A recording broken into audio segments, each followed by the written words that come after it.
Hello everyone, and welcome back to Old Man Stories.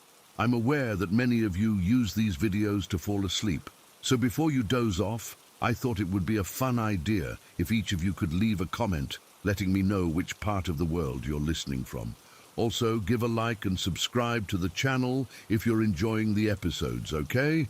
Let's get comfortable, relax, and begin. I need to get this off my chest because what happened at work today has left me completely shaken, and I honestly don't know if I can go back tomorrow. I work at a daycare center, and I've been there for about 8 months now. What I'm about to tell you is going to sound insane, but I swear on everything I hold dear that this is exactly what happened. It started small, like most horror stories do. Little things that you brush off because your brain tries to rationalize them. I work primarily with the toddlers, and my main assignment is room T5. That's where we keep the kids who are almost 2 years old. Sweet age, usually. They're just starting to really talk and walk around confidently. But from my very first week in that room, something felt wrong. The first thing I noticed was how the plates would slide across the tables during lunchtime. Not dramatically, just a few inches here and there. I thought maybe the tables weren't level or something. Then the cabinet doors started opening on their own. I'd close them, turn around to help a kid, and when I'd look back, they'd be wide open again.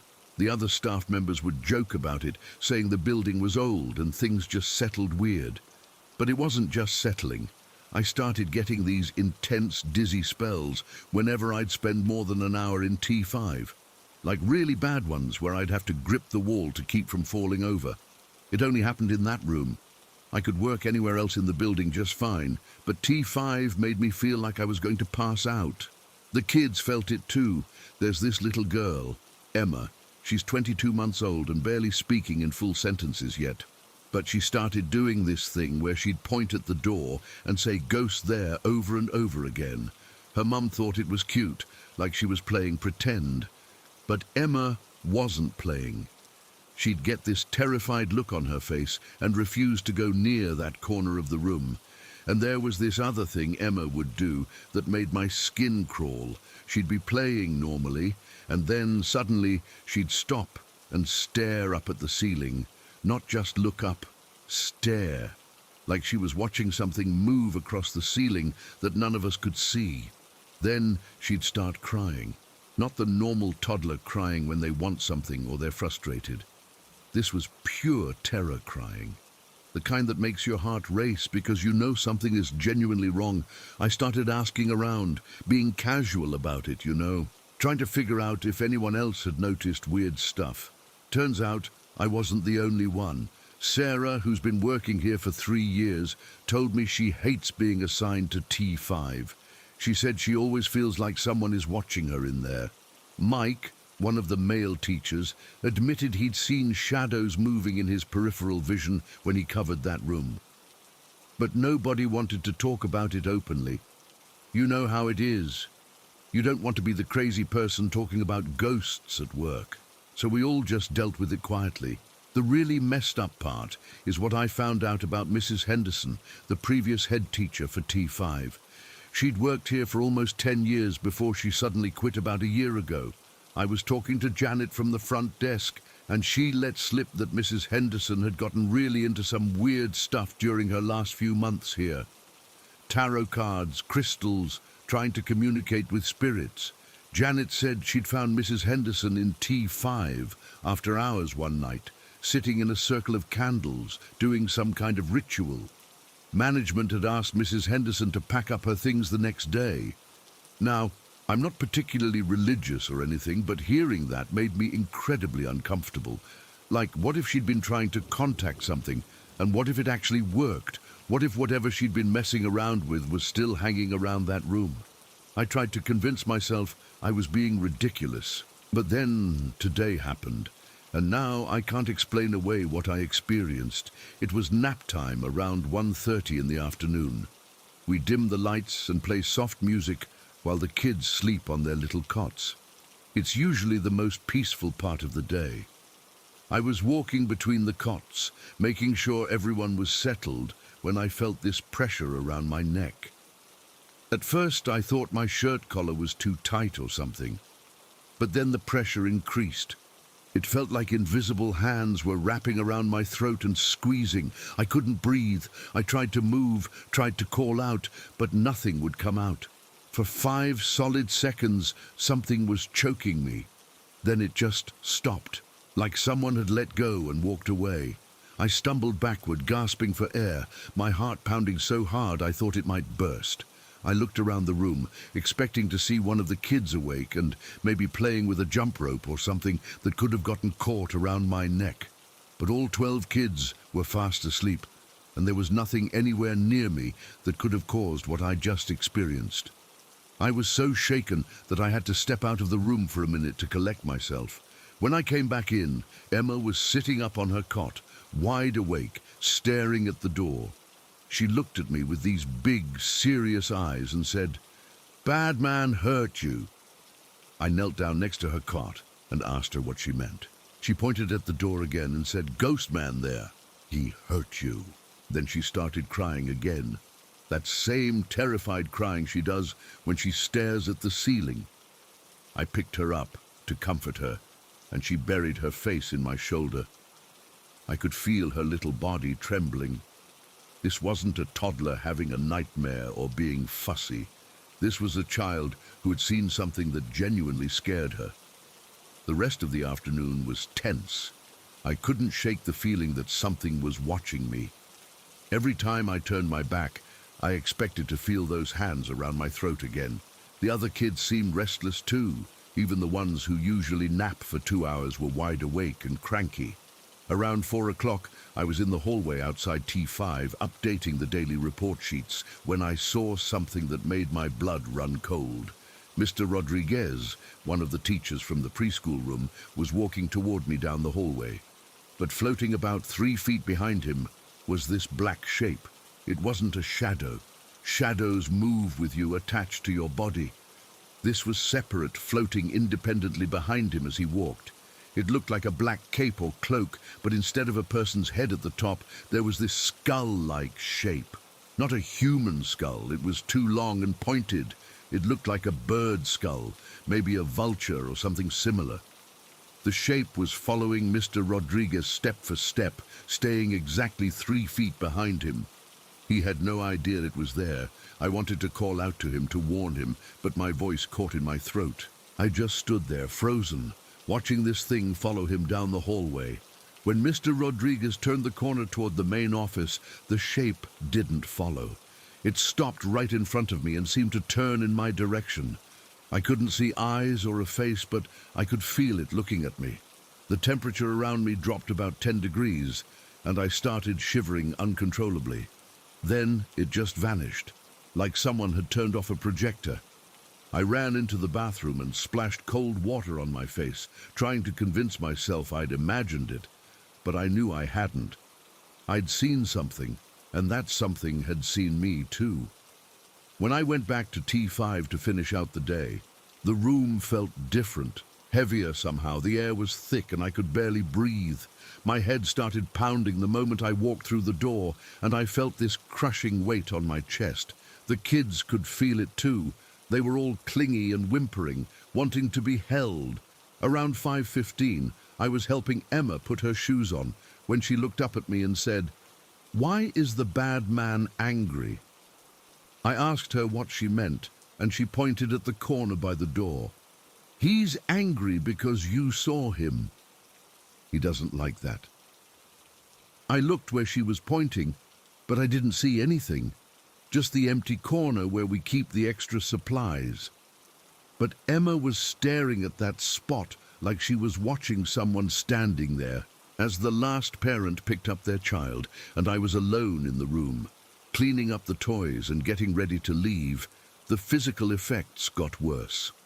I felt like the floor was tilting under my feet, like I was standing on a boat in rough water. My whole body ached. My joints, my muscles, even my bones felt sore. It was the kind of deep all-over pain you get when you have the flu.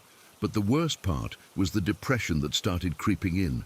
I don't mean feeling sad or upset about what I'd experienced. This was something else entirely. It was like this heavy, black cloud of despair that settled over me. I felt hopeless, worthless, like nothing would ever be okay again. I've never experienced depression like that before. It was so intense that I actually started crying while I was wiping down the tables. The moment I stepped out of T5 and closed the door behind me, everything stopped. The pain vanished. The dizziness went away, and that horrible feeling of despair lifted like someone had turned on a light. I stood in the hallway for a few minutes, just breathing normally and feeling like myself again. I grabbed my stuff from the break room and headed for the exit, but when I passed T5 one more time, I heard something that made me run. It sounded like children laughing, but not happy laughter. It was this twisted, echoing laughter that seemed to be coming from inside the room. But I knew that room was empty. I'd just finished cleaning it and turning off all the lights. I didn't even sign out properly. I just ran to my car and drove home as fast as I could. That was 6 hours ago, and I'm still shaking as I write this. I keep feeling like something followed me home, like those invisible hands are going to wrap around my throat again. I've checked all the locks on my doors 3 times, and I've had every light in my apartment on since I got back. I don't know what to do. I need this job. I can't afford to just quit. But I don't think I can go back into that room. And what if whatever is in there starts targeting the kids more directly? What if it decides to do more than just scare Emma? What if it actually hurts one of them? I keep thinking about Mrs. Henderson and whatever she was doing in that room. Did she open some kind of door that she couldn't close? Is that thing still there because of something she summoned? I've been researching online all evening, trying to find explanations for what I experienced. Most of what I'm finding sounds like textbook demonic activity, the physical symptoms, the oppressive atmosphere, the way it seems to feed off fear and despair. The fact that it can physically interact with people, like when it choked me, suggests it's getting stronger. Tomorrow is Saturday, so I have the weekend to figure out what to do. But Monday morning is coming, and I'm supposed to be back in T5 with 12 innocent toddlers who can't protect themselves from whatever is in there with them. I know how this sounds. I know people are going to think I'm crazy or making this up for attention, but I'm not. Every word of this is true. Something evil is in that daycare, and it's getting bolder. I felt it testing me today, seeing how far it could push before I'd break. The worst part is that I think it's just getting started. I don't know if I'll have the courage to go back on Monday, but if I do, I'm bringing a cross and maybe some holy water. I don't care if it makes me look crazy to my co-workers. I'm not going through what I experienced today ever again, and I'm definitely requesting a transfer out of T5. Let someone else deal with whatever Mrs. Henderson left behind in that room. I just hope it doesn't follow me home again tonight. I don't think I can handle feeling those hands around my throat while I'm trying to sleep. If anyone reading this has experienced something similar, please let me know. I need to know I'm not losing my mind. And if anyone has suggestions for how to deal with this kind of thing, I'm open to any advice. I just want to be able to go to work without feeling like I'm walking into hell every morning. Update. It's now 2 in the morning, and I still haven't been able to sleep. About an hour ago, I heard that same twisted children's laughter coming from somewhere in my apartment. I've searched every room twice, and there's no one here but me. The laughter seems to be coming from the walls themselves. I think it did follow me home. I think whatever is in that room at the daycare is now in my apartment too. I don't know what I'm going to do. Story 2. I'm writing this because I need someone to tell me I'm not losing my mind. What happened to me last Tuesday night has left me questioning everything I thought I knew about reality, and I can't stop thinking about it. I haven't been able to sleep properly since, and every time I close my eyes, I keep feeling that burning sensation all over again. Let me start from the beginning so this makes sense. My husband and I moved into a new apartment about a month ago. It's a decent place, nothing fancy, but the rent was good, and it's close to both our jobs. The move itself was stressful, like they always are, but we were excited to finally have our own space without roommates. But from the very first night we spent in that apartment, something felt wrong. I started having these incredibly vivid, disturbing nightmares about my husband. I'm talking about the kind of dreams that wake you up in a cold sweat, heart pounding, and you can't shake the images for hours afterward. In these dreams, my husband would be doing terrible things to me. I don't want to get into all the details because they're honestly too disturbing to describe in full. But he would hurt me in ways that the real version of him would never even think about. He'd be standing over me with this expression on his face that I'd never seen before, cold, calculating, like he enjoyed causing me pain. The worst part was how real these dreams felt. I could feel every sensation, every touch, every injury. When I'd wake up, I'd actually be sore in the places where Dream Him had hurt me. My husband would try to comfort me, asking what was wrong. But how do you tell someone you love that you keep having nightmares where they're torturing you? I started dreading bedtime. I'd lie awake as long as possible, scrolling through my phone or watching Netflix, anything to avoid falling asleep. But eventually exhaustion would win, and the nightmares would start all over again. After about 2 weeks of this, I started waking up with scratches on my arms. At first they were small, just thin red lines that looked like I'd scraped myself on something during the night. I figured maybe I was scratching myself in my sleep because of stress from the move and the lack of good rest.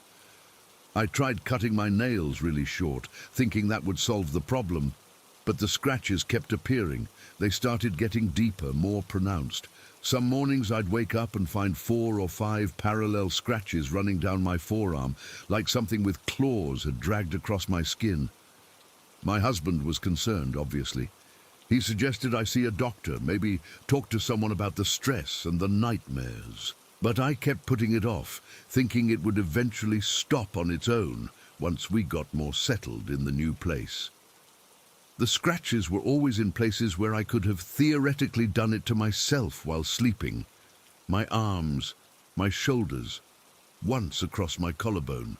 So even though it was weird, I could rationalize it. People do strange things in their sleep, right? Maybe I was having such intense nightmares that I was physically acting them out. But last Tuesday changed everything. That's the day I realized this wasn't something I was doing to myself. It was around 9:30 in the evening. My husband was at his gaming desk in the corner of our bedroom, talking to his friends online while playing some first-person shooter game. I remember exactly what he was wearing, his grey hoodie with the pocket in the front and his old college sweatpants. He had his big headphones on, the ones that light up blue around the edges. I was sitting on our bed, maybe 6 feet away from him, just scrolling through social media on my phone. We'd had dinner a couple hours earlier, watched a movie together on the couch. It was a completely normal, peaceful evening. No arguments, no tension, nothing that would explain what happened next. I was reading some article about celebrity gossip when I felt this sudden, intense, burning sensation on the back of my right thigh. It was like someone had pressed a hot iron against my skin. I actually gasped out loud and reached down to touch the spot. My husband glanced over at me, pulling one side of his headphones away from his ear. He asked if I was okay, and I told him I'd felt this weird burning sensation. I stood up and tried to twist around to see the back of my leg, but I couldn't get a good angle. That's when I saw it. There was a long, thin scratch running diagonally across the back of my thigh, right through my pajama pants. The fabric wasn't torn, but I could see the red mark underneath, and it was already starting to bleed slightly. I told my husband what I was seeing, and he got up from his chair to look. He confirmed that yes, there was definitely a scratch there, and it looked fresh. We both stared at it for a minute, trying to figure out how it could have appeared. I'd been sitting still on the bed for at least 20 minutes. I hadn't moved, hadn't touched anything sharp, hadn't even shifted position. My husband suggested maybe I'd scratched it earlier and just noticed it now, but I knew that wasn't right. I'd felt the burning sensation happen in real time. Plus, I was wearing the same pajama pants I'd put on after my shower, and there hadn't been any scratch then. We were still trying to make sense of it when I felt another burning sensation, this time higher up, on my right buttock. This one was even more intense than the first, like someone was dragging a red-hot knife across my skin. I spun around to look at my husband, and he was standing right there in front of me, about 3 feet away, with his hands at his sides. He had this confused, worried expression on his face. He wasn't touching me, obviously wasn't doing anything that could have caused what I was feeling, but I could feel the scratch forming. I could actually feel something invisible clawing across my skin, creating the wound in real time. The burning, stinging pain was unmistakable, and it was happening right now, while I was standing there wide awake and fully aware.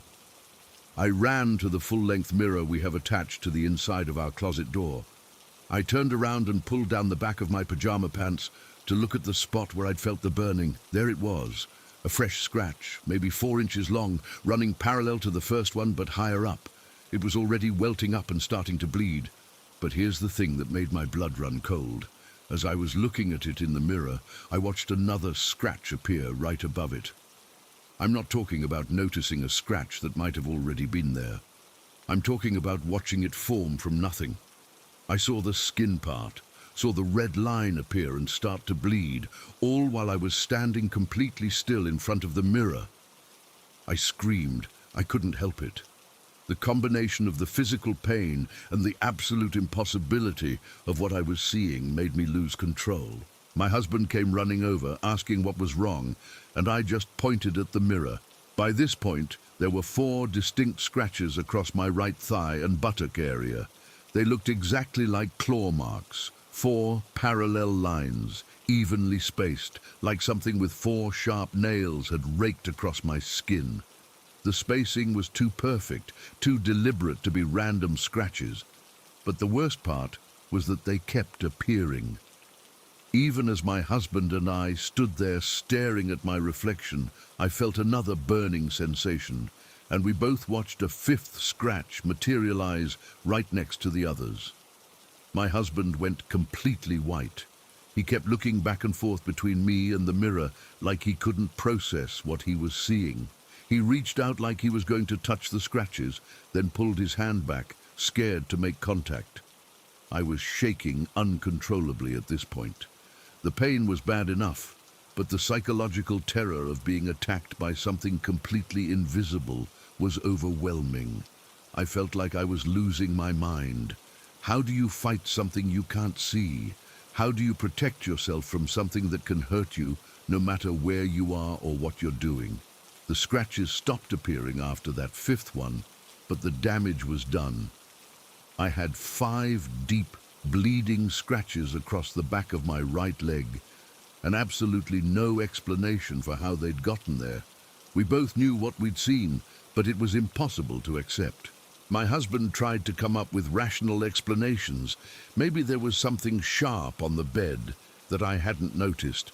Maybe I'd somehow scratched myself without realizing it, but we both knew those explanations didn't hold water. We'd watched the scratches appear from nothing while I was standing completely still, nowhere near anything that could have caused them. I cleaned the scratches and put bandages on them, but I was terrified to go to sleep that night. If something invisible could attack me while I was wide awake, what would happen when I was unconscious and vulnerable? My husband stayed up with me for a while, both of us just sitting on the bed, staring at the walls and trying to make sense of what had happened. He suggested we look up similar experiences online, see if anyone else had ever reported anything like this. What we found made everything worse. Apparently, unexplained scratches appearing on people's bodies is a known phenomenon in paranormal circles. They call them demon scratches or entity attacks. According to what we read, malevolent spirits or entities can physically interact with people, leaving marks as a way of asserting their presence or trying to terrorize their victims. Most of the accounts we found described the same things I'd experienced, scratches appearing during sleep, but sometimes manifesting while the person was fully awake. Multiple parallel scratches like claw marks, the burning sensation before and during the appearance of each mark. Reading those accounts terrified me, but it also made me feel slightly less crazy. At least other people had experienced similar things. At least I wasn't completely losing my mind. But it also raised new questions that I didn't want to think about. If this really was some kind of paranormal attack, why was it happening to me? What had I done to attract this kind of attention? And why had it started right after we moved into this apartment? I barely slept that night, despite being exhausted. Every time I started to drift off, I'd feel phantom burning sensations and jolt awake, checking my body for new scratches. My husband tried to comfort me, but I could tell he was shaken up too. He kept the lights on and stayed awake with me until almost dawn. The next few nights were the same. I was afraid to sleep, afraid to be alone, afraid to let my guard down for even a second. The original scratches were healing slowly, leaving angry red marks that served as a constant reminder of what had happened. But here's the strangest part. The nightmares about my husband completely stopped. From that Tuesday night forward, I haven't had a single disturbing dream about him. It's like whatever was causing those nightmares had found a more direct way to terrorize me and didn't need to use dreams anymore. I keep thinking about the timing of everything. The nightmares started the first night in our new apartment. The scratches during sleep started about 2 weeks later. And then came that night when whatever's been doing this decided to attack me while I was wide awake, maybe to prove that it could reach me anytime, anywhere. It's been 6 days since the scratching incident, and I haven't had any new marks appear. But I don't feel safe. I feel like I'm being watched constantly, like something is just waiting for the right moment to attack again. I keep catching movement in my peripheral vision, but when I turn to look, there's nothing there.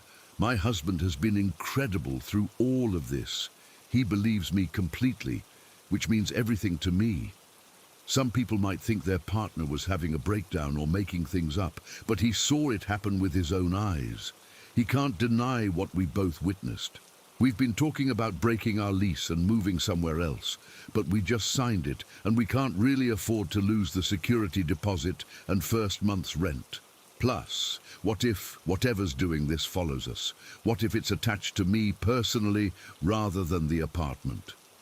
I've been researching protection methods, sage smudging, salt barriers, religious symbols, anything that might help. Some sources say that entities feed off fear and negative energy, and that the best defense is to remain calm and refuse to give them the reaction they want.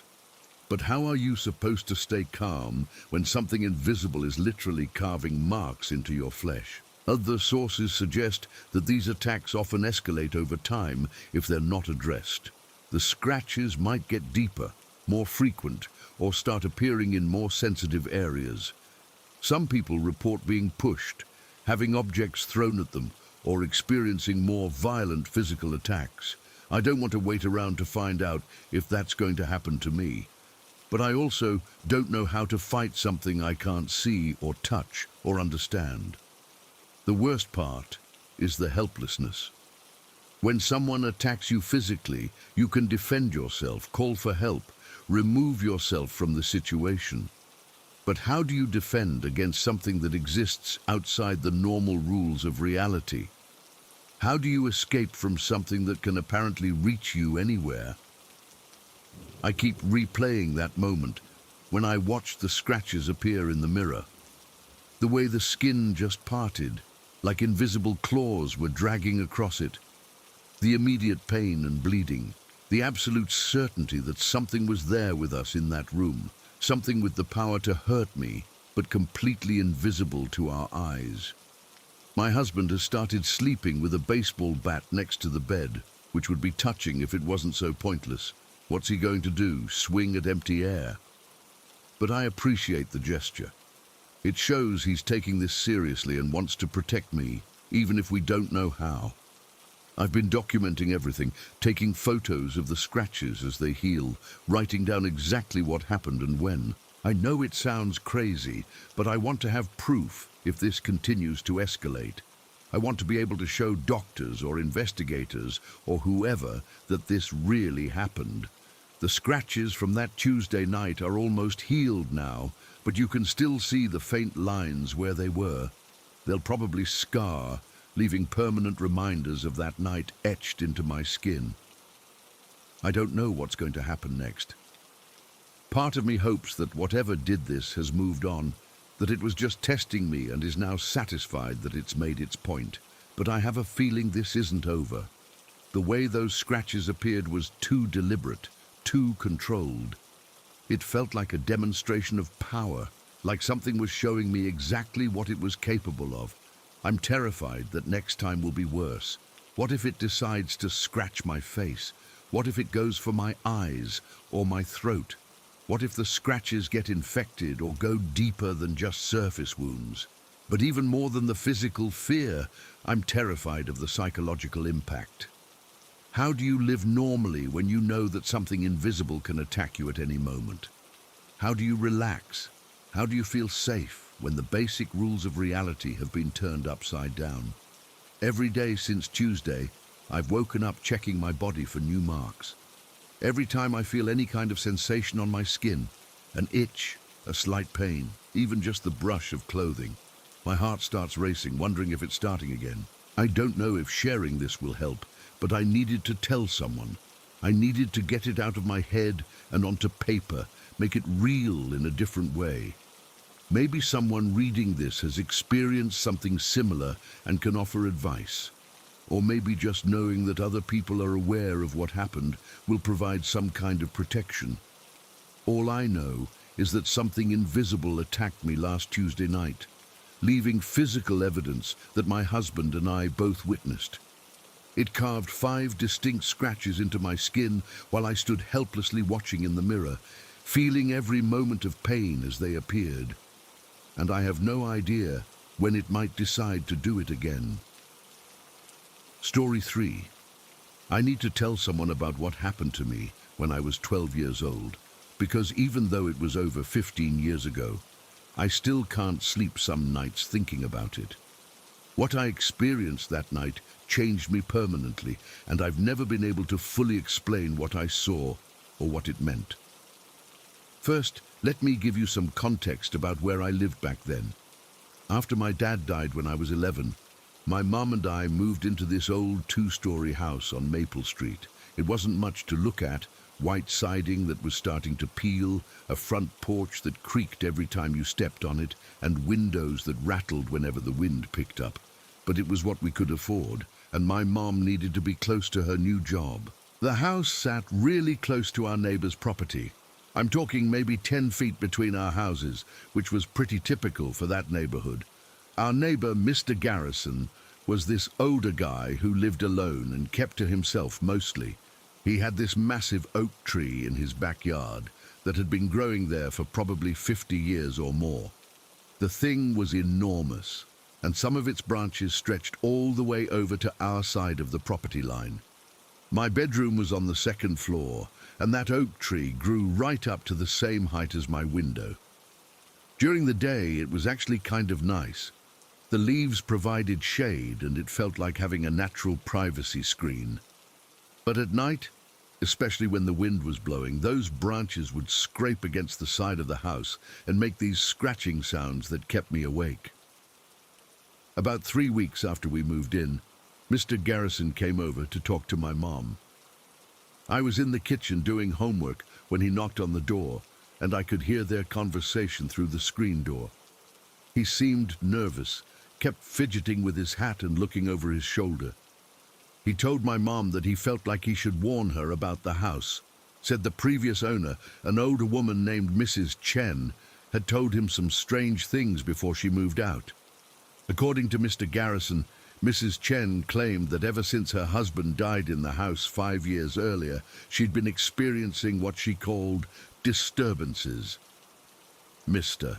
Garrison didn't go into details, but he said Mrs. Chen had become convinced that the house was somehow cursed or haunted. She'd started seeing things, hearing footsteps when no one else was home, finding doors open that she was sure she'd closed. It had gotten so bad that she'd finally decided to sell and move in with her daughter in another state. My mom thanked him for telling her, but didn't seem too concerned. She'd always been practical about stuff like that, didn't really believe in ghosts or curses. She figured Mrs. Chen had probably just been grieving and letting her imagination run wild. But I could tell the conversation had stuck with Mr. Garrison. Over the next few weeks, whenever I'd see him in his backyard, he'd look over at our house with this worried expression. Sometimes he'd wave when he caught me looking out my window, but there was always something uneasy in his demeanor. The night everything changed was a Thursday in late October. I remember it was a school night, and I'd gone to bed around 9:30 like usual, but I couldn't fall asleep. It wasn't unusual for me to have trouble sleeping back then. We'd only been in the house for about a month, and everything still felt unfamiliar. Plus, losing my dad the year before had left me with a lot of anxiety, especially at night. I'd been lying in bed for maybe 2 hours, just staring at the ceiling and listening to the sounds of the house settling around me. The oak tree branches were tapping against the siding in a steady rhythm that should have been relaxing but somehow wasn't. Every little creak and groan of the old house made me tense up. Around 11:45, I decided to get up and look out the window. Sometimes when I couldn't sleep, I'd stand at my bedroom window and look out at the street. There was something about seeing the empty sidewalks and the streetlights casting those orange circles on the pavement that usually helped calm my brain down. It was like visual proof that the world was quiet and peaceful, and maybe I could convince myself to finally relax enough to sleep. My bedroom window faced the side yard, looking directly into the branches of Mr. Garrison's oak tree. During the day, you could see his house through the leaves, and beyond that, part of the street. But at night, especially with no moon like there was that Thursday, the tree was just this massive dark shape blocking out most of the view. I pulled back the curtain and looked out. The street light at the end of our block was far enough away that it didn't really illuminate much in our immediate area. Everything was just shapes and shadows. I could make out the basic outline of the tree trunk and the thicker branches, but everything else was lost in darkness. I stood there for a minute or two, just looking out and trying to clear my head. That's when I saw it. At first, I thought it might be a reflection in the window glass, or maybe some kind of optical illusion caused by the way the distant streetlight was filtering through the leaves. But as my eyes adjusted to the darkness, I realized I was looking at something that was definitely there in the tree, about 15 feet away from my window. It was a face, or at least something that looked like a face. The thing that made it so unsettling was how perfectly still it was. It wasn't moving with the wind like the leaves and branches around it. It was just there, static, like it had been carved out of the tree itself. But I could tell it wasn't part of the tree. It was too smooth, too defined. As I stared at it, trying to make sense of what I was seeing, details started to become clearer. It looked like a mask, but not a Halloween mask or anything cheap and plastic. It reminded me of the Venetian masks my mother collected and kept displayed on a shelf in our living room. She had about 8 of them that she'd bought during a trip to Italy before I was born. They were made of ceramic or porcelain, painted in elaborate designs with gold trim around the edges. This thing in the tree had that same smooth, artificial quality. It was pale white, almost glowing against the dark bark and leaves. The features were delicate and symmetrical, high cheekbones, a straight nose, lips that were slightly parted. But there were no eye holes like you'd expect in a mask. Instead, there were these dark shadows where the eyes should be, like empty sockets. The longer I looked at it, the more wrong it felt. My brain kept trying to rationalize what I was seeing. Maybe it was some kind of decoration Mr. Garrison had hung in his tree. Maybe it was a piece of white fabric that had gotten caught in the branches and was just happening to look face-like in the poor lighting. But deep down, I knew that wasn't right. This thing was looking at me. I could feel its attention focused directly on my window, even though I couldn't see its eyes. It was like being watched by something that shouldn't exist. I don't know how long I stood there staring at it. It felt like hours, but it was probably only a few minutes. The whole time, this growing sense of dread was building in my stomach. Every instinct I had was screaming at me that I shouldn't be looking at this thing, that seeing it was somehow dangerous. Finally, the fear got so overwhelming that I jerked away from the window. I let the curtain fall back into place and practically ran back to my bed. I pulled the covers up over my head and squeezed my eyes shut, hoping that when I looked again, whatever I'd seen would be gone. My heart was pounding so hard I could hear it in my ears. I was shaking, and I felt cold all over despite being under my heavy comforter. The rational part of my mind kept trying to convince me that I'd imagined the whole thing, that it was just shadows and tricks of light playing with my tired brain. But I knew what I'd seen. That face in the tree was real, and it had been watching me. I stayed under the covers for maybe 10 minutes, trying to work up the courage to look out the window again. I needed to prove to myself that there was nothing there, that I'd just been seeing things. But every time I thought about pulling back that curtain, the fear would surge up again and I'd chicken out. That's when I heard my mother's voice from downstairs. She was calling my brother's name, asking him to come to the living room. My brother's bedroom was directly across the hall from mine, and I could hear him getting up and opening his door. Then I heard my mom ask him if he'd seen anything come up the stairs. Her voice sounded confused and a little worried. She said she'd been sitting on the couch watching TV when she saw something dark move across the hallway at the top of the stairs. My brother asked what she meant, and she tried to explain it. She said it looked like a black mass, about the size and shape of a t-shirt, that had moved from the stairway along the upstairs hallway. She'd only caught it in her peripheral vision, but it had been solid enough and moved deliberately enough that she was sure it wasn't just a shadow. The upstairs hallway in our house ran the full length of the second floor. The staircase came up at one end, near my brother's room. My room was at the opposite end of the hall, probably 30 feet away.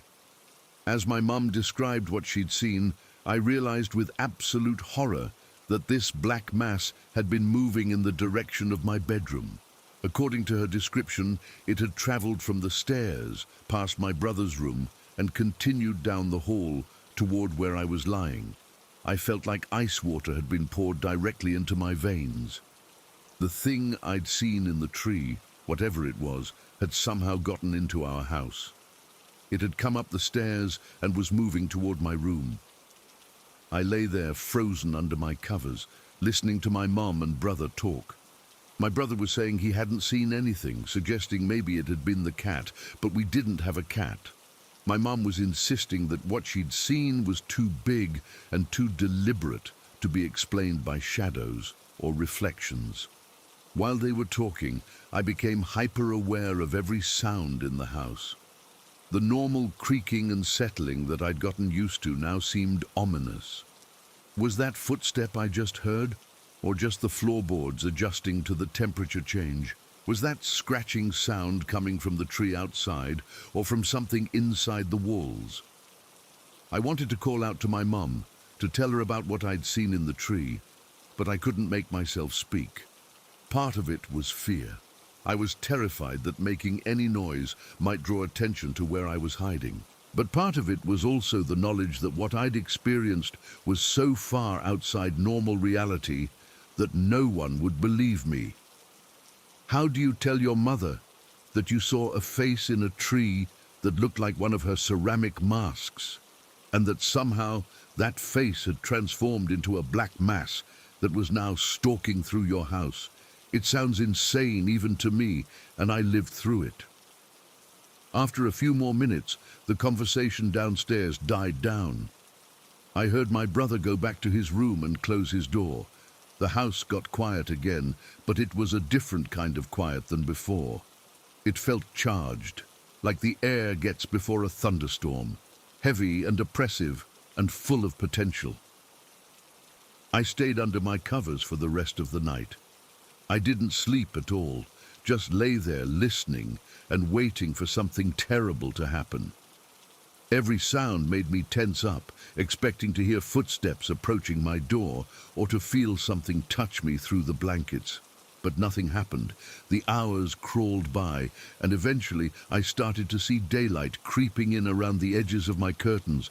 The normal sounds of morning began, birds chirping outside, the neighbor's dog barking, a car starting up somewhere down the street. When I finally worked up the courage to look out my window, the tree looked completely normal. Just branches and leaves swaying in the morning breeze.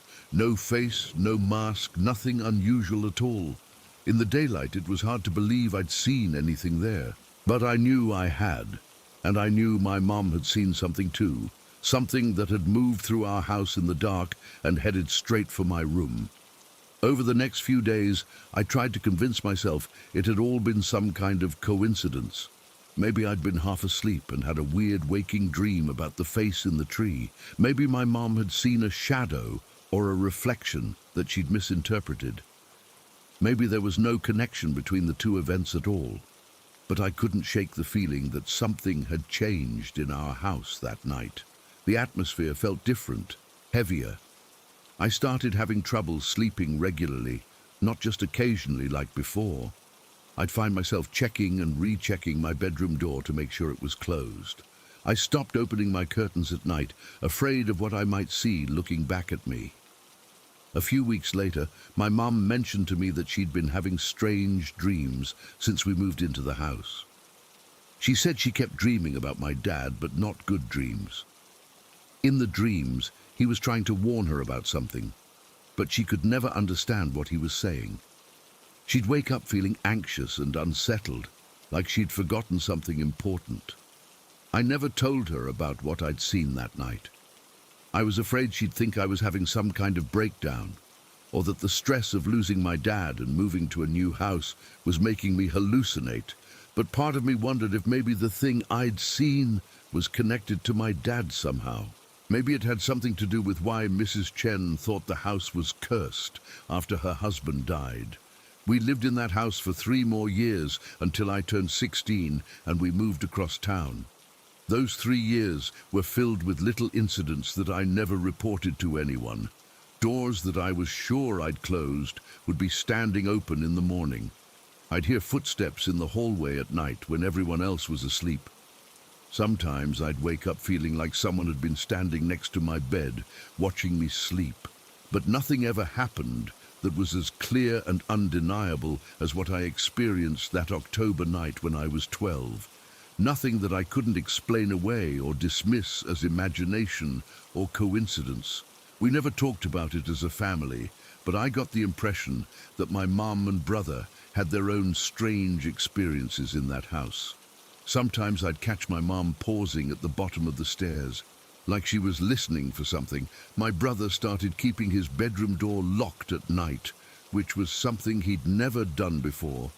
Mr. Garrison kept living next door the whole time we were there, but he never came over to talk to us again after that first conversation about Mrs. Chen.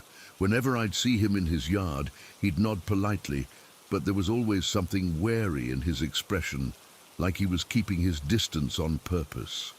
I'm 32 now, married with kids of my own, and I've never experienced anything like what happened in that house. But I still think about that night sometimes, especially when I can't sleep. I think about that face in the tree, smooth and white, like my mother's ceramic masks, watching me from the darkness.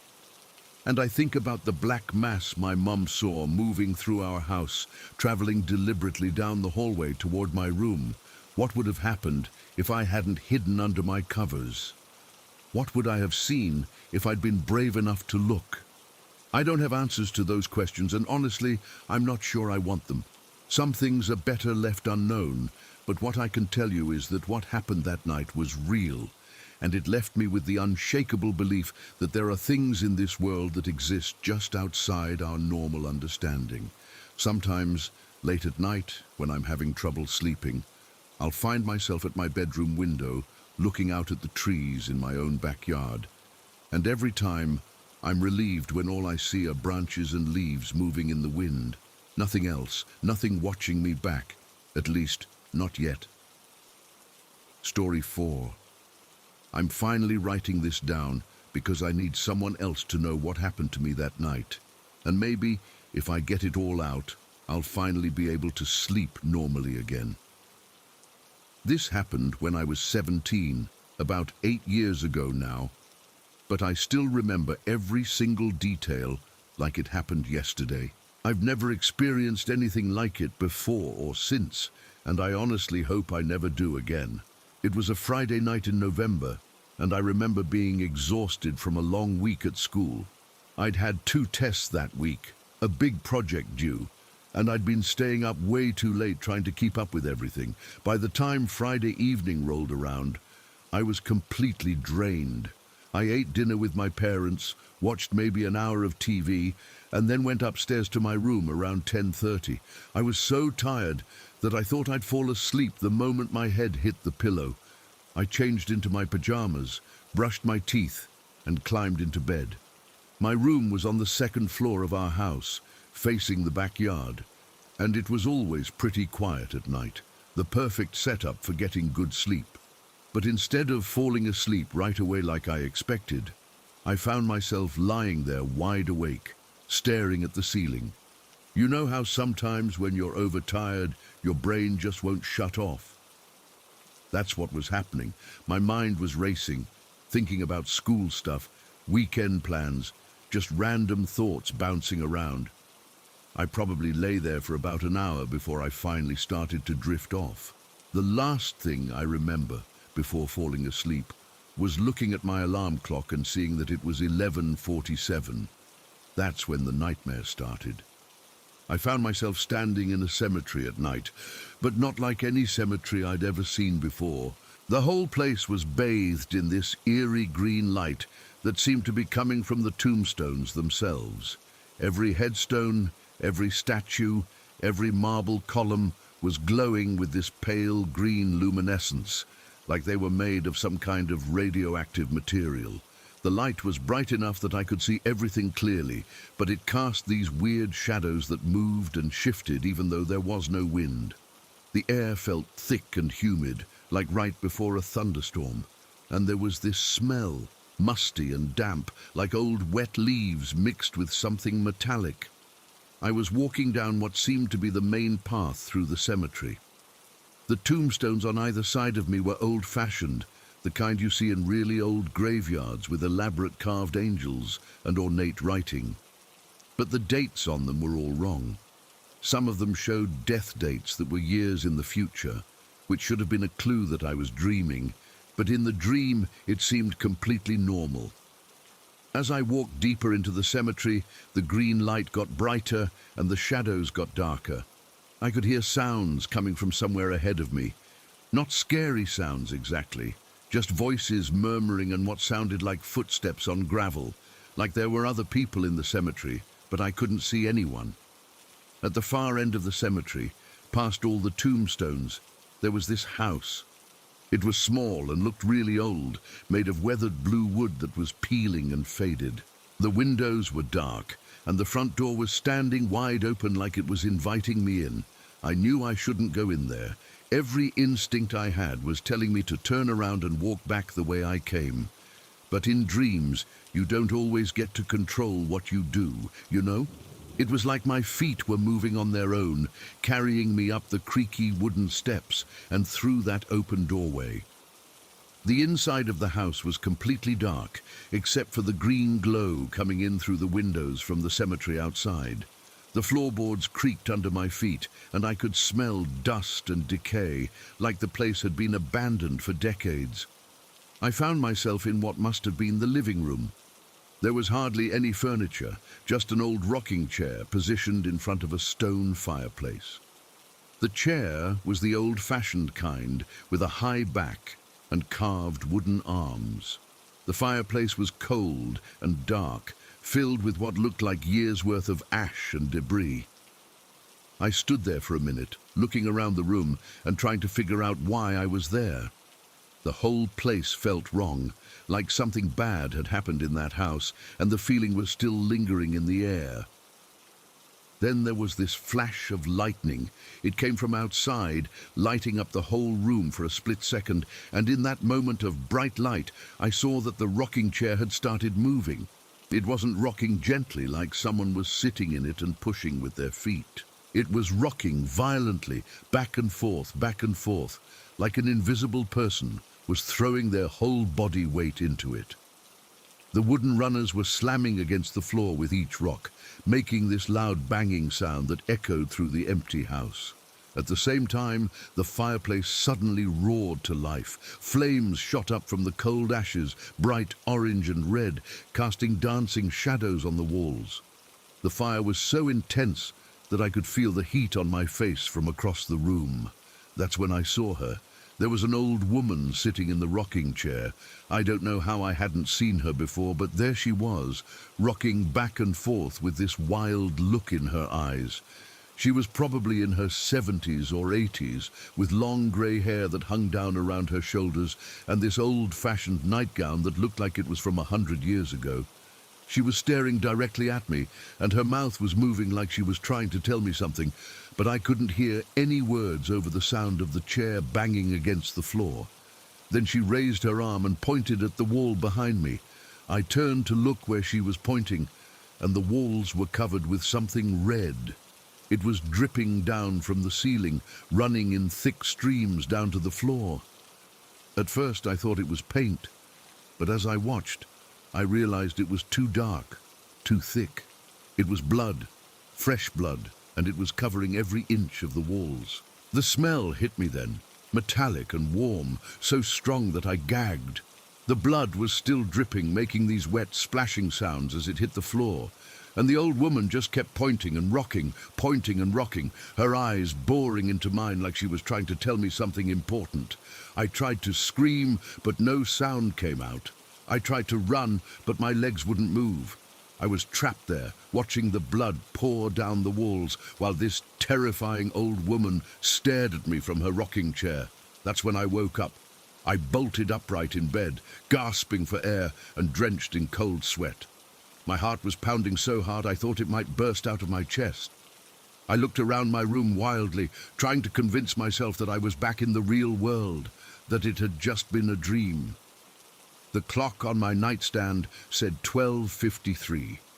I'd been asleep for barely an hour, but the nightmare had felt like it lasted for hours. I got up and went to the bathroom, splashed cold water on my face, and tried to shake off the lingering terror from the dream. My hands were actually shaking as I dried my face with a towel. I'd had nightmares before, sure, but nothing that vivid or that disturbing. I went back to my bedroom and climbed into bed, hoping that getting up and moving around would reset my brain somehow, and I'd be able to sleep normally for the rest of the night. I turned off my bedside lamp and closed my eyes, trying to think about pleasant things, summer vacation, hanging out with friends, anything except that cemetery and that horrible house. But as soon as I fell asleep again, I was right back in the nightmare. This time, I wasn't in the cemetery or the house. I was in my own bedroom, lying in my own bed. But something was wrong. The room was darker than it should have been, and there were shadows moving across the walls that didn't match up with anything that should have been casting them. I was lying on my side, facing the wall, when I felt the mattress dip down behind me, like someone had just sat down on the edge of my bed. I could feel the weight of whatever it was pressing down on the mattress, and I could sense that it was right there behind me, maybe 2 feet away. My whole body went rigid with fear. I knew I needed to turn around and see what was there, but I was absolutely terrified of what I might see. The thing on my bed didn't make any noise. It just sat there, and I could feel it watching me, waiting for something. Finally, I worked up the courage to roll over and confront whatever was in my room. I spun around fast, ready to fight or scream or do whatever I had to do. But there was nothing there. The bed was empty. My room looked completely normal. But I could still feel the depression in the mattress where something had been sitting just a second before. I reached over and turned on my bedside lamp, flooding the room with light. Everything looked exactly like it always did. My desk, my bookshelf, my clothes hanging in the closet. Nothing out of place, nothing unusual. But I knew something had been there. The feeling of being watched hadn't gone away. If anything, it had gotten stronger. I lay back down, but kept the light on, staring at the ceiling and trying to figure out what was happening to me. 2 nightmares in one night was unusual for me, but not impossible. Maybe I was more stressed about school than I'd realized. Maybe my brain was just processing the week's anxiety in weird ways. I must have eventually fallen asleep again, because the next thing I knew, I was in another nightmare. This time was different. This time was worse. I was lying on a bed, but not my bed. This one was old and creaky, with a metal frame and a thin, lumpy mattress. The room around me was completely dark, except for a small window that let in just enough grey light for me to see the outlines of things. I tried to sit up, but I couldn't move. Something was holding me down, pressing my arms and legs against the mattress. I looked down at my body and saw thick ropes wrapped around my wrists and ankles, tying me to the bed frame. I pulled against the ropes as hard as I could, but they were too tight. They cut into my skin, and the more I struggled, the tighter they seemed to get. That's when I heard the voice. It was coming from somewhere in the darkness around me, but I couldn't see anyone. The voice was low and raspy, like someone who had been smoking for decades, and it was laughing at me. It said I was pathetic for trying to fight. It said I couldn't wake up this time, that I was trapped here with it, and it was going to hurt me in ways I couldn't imagine. The voice described things it was going to do to me, horrible things that I won't repeat here. It was enjoying my fear, feeding off it. Every time I pulled against the ropes or tried to scream, it laughed harder and promised that the torture was just beginning. I knew this was a dream. Part of my mind was aware that none of this was real, that I was lying in my own bed, in my own room, and I just needed to wake up. But knowing it was a dream didn't help. I couldn't break free from it, couldn't force myself to wake up. The voice kept taunting me, telling me that I was too weak to escape, that I belonged to it now. It said it had been watching me for a long time, waiting for the right moment to trap me in my own mind. I fought against the ropes until my wrists were raw and bleeding. I screamed until my throat was hoarse, but nothing worked. The nightmare held me tight, and that horrible voice just kept laughing and promising worse things to come. I don't know how long that lasted. In dreams, time doesn't work the same way. It felt like hours of being trapped there, listening to that voice describe what it wanted to do to me. Finally, somehow, I managed to wake up. But this time was different. This time I couldn't move. I was lying in my own bed, in my own room, fully awake and aware of where I was. But my body was completely paralyzed. I couldn't move my arms or legs, couldn't turn my head, couldn't even open my mouth to call for help. The only things that worked were my eyes and my mind. I'd heard of sleep paralysis before, but I'd never experienced it myself. Your brain wakes up, but your body is still in sleep mode, so you're conscious but completely unable to move. It usually only lasts for a few seconds, or maybe a minute at most. But this felt like it went on forever. I lay there, paralyzed and terrified, staring at my bedroom ceiling. The room was mostly dark, just a little bit of light coming in from the hallway where my parents had left the light on like they always did. That's when I felt something climbing onto my bed. I couldn't see what it was because I couldn't turn my head, but I could feel the mattress shifting as something heavy crawled across it. It started at the foot of my bed and moved slowly up toward my head, and with each movement, the mattress dipped and creaked under its weight. Whatever it was taking its time. Like it wanted me to know it was there, wanted me to feel helpless as it got closer and closer.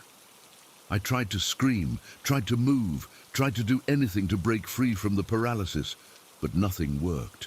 I was trapped in my own body, completely defenseless against whatever was making its way up my bed.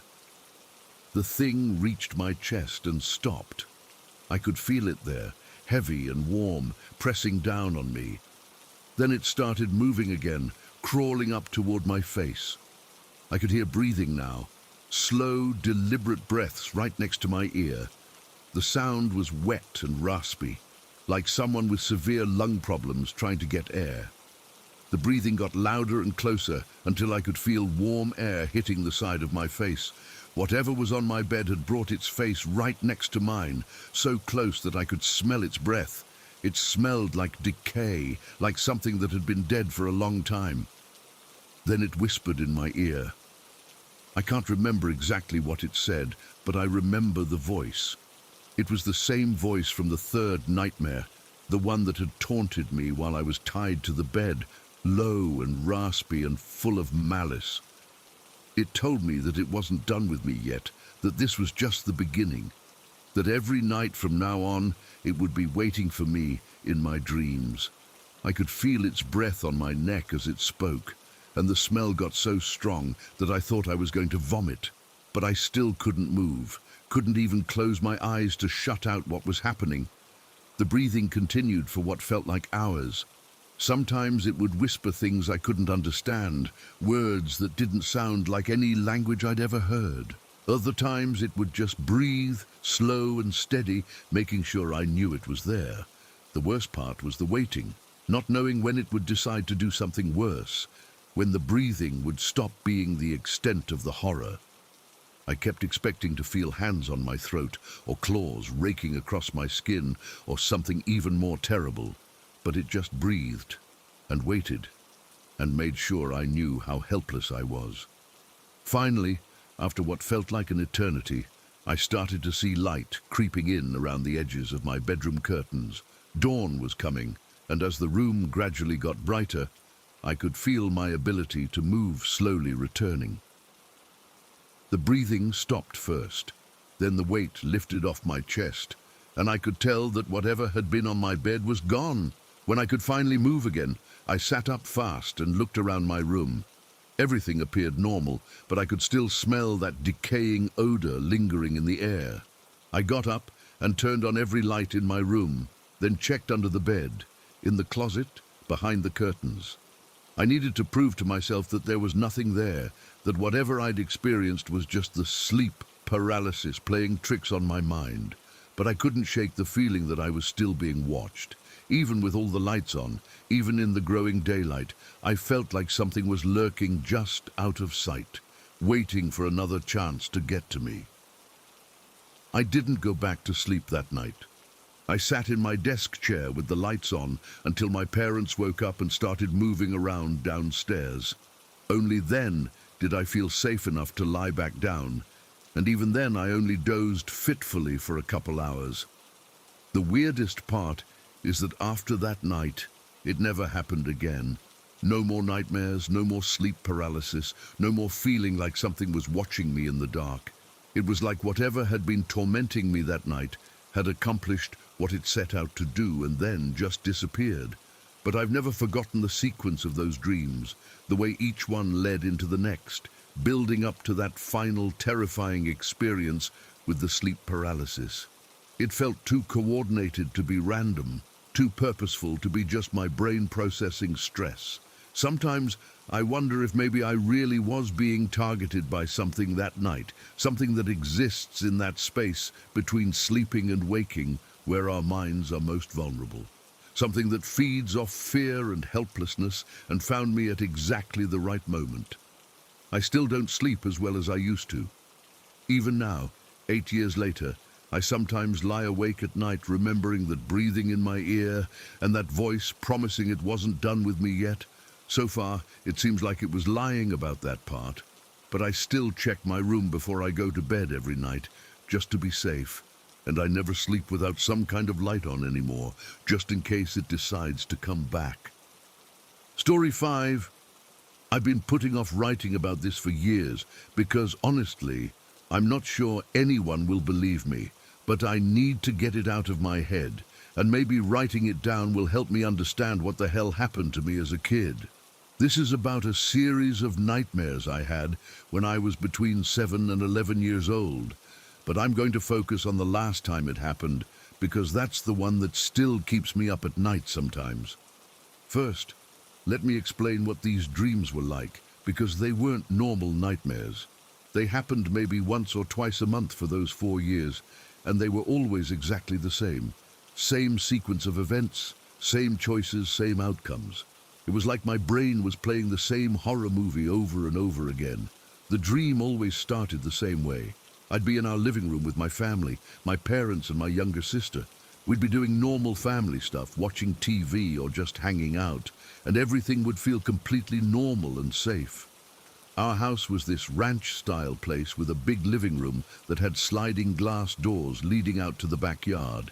In the dream, I'd hear our dog scratching at the back door, wanting to come inside. We had this golden retriever mix named Buddy, who was always getting out of the yard and wandering around the neighborhood. So hearing him at the door wasn't unusual at all. I'd get up from wherever I was sitting and walk over to the sliding glass door. I could see Buddy's silhouette on the other side, wagging his tail and doing that little dance dogs do when they want something. Everything looked exactly like it should. I'd unlock the door and slide it open, and Buddy would come running in, just like he always did in real life. He'd run straight across the living room toward where my family was sitting, his tail wagging, acting completely normal. But then he'd disappear around the corner, heading toward the hallway that led to the bedrooms, and that's when everything would go wrong. A few seconds after Buddy disappeared from view, I'd see something peek around the corner of the hallway. At first glance, it looked like it might be Buddy, but something was off about the proportions. Then it would step fully into view, and I'd realize it wasn't Buddy at all. This thing was tall, way too tall to be a dog. It was standing on its hind legs like a person, but it was wrong in every possible way. Its limbs were too long and too thin, like someone had taken a normal animal and stretched it out. The skin was pale, almost white, and pulled so tight over its bones that you could see every ridge and hollow. Its face was the worst part. It still had some dog-like features, but they were distorted and wrong. The snout was too long, the eyes were too big and set too far apart, and when it opened its mouth, there were way too many teeth. Human teeth mixed with dog teeth, just rows and rows of them. The thing would stand there for a moment, staring directly at me with those oversized eyes, and I'd realize that whatever had come into our house wasn't Buddy. Something else had been outside, something that had been waiting for me to open that door. That's when the screaming would start. I'd hear my family behind me yelling in terror, but I wouldn't turn around to look at them. In the dream, I always knew that I needed to run, that staying in that house meant something horrible would happen to all of us. So I'd bolt for the front door, not looking back, just running as fast as I could. I'd throw open the door and sprint out into the night, running down our street like my life depended on it. Behind me, I could hear the thing that wasn't Buddy crashing through the house. I could hear furniture being knocked over, glass breaking, and my family's screams getting louder and more desperate. But I never stopped running, never looked back. After I'd been running for what felt like several blocks, the neighborhood would get quiet. The screaming would stop, and I'd slow down, trying to catch my breath and figure out what to do next. That's when the choice would appear. I know this sounds weird, but in the dream, I'd suddenly just know that I had two options. It wasn't like someone was telling me or like I saw a sign. The knowledge would just be there in my head, clear as anything. Option 1 was to pray to God. If I chose this, I'd get down on my knees right there in the middle of the street and start praying. I'd ask God to save me, to protect me from whatever that thing was. If I chose the prayer option, clouds would start forming above me, and I'd feel myself being lifted up into the air. I'd rise higher and higher until I was floating above the neighborhood, surrounded by this warm, safe feeling. But then I'd look down, and I'd see the creature from my house standing in the street below me. It would be looking up at me, absolutely furious that I'd escaped. And this is where it got really disturbing. The thing would start changing. Its body would shift and flow like it was made of clay, transforming into different people I knew. First, it might become my mom, reaching up toward me and calling my name, begging me to come down. Then it would change into my dad or my sister or my teacher or friends from school. Each time it changed, it would try to convince me to come back down. It would use their voices, perfectly mimicked, saying things like they missed me and needed my help. But I could see in their eyes that it wasn't really them. There was something cold and hungry in those eyes, no matter whose face it was wearing. The creature would cycle through different people I cared about, getting more and more frustrated when I wouldn't come down. Eventually, it would give up and storm off, and I'd slowly float back down to the ground, safe but completely alone. The second option was to keep running until I reached my grandparents' house. They lived maybe 6 blocks away from us, and in real life, their place had always been like a second home to me. I felt safe there. But in the dream, choosing this option never ended well.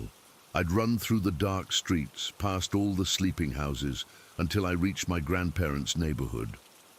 Their house would be there just like always, but something would feel wrong about it. All the lights would be off, and the place would be too quiet. I'd walk up to the front door and try to knock, but the door would swing open before I could touch it. The house would be completely dark inside, but I'd go in anyway, calling for my grandparents. That's when I'd smell it, this metallic coppery smell that I'd later learn was the smell of blood. A lot of blood. I'd follow the smell through the house, feeling along the walls in the darkness, until I reached their living room. And there, I'd find them. My grandparents would be there, but they'd be dead. The entire room would be covered in blood. The walls, the furniture, the carpet, everything would be soaked in it. And my grandparents would be lying in the middle of it all, torn apart by something with claws. I'd stand there in the doorway, staring at this horrible scene, when I'd hear a sound from the backyard. A scratching sound, like claws on wood. I'd walk to the back door and look out the window, and there it would be, that thing that had pretended to be Buddy. It would be in the backyard, hunched over and eating something I couldn't identify in the darkness. When it sensed me watching, it would look up, and I'd see that its mouth was covered in blood. It would grin at me with all those wrong teeth, and then it would start running toward the house. But it wouldn't run like a person. It would drop down on all fours and run like an animal. But wrong. Too fast. Too fluid. Like its joints bent in directions they weren't supposed to. I'd try to run, but in this version of the dream, my legs would feel like they were made of lead. I'd barely make it out the front door before the thing caught up with me, and then I'd wake up. Those were my two choices, every single time. Get saved by God, but watch the creature torment me by wearing the faces of people I loved. Or try to find safety with my grandparents only to discover them brutally murdered and get chased down by that thing. Here's the part that I still don't understand. I was never actually scared during these dreams. I know that sounds impossible, given how terrifying everything I've just described was, but it's true. I'd experience all of this horror, see this creature that was clearly some kind of predator that wanted to hurt me and my family, watch my grandparents get slaughtered, and I'd feel completely calm about it. It was like I was watching a movie instead of living through it. I could see that the events were scary, I understood that I should be terrified, but the actual emotion of fear just wasn't there. But here's the thing. Even though I wasn't scared in the dreams, I was absolutely terrified of going to sleep. During those 4 years, bedtime became this huge ordeal because I knew there was a chance I'd have that dream again. I'd lie awake for hours, trying to stay conscious, because being awake was safe, but falling asleep meant possibly facing that creature. My parents thought I was just going through a phase. They'd find me still awake at midnight or later, and they'd come in and try to reassure me that everything was fine, that there were no monsters, that dreams couldn't hurt me. But how do you explain to your parents that you're not afraid of the dream hurting you? You're afraid of not being afraid. The last time I had the dream was on a Tuesday night in March when I was 11 years old. I remember the date exactly because it was the night before my school's spring carnival, and I'd been excited about it all week. I went to bed at my normal time, around 9 o'clock. I'd been dream-free for maybe 3 weeks at that point, which was the longest stretch I'd had without the nightmare in months. I was starting to think maybe I'd outgrown it, that whatever had been causing these dreams had finally left me alone. I should have known better. The dream started exactly like it always did. Living room, family, dog scratching at the door. But this time, something was different from the very beginning. The atmosphere in the dream felt heavier, more oppressive. The colors seemed muted, like I was looking at everything through dark glass. When I went to let Buddy in, I hesitated at the door longer than usual. In previous dreams, I'd always opened it right away without thinking about it. But this time, something made me pause with my hand on the handle. I looked out at the shape on the other side of the glass door, and for a split second, I could swear it looked wrong. The proportions weren't quite right. The movement wasn't quite dog-like enough. But then it wagged its tail and did that little happy dance, and I convinced myself I was just being paranoid. I opened the door, and the thing that looked like Buddy came running in. But instead of running straight across the room like usual, it stopped in the middle of the living room and turned to look at me. That's when I saw its eyes. They were human eyes. Not dog eyes, not the weird, oversized eyes of the creature I usually saw later in the dream. These were completely normal human eyes, brown and intelligent and aware. They were looking at me with an expression I'd never seen before, like they were studying me, trying to figure something out. The Not Buddy tilted its head to one side, still staring at me with those human eyes. Then slowly it smiled. Dogs don't smile, not like that. This wasn't the happy, panting expression dogs get when they're excited. This was a deliberate, knowing smile, the kind a person gives when they've figured out a secret. That's when I realized that the thing had never been trying to trick me before. All those previous dreams, it had been testing me, seeing how I'd react, what choices I'd make, how I'd handle the fear. And now, finally, it was ready to show me what it really was. The Not Buddy's body started to change, but not like the creature I was used to seeing. Instead of stretching and distorting, it seemed to be shedding layers, like it was taking off a costume. First, the fur fell away, revealing pale skin underneath. Then the dog-like limbs extended and repositioned themselves into human proportions. The snout shortened into a normal nose and mouth, and the ears moved to where human ears should be. Within maybe 10 seconds, there was a naked person standing in my living room where Buddy had been, but it wasn't anyone I recognized.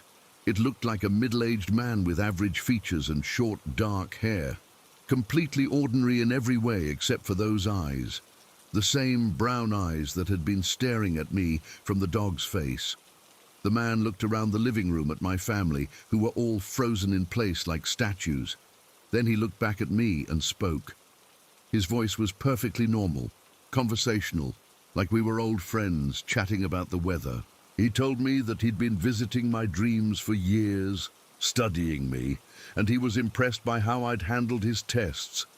He said that most children would have been completely paralyzed by fear, but I'd remained calm and made rational decisions, even in terrifying circumstances. He said this showed that I had potential, that I might be useful to him and others like him. Then he explained what he really was. He wasn't a monster or a demon or anything supernatural. He was just a person, but a person with abilities that most humans didn't have. He could enter people's dreams and control them, shape them into whatever he wanted. He could also change his physical form in the waking world, taking on the appearance of animals or other people. He said there were others like him, and they were always looking for new recruits. Children were ideal because their minds were more flexible, more willing to accept impossible things as normal. He'd been testing me to see if I might be compatible with their kind of existence. The man walked over to where my parents were sitting, still frozen like mannequins. He reached out and touched my mother's face, and she suddenly came to life, looking around in confusion. But when she saw the naked stranger in our living room, instead of screaming or running, she just smiled and nodded at him like he was a welcome guest. He'd taken control of her, I realized. He could make her do or feel anything he wanted. That's when the fear finally hit me. For 4 years, I'd been experiencing these nightmares without feeling scared because they weren't real nightmares. They were recruitment tests designed to evaluate my psychological response to extreme situations. And the creature I'd been seeing wasn't a monster. It was this man's true form, the predatory thing he became when he stopped pretending to be human. But now that the test was over, now that he was revealing his real purpose, the artificial calm was gone. I could finally feel the terror I should have been experiencing all along, and it was overwhelming. I tried to run, but I discovered I couldn't move. He'd frozen me in place, just like he'd done to my family. I could only stand there and listen as he explained what would happen next. He said I had a choice to make, but not the same choices I'd been given in the previous dreams. This time, I could either come with him willingly and learn to use abilities like his, or I could resist and he'd take me anyway, but the process would be much more unpleasant. He gestured toward my family, who were all sitting there with those blank, controlled smiles on their faces. He said if I chose to resist, he'd have to eliminate them to prevent them from interfering later. But if I cooperated, he'd leave them alone and simply erase their memories of me, like I'd never existed. The man walked back over to me and put his hand on my shoulder. His touch was cold, much colder than human skin should be. He said I had until the count of 10 to decide, and then he started counting. By the time he reached 5, I could feel my mind starting to fragment.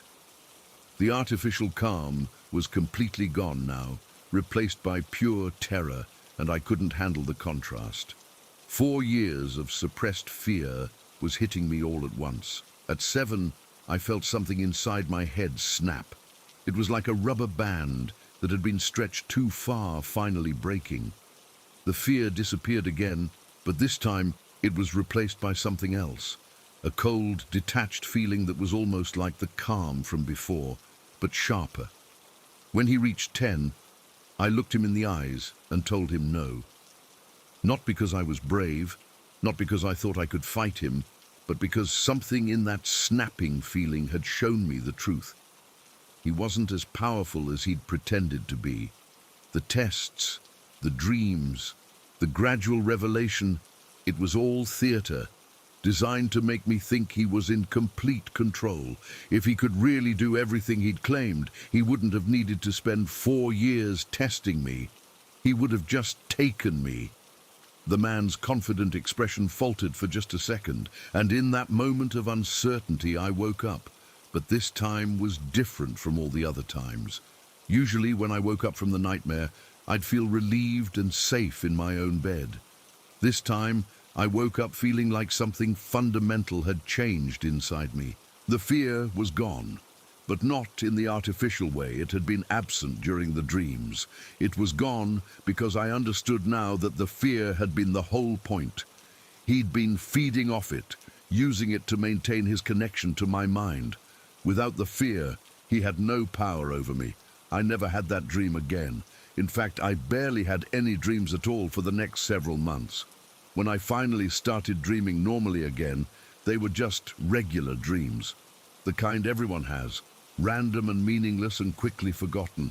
But sometimes, even now as an adult, I'll catch a glimpse of someone out of the corner of my eye, and for just a second, they'll look wrong. Their proportions will seem off, or they'll move in a way that doesn't look quite human. And I'll remember that man in my living room explaining that there were others like him, and I'll wonder if maybe he was telling the truth about that part.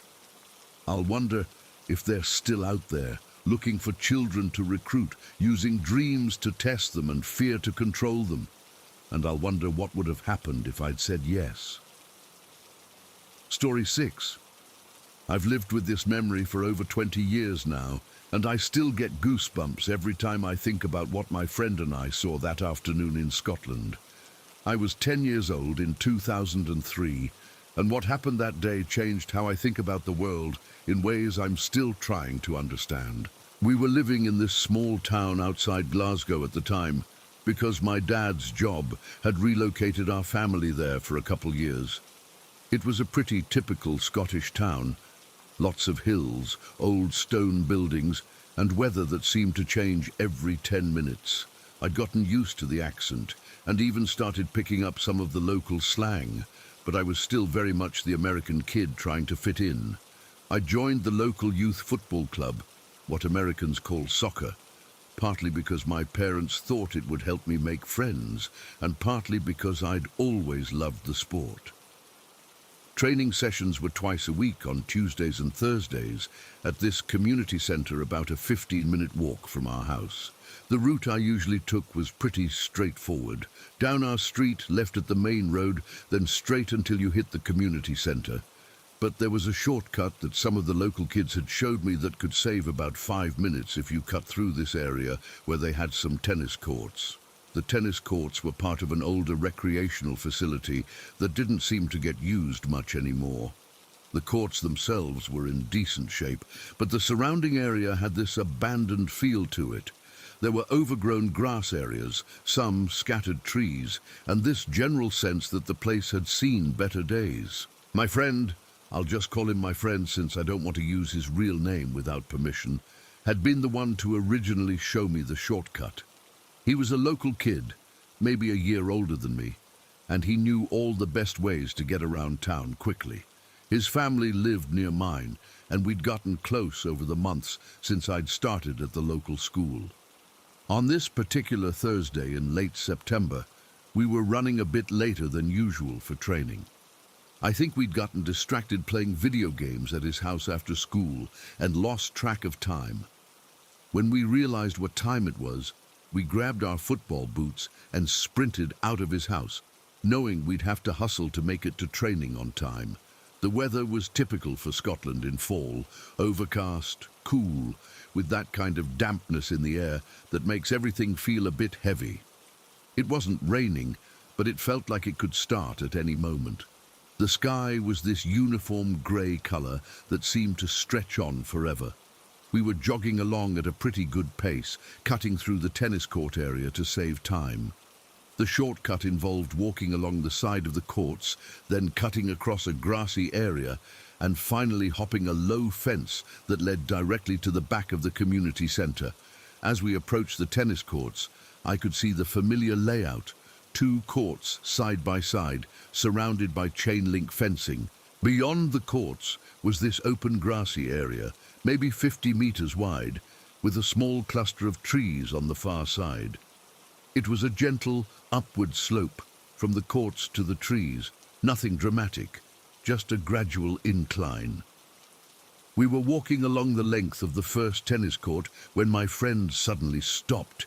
He grabbed my arm and pointed toward the trees. Standing among the trees, maybe 40 meters away from us, was a woman. At first glance, there was nothing particularly unusual about her. She appeared to be middle-aged, average height, wearing what looked like a long coat or dress. Her hands were clasped in front of her, and she was facing in our direction. But something about her immediately felt wrong. She was completely, absolutely motionless. I don't mean she was standing still like a person normally stands still. I mean she wasn't moving at all. No shifting weight from one foot to the other, no slight movements of her head or hands, no breathing that you could detect even from a distance. She was frozen like a statue. My friend and I looked at each other, both of us clearly seeing the same thing. We kept walking along the tennis court, and as we moved, we kept our eyes on the woman in the trees. She never moved, not even slightly. As we got closer, more details became apparent, and they were all wrong. Her entire appearance was this uniform grey colour. Not just her clothing, but her skin, her hair, everything. It was like someone had taken a black and white photograph and placed it standing upright in three-dimensional space. But it wasn't flat like a photograph. She had depth and dimension. I could tell she was a three-dimensional object, not a picture or a poster. She cast a shadow on the ground behind her, but the colouring was completely unnatural, this faded, washed-out grey that didn't match anything else in the environment. Her clothing looked old-fashioned, like something from maybe 50 years earlier. A long coat that went down to her ankles with buttons up the front. Her hair was styled in a way that seemed dated, pinned back in a neat arrangement that looked very formal. But the most disturbing thing was her face. Even from 30 meters away, I could see that she was looking directly at us. Her head was turned toward where we were walking, and I had the distinct impression that her eyes were tracking our movement. But her expression never changed, and her head never moved to follow us as we walked parallel to her position. My friend and I had slowed our pace considerably by this point. We were both staring at this woman, trying to figure out what we were looking at. I remember thinking that maybe she was some kind of mannequin or display that someone had put up for some reason.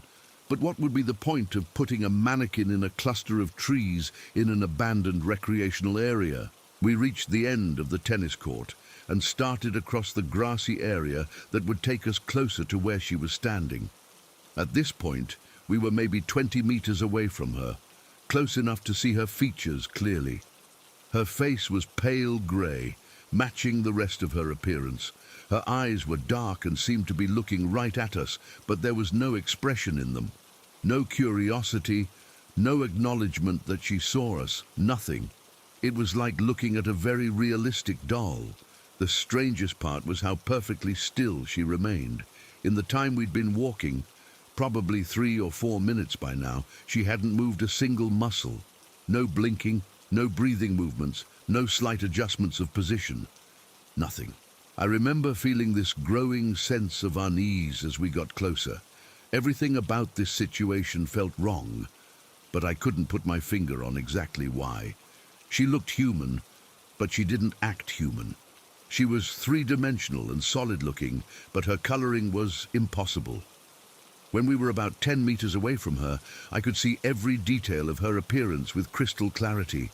Her face was smooth and pale, with features that looked normal, but somehow too perfect, too uniform. Her hair was exactly the same grey color as everything else about her, pulled back in this precise arrangement that didn't have a single strand out of place. Her coat was buttoned all the way up to her neck, and her hands were clasped in front of her at waist level. Her feet were together, and she was standing perfectly upright, like someone posing for a formal portrait. But it was her eyes that bothered me the most. They were definitely looking at us, but there was no life in them. They reminded me of the eyes on a painted portrait, realistic looking, but without any spark of consciousness behind them. My friend and I had stopped walking altogether at this point. We were standing there in the grass, maybe 8 meters away from this grey woman, both of us trying to figure out what the hell we were looking at. I wanted to say something to her, to call out and see if she'd respond. But something in my gut told me that would be a very bad idea. There was an atmosphere around her, an aura of wrongness that made me feel like I shouldn't draw her attention any more than we already had. Instead, we started backing away slowly, keeping our eyes on her the whole time. She still didn't move. Her head didn't turn to follow us. Her body didn't shift position. Nothing. She remained exactly as we'd first seen her, hands clasped, facing the direction where we'd been walking. When we'd backed up maybe 15 meters, my friend grabbed my arm and jerked his head toward the fence we needed to climb to get to the community center. We both understood that we needed to get out of there, and fast. We turned and ran toward the fence, not looking back. I could hear our footsteps squelching in the damp grass and our breathing getting heavier as we sprinted. The fence was only about 30 meters away, but it felt like it took forever to reach it. We scrambled over the fence as quickly as we could, our football boots slipping on the wet chain links. Once we were on the other side, we finally stopped and looked back toward where we'd seen the woman. From this new angle, behind the fence and partially blocked by some bushes, we could just barely make out the cluster of trees where she'd been standing. But we couldn't see her anymore. Whether that was because of our new viewing angle or because she was no longer there, I couldn't tell. We didn't talk about what we'd seen as we walked the last 100 meters to the community center.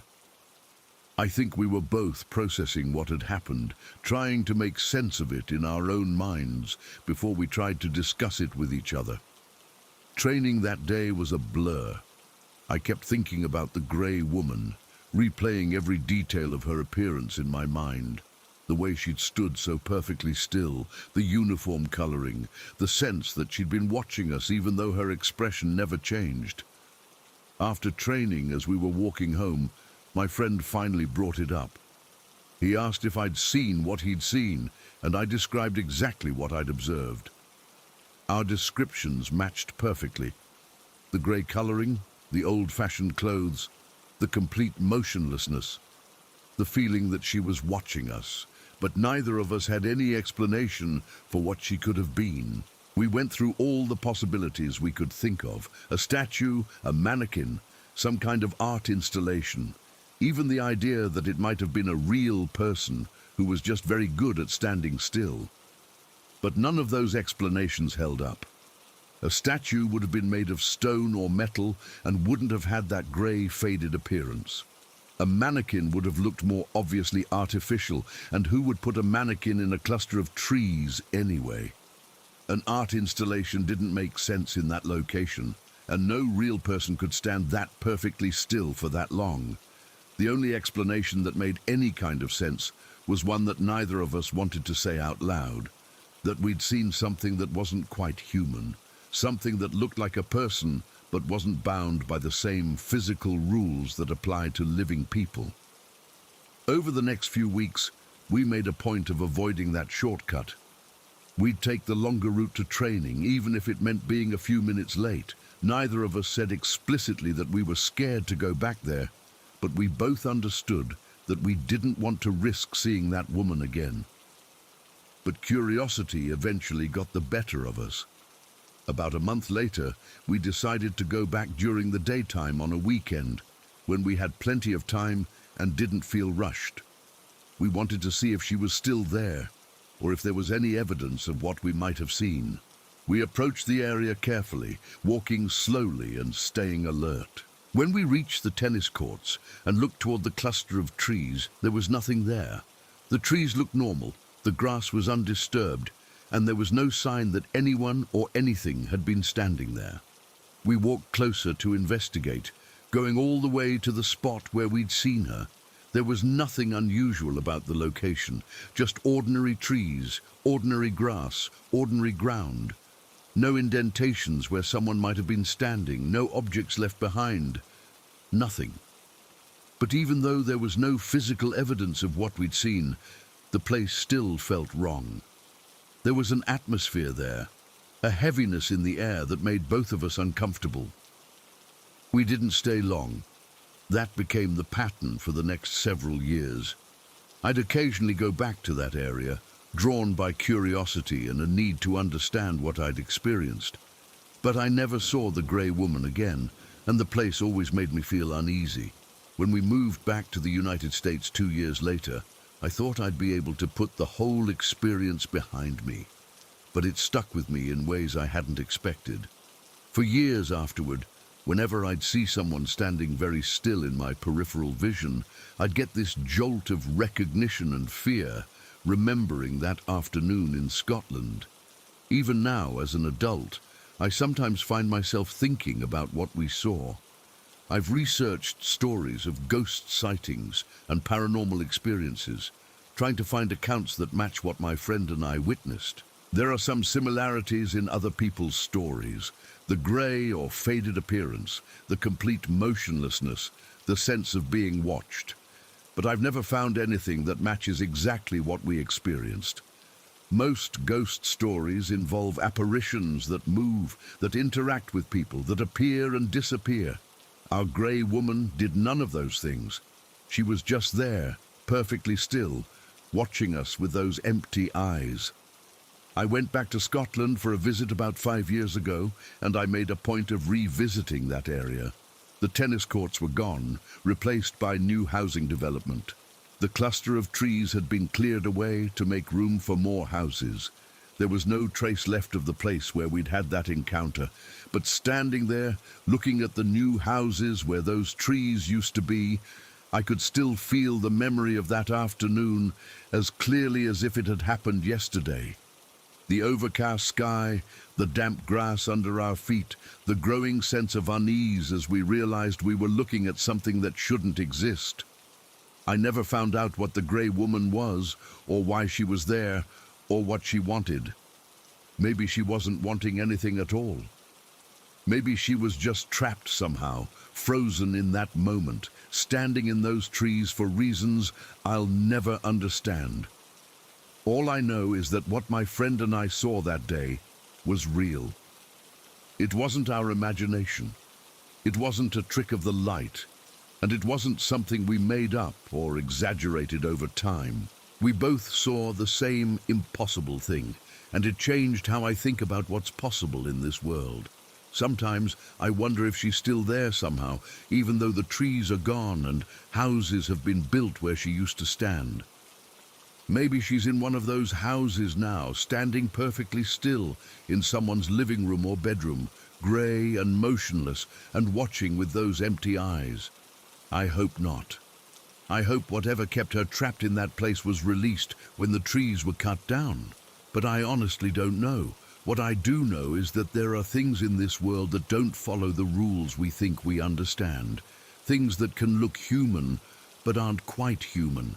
Things that can stand perfectly still for impossible lengths of time. Things that can watch us with intelligence, but without any spark of life. And once you've seen something like that, you never forget it. Even 20 years later, I can still picture her exactly as she was, grey and still and wrong in every possible way, but undeniably real. She was there and we saw her, and I'll never understand what she was or why she chose to show herself to us that day. But I'm glad we ran when we did. Even now, all these years later, I'm absolutely certain that was the right choice. Story 7.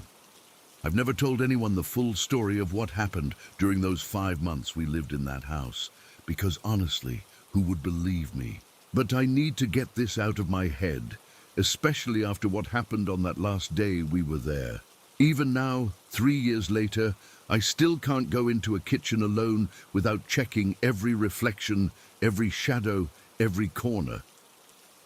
It all started when my dad died. He had a heart attack at home on a Tuesday morning in March while getting ready for work. I was 16, and my mum and I were completely devastated. We'd never expected something like that to happen. Dad was only 48, seemed healthy, never had any major health problems. One minute he was drinking his coffee and complaining about traffic reports on the radio, and the next minute he was gone. The months after the funeral were a blur of grief and financial stress. Dad's life insurance helped, but it wasn't enough to cover the mortgage and all our other expenses.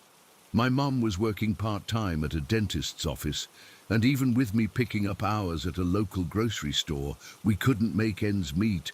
That's when my mum's friend offered to help us out. I'll call her Sarah, though that's not her real name. Sarah was someone my mum had worked with years earlier, and they'd stayed in touch even after my mum left that job to focus more on raising me and my younger sister. Sarah's situation was similar to ours, but in reverse. Her mother had died about 8 months earlier from cancer, and Sarah had inherited her mother's house. It was a decent-sized place with 4 bedrooms, way too big for just Sarah living alone. She suggested that my mum, my sister and I could move in with her, at least temporarily, to help both families deal with their situations. My mom was reluctant at first. She didn't want to feel like we were charity cases.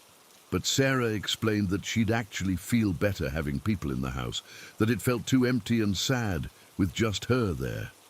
Plus, we could help with expenses and upkeep, making it beneficial for everyone. The house itself was nice enough. A two-story colonial built in the 1970s, with a big backyard and a kitchen that had been recently renovated.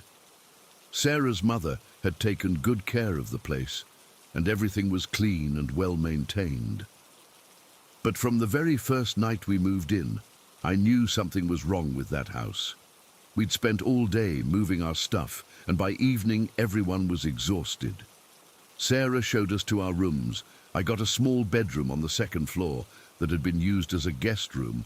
My sister got another guest room, and my mum took the room that had belonged to Sarah's mother.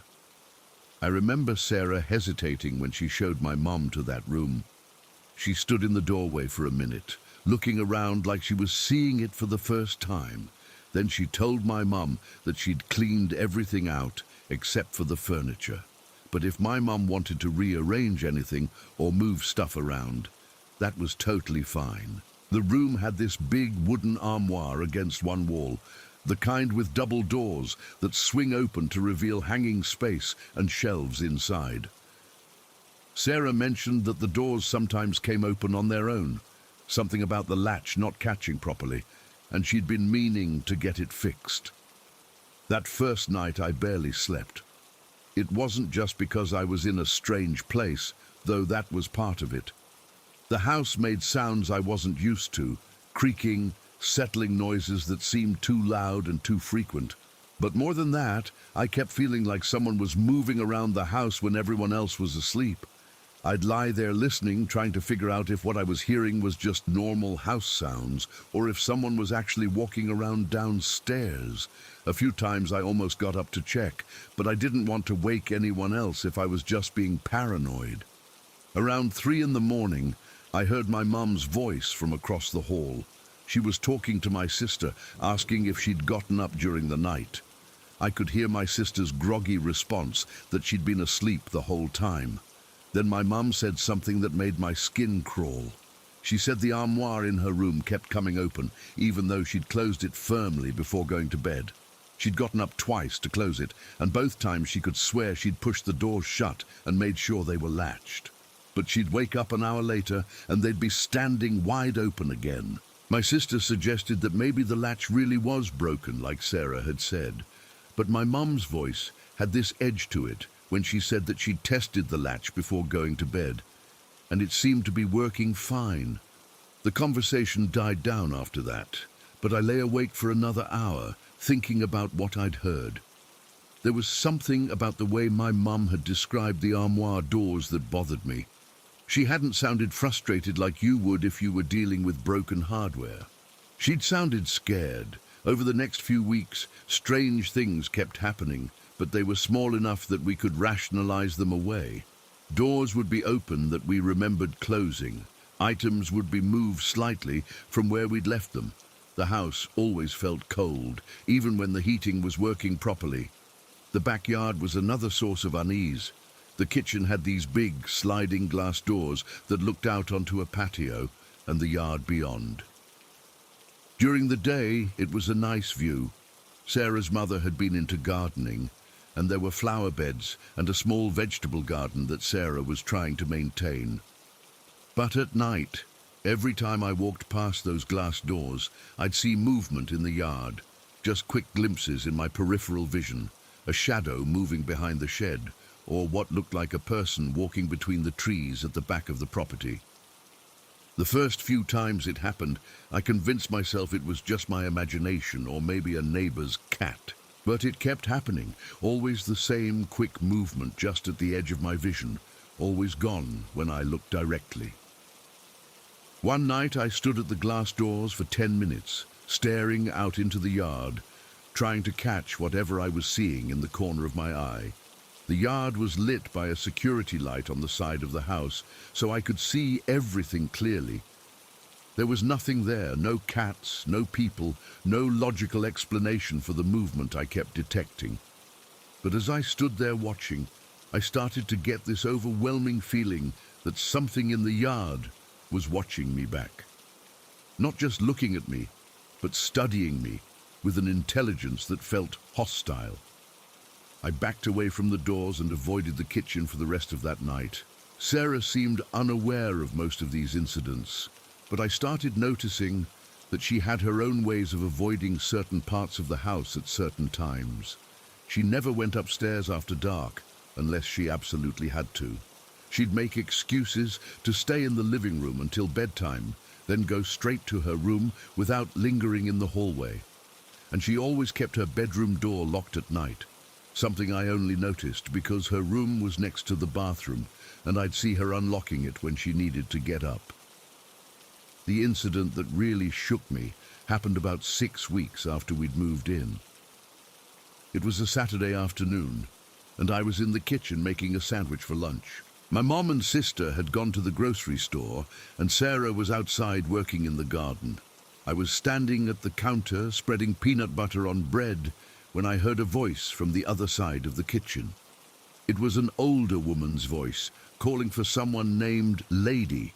But it wasn't just calling, it was the specific way you'd call a pet, with that particular tone and inflection people use when they're trying to get a dog's attention. The voice said, "Lady, come here, lady," in this sing-song way, like someone calling their dog in for dinner. I froze with the knife in my hand, listening. The voice came again, same tone, same words, but this time it seemed to be coming from the direction of the stairs. I knew it wasn't my mom or my sister. They weren't home, and besides, this voice was different. Older, with a slight rasp to it that neither of them had. And we didn't have a dog. Sarah didn't have a dog either.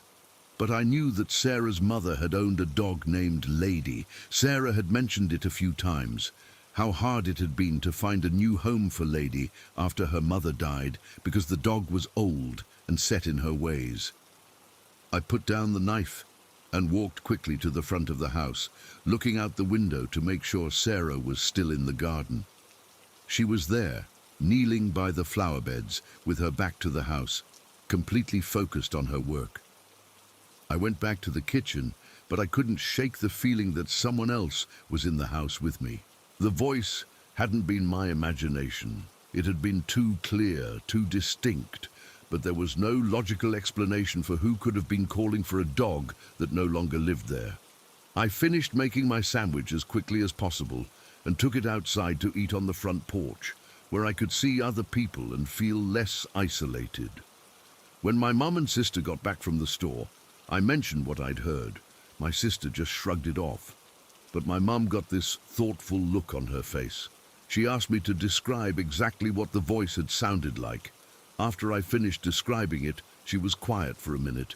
Then she said that Sarah had shown her some old photos of her mother, and in several of them, her mother was with a golden retriever. The dog's name had been Lady, and according to Sarah, her mother had absolutely doted on that dog. That night at dinner, my mom casually asked Sarah about her mother's dog. Sarah's face got this sad expression, and she told us that Lady had been her mother's constant companion for 12 years. After her mother died, Sarah had tried to keep Lady, but the dog seemed lost without her owner. She wouldn't eat regularly, wouldn't play, and spent most of her time lying by the front door like she was waiting for Sarah's mother to come home. Eventually, Sarah had found an older couple who were willing to take Lady in, but the dog had died just a few months later. Sarah believed Lady had died of grief, missing her original owner too much to adapt to a new home. As Sarah talked about Lady, I watched her face carefully.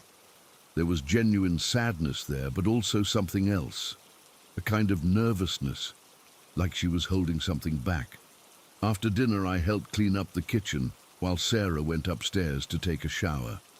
As I was loading the dishwasher, I asked my mum if she thought it was possible that what I'd heard earlier was somehow connected to Lady and Sarah's mother. My mom was quiet for a long time, wiping down the counters. Finally, she said that she'd been having her own strange experiences in the house. Things she hadn't wanted to worry me and my sister with. But hearing what I'd experienced made her think that maybe the house itself was holding on to memories of the people who used to live there. That conversation was on a Saturday night. What happened the following Tuesday changed everything. It was around 7 in the evening.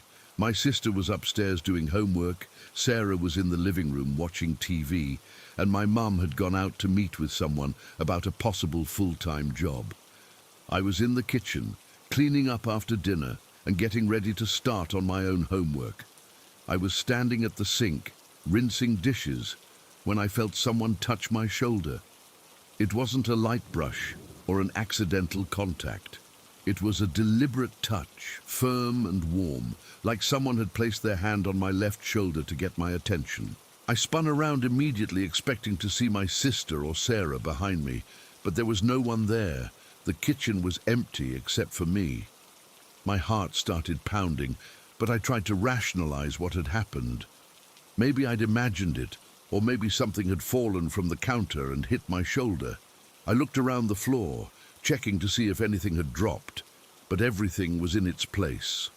I was about to go back to the dishes when I caught sight of the microwave. The microwave was mounted under one of the cabinets, positioned so that its black glass door reflected part of the kitchen behind me. And in that reflection, I could clearly see the silhouette of a person standing directly behind where I was standing. The silhouette was of an older woman, shorter than me, with her hair pulled back in a bun or some kind of updo.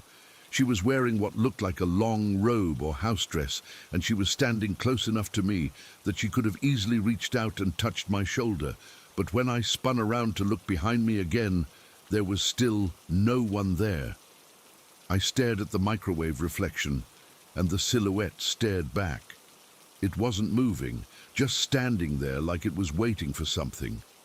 I could make out details, the shape of her face in profile, the way her hands were clasped in front of her, even the pattern on her dress. I took a step to the left, and my own reflection moved in the microwave glass. But the other silhouette stayed exactly where it was, like it was anchored to that spot, regardless of where I moved. That's when I started backing toward the kitchen doorway, keeping my eyes on the microwave reflection. The silhouette remained stationary until I was almost out of the kitchen. Then, just as I reached the doorway, it turned its head to look directly at me. Even though I was only seeing it in reflection, even though it was just a dark shape against the darker background, I could feel its eyes meeting mine. There was an intelligence there, a personality that was definitely not my imagination. I ran into the living room where Sarah was still watching TV. I must have looked pretty shaken up because she immediately asked what was wrong. I told her everything that had just happened. The touch on my shoulder, the silhouette in the microwave reflection, the feeling that someone was standing right behind me, even though no one was there. Sarah's reaction was not what I expected. Instead of looking skeptical or suggesting that I'd imagined it, her face went completely white. She stared at me for a long moment, then said something that gave me chills. She said that in all the months since her mother had died, in all the strange things that had happened in the house, no one had ever reported being physically touched by anything. She'd seen shadows, heard sounds, felt cold spots, but never actual physical contact. She said that her mother had been a very hands-on person, someone who expressed affection through touch, patting people's shoulders, hugging them, always reaching out to make physical connection with the people she cared about.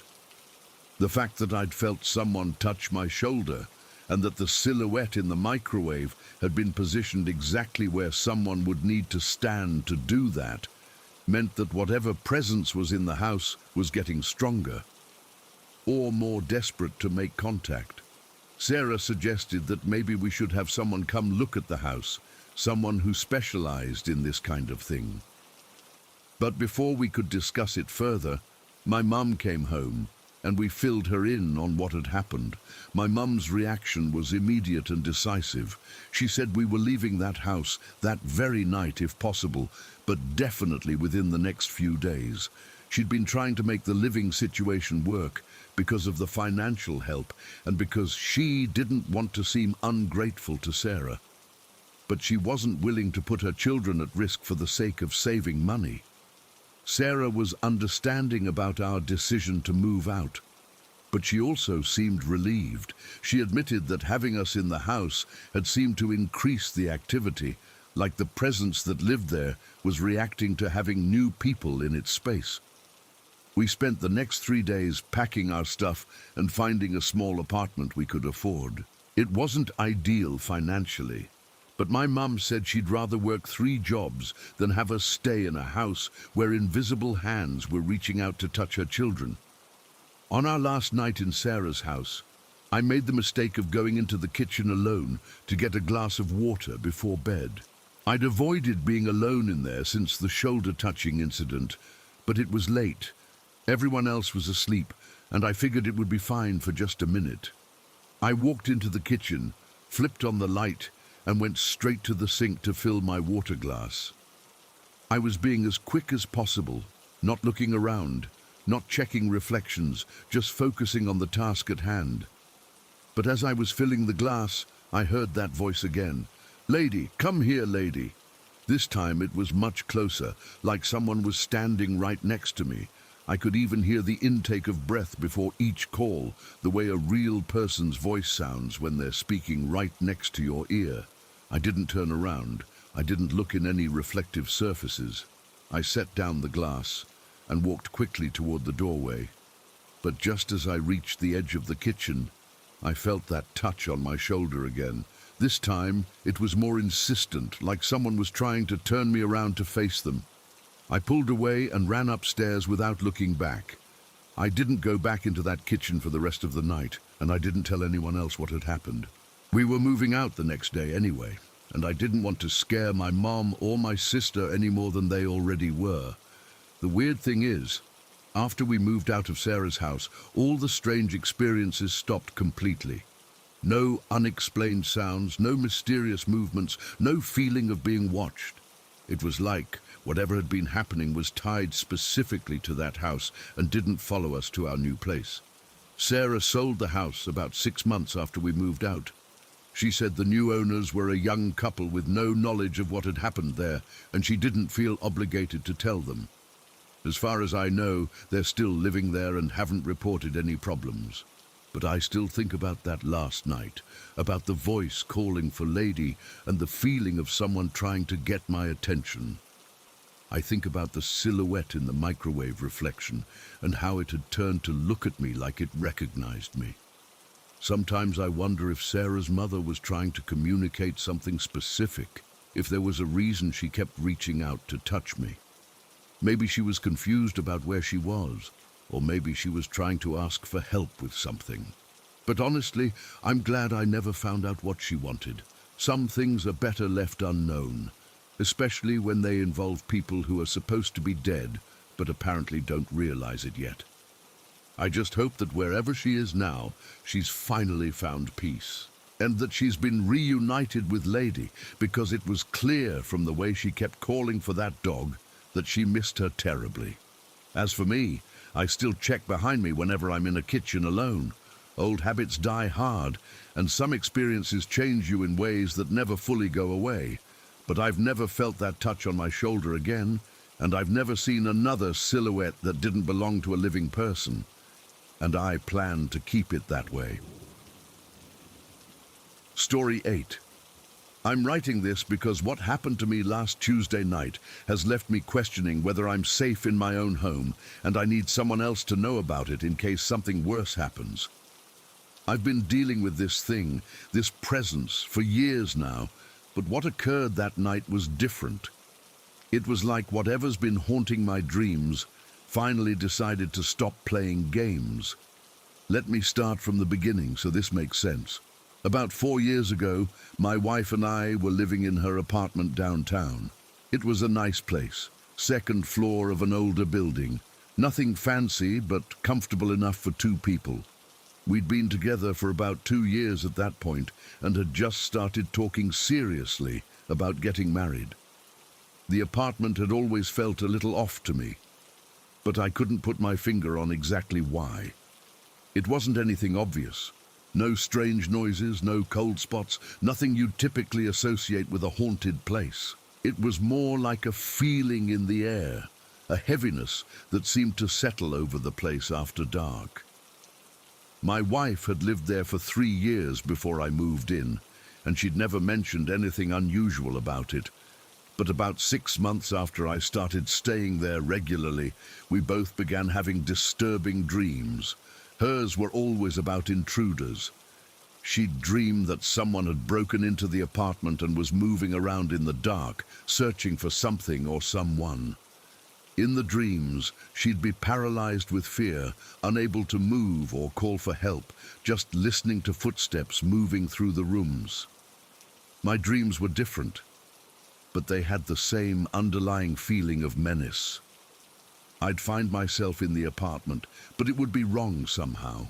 The layout would be different, or there would be rooms that didn't exist in real life, or the windows would look out onto places that weren't there during the day. But the worst part of my dreams was the presence I could sense moving through the apartment. I never saw it clearly, just caught glimpses in my peripheral vision or sensed it in rooms I couldn't see into. But I always knew it was there, and I always knew it was looking for me. The dreams continued for months, becoming more frequent and more vivid. We'd wake up exhausted, feeling like we hadn't really slept at all. We started comparing notes, and we realized that we were often having these disturbing dreams on the same nights. That should have been our first clue that something genuinely wrong was happening in that apartment. The night that changed everything was a Thursday in October. I remember the date exactly because it was 2 days before my birthday, and my wife had been planning a small party for the weekend. We'd gone to bed around 11 o'clock, both of us tired from long days at work. I fell asleep quickly, which had become unusual for me in that apartment. Usually I'd lie awake for an hour or more, feeling anxious and alert for no reason I could explain, but that night I dropped off immediately into what I thought was going to be a normal, peaceful sleep. Instead, I found myself in the most vivid, lucid dream I'd ever experienced. I was lying in bed, but I was completely aware that I was dreaming. I could see the bedroom exactly as it looked in real life, could feel the weight of the blankets on my body, could even hear my wife's breathing beside me, but I could also sense that something was wrong. There was a presence in the room with us, something that definitely shouldn't be there. I tried to turn my head to look around, but I couldn't move. My body was completely paralyzed, even though my mind was fully alert and aware of what was happening. I could see the bedroom door, which was partially open, and I could make out the hallway beyond it, lit by the small nightlight we kept plugged in near the bathroom. That's when I saw it. There was a dark shape moving along the floor near the foot of our bed. It was low and indistinct, like a shadow that had somehow become three-dimensional and gained the ability to move independently. I couldn't make out any specific features, but it was definitely there, definitely moving with purpose. The shape slid across the floor from my side of the bed toward the door, moving in a way that didn't look quite natural. It flowed more than walked, like smoke or liquid given form and intelligence. As it moved, I could feel its attention focused on me. Even though I couldn't see eyes or a face, I knew it was aware of me watching it, and it was aware that I was aware of it. There was a malevolent intelligence behind its movement, a consciousness that felt ancient and hungry. The shape reached the doorway and paused there for a moment. I had the distinct impression that it was deciding what to do next, like it was weighing its options. Then it flowed out into the hallway and disappeared from view. That's when I managed to force myself awake. I sat up gasping, my heart pounding and my whole body covered in cold sweat. The room looked exactly as it had in the dream, but now it felt empty and normal. The oppressive presence was gone, leaving behind only the familiar sounds of the city at night filtering through our windows. My wife stirred beside me and asked what was wrong. I told her I'd had a nightmare, but I didn't go into details. How do you explain to someone that you've just seen a shadow creature moving around your bedroom floor? It sounds crazy, even when you've experienced it yourself. But she was more understanding than I expected. She said she'd been having a dream too, about someone breaking into the apartment. She'd heard footsteps and felt like someone was searching through our things, looking for something specific. We compared the timing of our dreams, and they seemed to have been happening simultaneously. While I was watching the shadow shape move across our floor, she was dreaming about an intruder moving through the apartment. That was the first time I really understood that we weren't dealing with normal nightmares. Something was actually happening in that apartment, something that was affecting both of our subconscious minds at the same time. The experiences continued for another few months, but they seemed to be escalating. The dreams became more frequent and more intense. I started having episodes of sleep paralysis, where I'd be partially awake but unable to move, sensing that presence moving around the room while I lay helpless. My wife's intruder dreams became more detailed and more frightening. She dreamed that whoever was in the apartment was getting closer to finding us, moving methodically from room to room in a pattern that suggested they knew exactly where we were. Finally, we decided we had to get out of that place. We found a small house to rent on the other side of town, packed up our stuff, and moved out of the apartment as quickly as possible. For a while, I thought the change of location had solved our problem. The new house felt clean and peaceful, and for the first few weeks, I slept better than I had in months. But gradually, the nightmares started coming back. They were different now, though. Instead of being set in a specific location, they were more abstract, more psychological. I'd find myself in dark spaces filled with a sense of overwhelming dread, being pursued by something I could never quite see or understand. And they were followed by something new. Physical sensations that would jolt me awake with an immediate awareness of danger. My body would react before my conscious mind even understood what was happening, flooding me with adrenaline and the absolute certainty that something wanted to hurt me. These episodes happened maybe once or twice a month at first, but over time they became more frequent. I'd wake up in a panic, checking the doors and windows, searching the house for signs of an intruder that my rational mind knew wasn't there. My wife was concerned, but she wasn't experiencing anything similar in the new house. Whatever was affecting me seemed to have followed me specifically, rather than being tied to a location. I started wondering if moving the mirrors had somehow made things worse. When we'd packed up the apartment, I'd been the one to handle all the mirrors. We had several large ones that my wife used for getting dressed and doing her makeup. I'd wrapped them carefully and moved them myself, since they were fragile and expensive. But as I was packing them, I'd had this strange feeling that I was being watched through the mirrors themselves, like something was using them as windows to observe me. It was such a strong sensation that I'd actually covered them with blankets before loading them into the moving truck. In the new house, I'd positioned the mirrors differently than they'd been in the apartment, mostly because the room layouts were different. But something about their new positions felt wrong to me. I couldn't shake the feeling that I'd somehow disrupted something by moving them, maybe broken some kind of barrier or arrangement that had been keeping whatever was haunting me contained. The nightmares continued for months, always followed by that same jolt of physical awareness that danger was near. I learned to recognize the pattern. First the dream, then the sudden awakening with my heart racing and my body primed for fight or flight. But last Tuesday night was different. That's when everything escalated to a level that left me genuinely terrified for my safety. I'd gone to bed around 10:30, feeling more tired than usual. It had been a stressful day at work, and I was looking forward to getting a full night's sleep. My wife had fallen asleep quickly beside me, and the house was quiet except for the normal settling sounds. I drifted off without any trouble, but within what felt like minutes, I was trapped in the first nightmare. This one was more vivid than any I'd experienced before. I was in our bedroom, but it was wrong. The walls seemed to be breathing, expanding and contracting like the room was alive. The darkness was so complete that I couldn't see my hand in front of my face, but I could sense that presence moving around me, closer than it had ever been before. I forced myself awake, gasping and disoriented. I looked at the clock. I'd been asleep for maybe 20 minutes.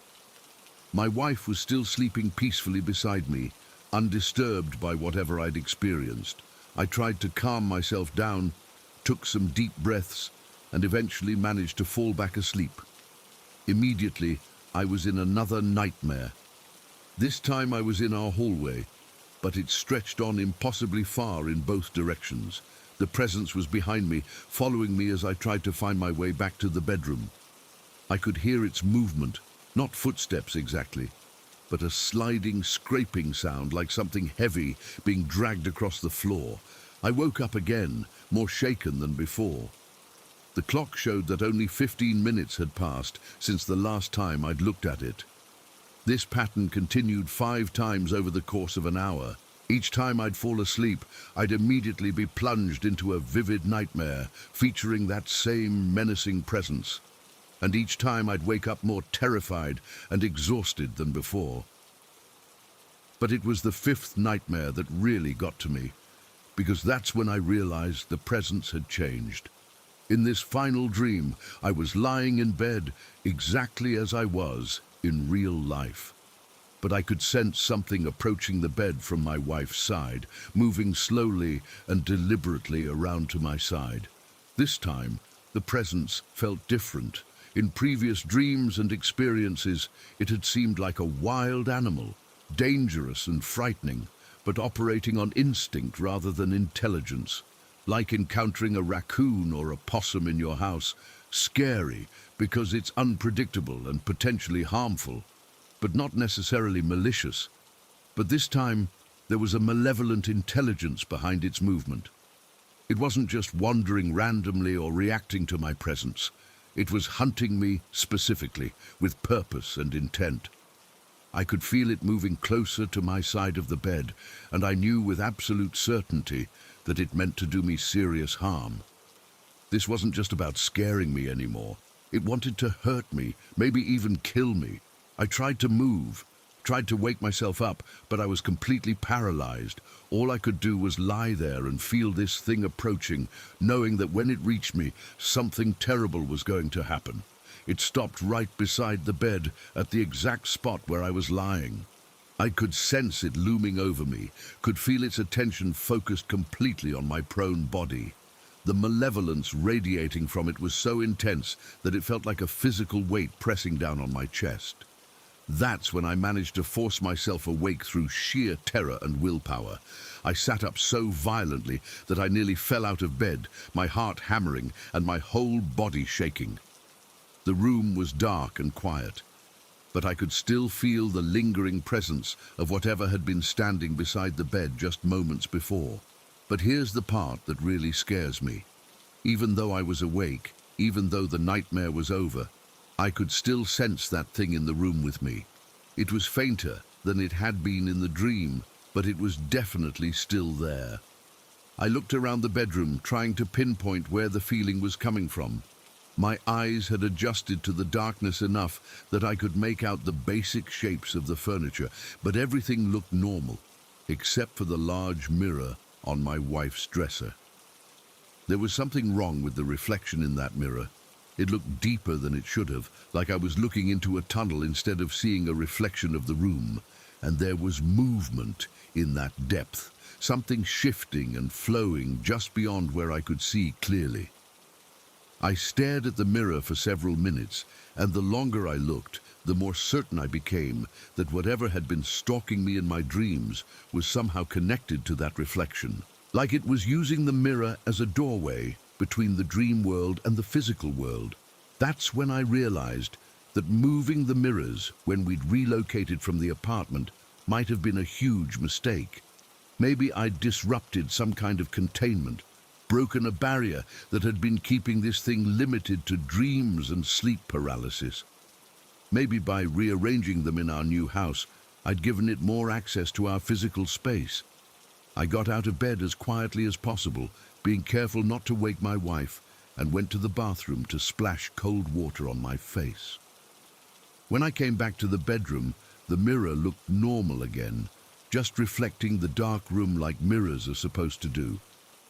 But I couldn't shake the feeling that I was being watched, that something was waiting for me to fall asleep again so it could continue where it had left off. I ended up staying awake for the rest of the night, sitting in a chair by the window and keeping one eye on that mirror. Every time I started to doze off, I'd jolt awake with the sensation that something was approaching the bed. When morning came and my wife woke up, I tried to explain what had happened. She was sympathetic, but I could tell she thought it was just an unusually bad night of nightmares, nothing more serious than that. But I know what I experienced. That thing, whatever it is, has been getting stronger and more aggressive over the years, and now it's figured out how to affect the physical world, not just my dreams. I'm terrified that it's angry about something I did when I moved those mirrors. Maybe I broke some kind of agreement or arrangement that it had been satisfied with before. Maybe it was content to just haunt my dreams as long as the mirrors stayed in their original positions. But now that I've changed things, maybe it feels like I've violated some kind of treaty. And maybe it's decided that simple nightmares aren't enough punishment anymore. I don't know what to do. I'm afraid to sleep, afraid to stay awake, afraid to be in the same room as those mirrors. But I'm also afraid to move them again in case that makes things even worse. All I know is that whatever was in that dream with me on Tuesday night had murder in its intentions. It wasn't just trying to scare me, it was trying to find a way to actually hurt me. And I have the terrible feeling that it's not going to give up until it succeeds. I'm writing this at 4 in the morning because I can't sleep, because every time I close my eyes, I can feel that presence moving around our bedroom, getting closer and closer to finding a way to cross over completely from the dream world into reality. And I don't know how to stop it. Story 9. I'm writing this because what happened at my parents' house in Nevada still haunts me, and I need someone else to know the full story before I lose my mind trying to make sense of it. This was about 3 years ago, and even now I get panic attacks when I think about what my parents saw that night, or rather, what they thought they saw. My family had this house built on a hillside outside Las Vegas back in 2015. It was my dad's dream house. 3 stories, with the bottom level built into the slope, so that my bedroom was basically at ground level in the back, but felt like a basement from the front of the house. The middle floor had the kitchen, living room and my parents' bedroom, and the top floor was my sister's room and a guest room. The layout was kind of weird because of how it was built into the hill. My room was directly under the kitchen, so I could hear everything that happened up there. Footsteps, chairs moving, the refrigerator humming, all of it. During the day, it didn't bother me, but at night, every little sound seemed amplified. In early 2021, my parents decided to downsize and move to a retirement community in Arizona. My sister was already away at college, and I was 22, working at a local casino and trying to save money for my own place. They offered to let me stay in the house for a few months while they got settled in Arizona and figured out whether to sell or rent the place. I thought it would be great having the whole house to myself.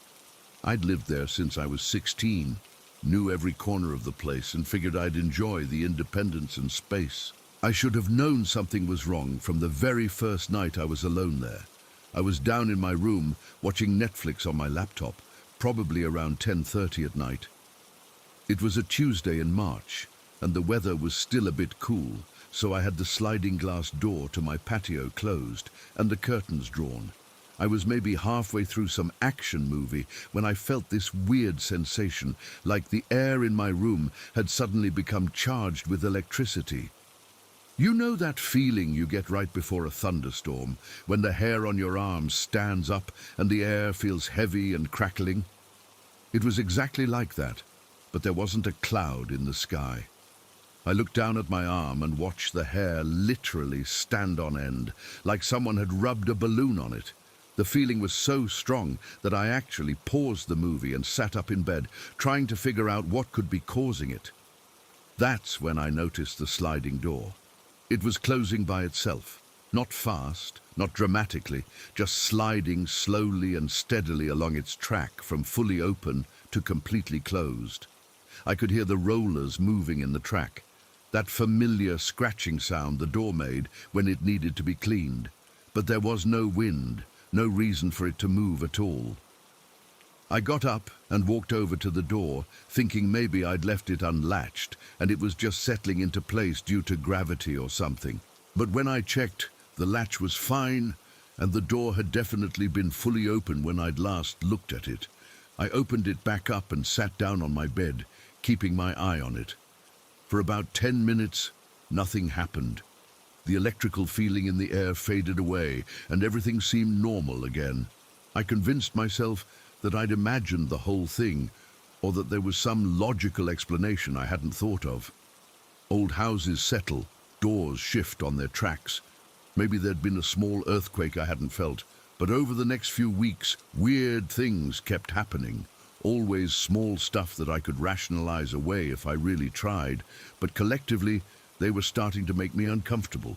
I'd come home from work and find lights on that I was sure I'd turned off. The TV in the living room would be on different channels than I'd left them on. Food in the refrigerator would be moved around, like someone had been looking for something. The worst was the sounds from the kitchen above my room. During the day when I was home, the kitchen was silent unless I was up there myself. But at night, especially after midnight, I'd hear what sounded like someone moving around up there, not just footsteps, but specific sounds. Cabinet doors opening and closing, chairs being pulled out from the table, the refrigerator door opening. One night I even heard what sounded like dishes clinking together, like someone was loading or unloading the dishwasher. The first few times it happened, I'd grab a baseball bat and go upstairs to check. But every time, the kitchen would be empty and dark, exactly as I'd left it. Nothing out of place, no signs that anyone had been there. I started leaving the kitchen lights on when I went to bed, thinking that would deter whatever was causing the sounds, but it didn't help. If anything, it made it worse, because now I could see light coming down the stairwell, but I was still hearing someone moving around up there. I called my parents a couple times to ask if they'd ever experienced anything unusual in the house, but they seemed genuinely puzzled by my questions. My dad suggested that maybe I was hearing the house settling, or sounds carrying from the neighbors' houses. My mom wondered if I was just lonely living there by myself and my mind was playing tricks on me. My sister was more sympathetic when I talked to her, but she said she'd never noticed anything weird when she was living there. She did mention that her room on the top floor always felt cold, even in summer, but she'd figured that was just because it was the highest point in the house. I might have continued trying to rationalize everything if it wasn't for what happened on that Thursday night in May. That's the night that changed everything. And that's the night I finally understood that something genuinely wrong was happening in that house. My parents had been gone for about 2 months at that point, and I'd gotten used to the strange sounds and unexplained incidents. I'd learned to sleep with earplugs to block out the kitchen noises, and I'd started spending most of my time in the living room on the main floor rather than down in my bedroom. On this particular Thursday, I'd made plans to stay overnight at my friend's house. He lived about 20 minutes away, and we were planning to get up early Friday morning to go hiking.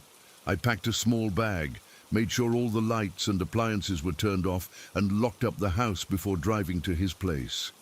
We had dinner, played some video games, and I crashed on his couch around midnight.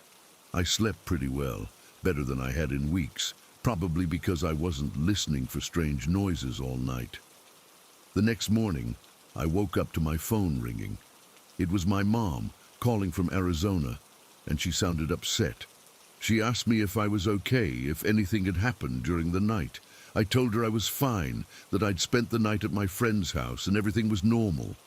There was a long pause, and then she told me something that made my blood run cold.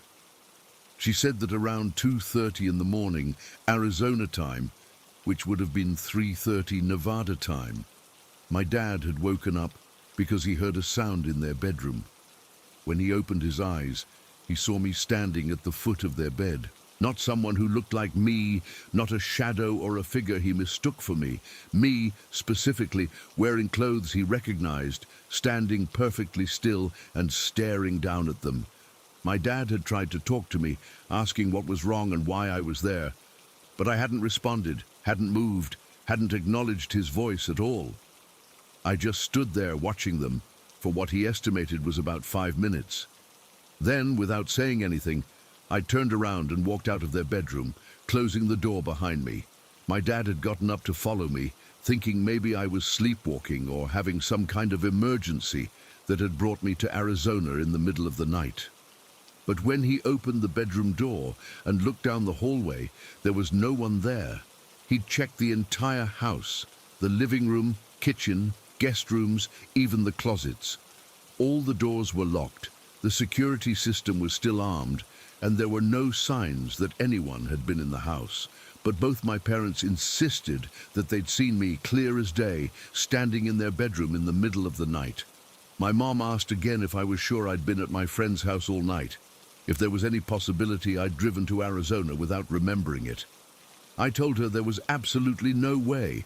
I'd been asleep on my friend's couch, and his family could verify that I'd been there since the evening before. The conversation ended with all of us confused and disturbed, but with no explanation for what had happened. I drove back to the house that Friday afternoon, feeling deeply unsettled. If my parents had really seen me in their bedroom in Arizona while I was asleep in Nevada, then something was seriously wrong. Either they were both having some kind of shared hallucination, or something that looked exactly like me had somehow appeared in their house. Neither explanation made any sense, but the second one was too terrifying to really consider. When I got back to the house, everything looked normal from the outside. I unlocked the front door and went inside, checking each room carefully. Nothing seemed disturbed, nothing out of place, but the atmosphere felt different somehow. Heavier, more oppressive than it had been when I'd left. The electrical feeling I'd experienced that first night was back, making the hair on my arms stand up and giving me the sensation that storm clouds were gathering. I went down to my room and tried to relax, but I couldn't shake the feeling that I was being watched. Every few minutes, I'd look up from my phone or my laptop, expecting to see someone standing in the doorway or outside the sliding glass door. That night, the kitchen sounds were worse than they'd ever been. It started around 11:30, just as I was getting ready for bed. First, I heard footsteps, heavy and deliberate, moving back and forth across the kitchen floor. Then came the sound of chairs being dragged across the tile, that distinctive scraping noise that made my teeth ache. But what I heard next was something completely new and absolutely terrifying. It sounded like two large men fighting violently in the kitchen directly above my bedroom. There were crashes, thuds, and what sounded like bodies slamming into the cabinets and walls. I could hear chairs being thrown, dishes breaking, and this awful grunting and struggling noise like two people locked in mortal combat. The fight went on for at least 10 minutes, maybe longer. I lay in my bed, paralyzed with fear, listening to what sounded like my kitchen being destroyed by two people trying to kill each other. Finally, I forced myself to get up and call my sister. My hands were shaking so badly I could barely dial her number, but I needed someone else to know what was happening in case something happened to me. She answered on the third ring, sounding sleepy and confused. When I told her what I was hearing, she immediately became alert and worried. I could hear the fighting continuing overhead as I talked to her, and she could hear it too through the phone. She kept asking what I thought was happening, who could possibly be in the house, whether I'd called the police. But I hadn't called the police, because some part of me already knew that whatever was making those sounds wasn't human. The crashes were too loud, too violent, too sustained for any normal fight between intruders. My sister stayed on the phone with me for the entire duration of the fighting. We were both terrified, both trying to make sense of sounds that defied explanation. When the noise finally stopped, the silence was almost worse than the chaos had been. My sister convinced me that we needed to go upstairs and check the kitchen, that we couldn't just hide downstairs and pretend nothing had happened. I crept up the stairs as quietly as possible, my sister still on the phone, giving me encouragement and asking for updates every few seconds. When I reached the main floor, I could see that the kitchen lights were on, which was strange because I always turned them off before going to bed. I stood at the entrance to the kitchen for a full minute, gathering my courage, before finally stepping inside and looking around. The kitchen was completely undamaged. Every dish was in its place, every chair was pushed neatly under the table, every cabinet door was closed. The room looked exactly as I'd left it hours earlier, as if nothing had happened. But I knew what I'd heard. My sister had heard it too. There had definitely been a violent fight happening in that room just minutes before, but there was no evidence of it whatsoever.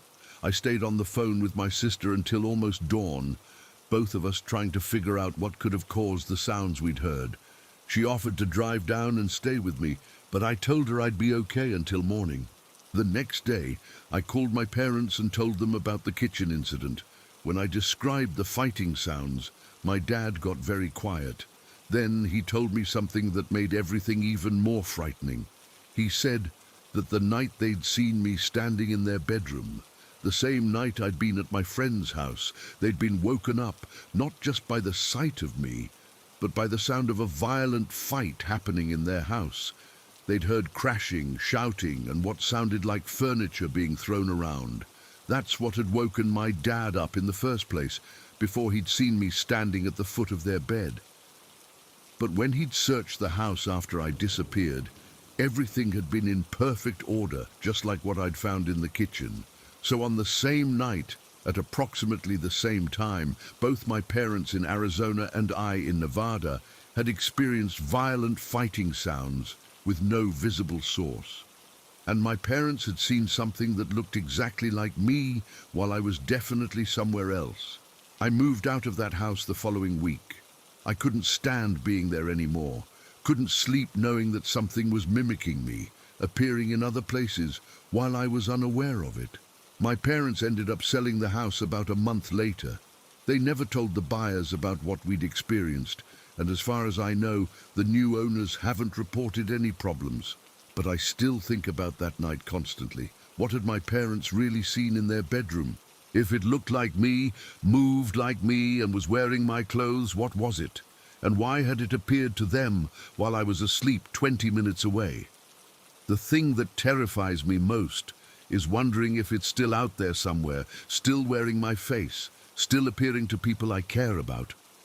What if it shows up to my friends, my co-workers, my girlfriend, acting like me but with unknown intentions? How would I ever prove that whatever they'd seen wasn't really me? I've done research into doppelgangers, shapeshifters, and other paranormal phenomena that might explain what happened. But most of the stories I've found involve the double appearing to the person themselves, not to their family members while the person is somewhere else. The fighting sounds are another mystery. Both my sister and my parents heard the same violent struggle, but in different locations and at different times. It's like some kind of supernatural event was playing out simultaneously in multiple places, with me somehow at the center of it. I don't know what that house was doing to me or what it unleashed when my family moved away and left me there alone. All I know is that something took my form and used it for purposes I can't understand. And the worst part is, I have no way of knowing if it's still doing that somewhere to someone. I have no way of knowing if that thing is still out there, still pretending to be me when I'm not around to prove otherwise. Sometimes I wake up in the middle of the night with the absolute certainty that something is wrong, that someone somewhere is looking at my face on something that isn't me. But there's nothing I can do about it. I just have to live with the knowledge that whatever was in that house created a perfect copy of me, and I have no idea where it is or what it wants. All I can do is hope it stays away from the people I love, but I don't think it will. Story 10. I've been putting off writing about what happened in my basement that day because honestly, it's the kind of thing that makes you question your own sanity. But I need to get this out, and maybe someone else has dealt with something similar and can help me make sense of it. I'm a contractor, have been for about 15 years now. I specialize in renovation work, mostly older houses that need updating or repair. Over the years, I've worked in probably 300 different homes, and let me tell you, some of them have been seriously messed up. I don't mean structurally, though that's often part of it. I mean, there are houses out there where things happen that can't be explained by faulty wiring or settling foundations. Houses where you'll be working alone and suddenly hear footsteps upstairs when you know for a fact nobody else is in the building. Places where tools go missing and then show up in rooms you haven't even been in yet. Most contractors I know have stories like this, but we don't talk about them much. You mention ghosts or spirits to a client, and they start wondering if you're the kind of guy they want working in their house unsupervised. But the thing is, after 15 years of this work, you develop a sense for houses that have something extra going on. The temperature feels different. The air moves in ways it shouldn't, and you get this constant feeling that someone is watching you work. My own house is one of those places. I bought it about 8 years ago, a 1970s ranch-style house that needed a lot of work. The previous owners were an elderly couple who'd lived there for 30 years before moving to a nursing home. From what I gathered, they'd been happy there, so I wasn't expecting any problems. The house has a full basement that I converted into my workshop and storage area. Half of it is set up with workbenches, tool cabinets, and all my equipment. The other half has the laundry room, furnace, and general storage. From the day I moved in, that basement felt off. Not scary exactly, just like I wasn't alone down there. I'd be working on a project and catch movement in my peripheral vision, or I'd hear sounds that didn't match what I was doing. For the first few years, I wrote it off as typical old house stuff. Pipes expanding and contracting, the furnace cycling on and off, mice in the walls. I'm used to those kinds of sounds from all the houses I've worked in, but gradually the incidents became harder to ignore. Tools would be moved from where I'd left them. I'd set down a screwdriver on the workbench, turn around to get something else, and when I looked back, the screwdriver would be on the floor across the room. My wife started complaining that she felt uncomfortable doing laundry down there. She said it felt like someone was standing right behind her, close enough to touch, but when she'd turn around, nobody would be there. The breaking point came about 2 years ago when I decided to consult someone who might be able to explain what was happening. I know how this sounds coming from a contractor. Guys in my line of work are supposed to be practical, rational, focused on things you can measure and fix with tools. But I was tired of feeling like an intruder in my own basement, and my wife was starting to refuse to go down there at all. Through a friend of a friend, I got in touch with this woman who claimed to be psychic. I was skeptical as hell, but I figured it couldn't hurt to have her take a look around and see what she thought. Her name was Margaret, probably in her mid-60s, very matter-of-fact and professional. She didn't come in with crystals and incense and a bunch of mystical nonsense.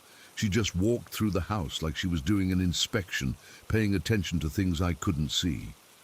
When we got to the basement, she spent about 20 minutes down there, moving from area to area and just standing quietly. Finally, she came back upstairs and sat down at my kitchen table. She told me there were 2 spirits in the basement.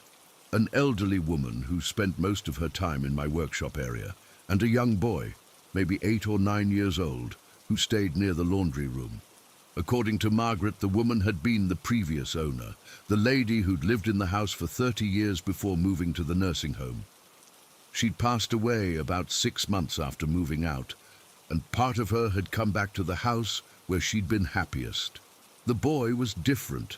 Margaret said he'd been there much longer, probably since before the house was built. He wasn't connected to any recent death or trauma. He was just a child who'd gotten lost somehow and ended up attached to that particular piece of land. Margaret said neither of them meant any harm. The woman was just confused about where she belonged, and the boy was lonely and looking for attention. But having two spirits in the same space was creating tension, making both of them more active than they would be individually. She suggested that I try talking to them directly, acknowledging their presence, but setting clear boundaries about what behavior I would and wouldn't tolerate. I thanked Margaret for her time, paid her fee, and tried to decide whether I believed any of what she'd told me. On one hand, it seemed crazy to think there were dead people hanging out in my basement. On the other hand, it would explain a lot of the weird stuff that had been happening. I didn't do anything with Margaret's advice right away. I wanted to think about it, and honestly, I wasn't sure I was ready to start having conversations with invisible people. But then came the day that changed everything. This was about 3 weeks after Margaret's visit, on a Saturday afternoon in October. My wife had gone shopping with her sister, and I was downstairs working on a cabinet project for our kitchen.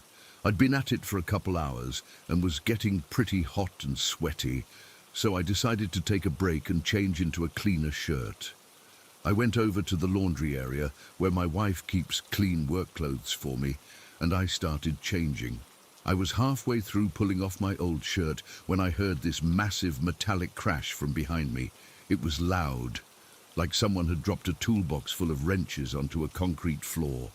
The sound echoed through the whole basement, and I could feel it in my chest. I spun around to see what had fallen, expecting to find tools scattered everywhere, or maybe something that had fallen off a shelf. But everything in the laundry room looked exactly as it had moments before. The sound had definitely come from the direction of the dryer, so I walked over and checked around it. Nothing on the floor, nothing out of place. I opened the dryer door and looked inside. It was empty, and there was nothing that could have made that kind of noise. I finished changing my shirt and went back to my project, but I was on edge. That crash had been way too loud and too specific to be explained by normal house settling. About 10 minutes later, I decided to call it a day and head upstairs. I was putting my tools away when I heard the exact same crash again. Same volume, same metallic sound, same location near the dryer.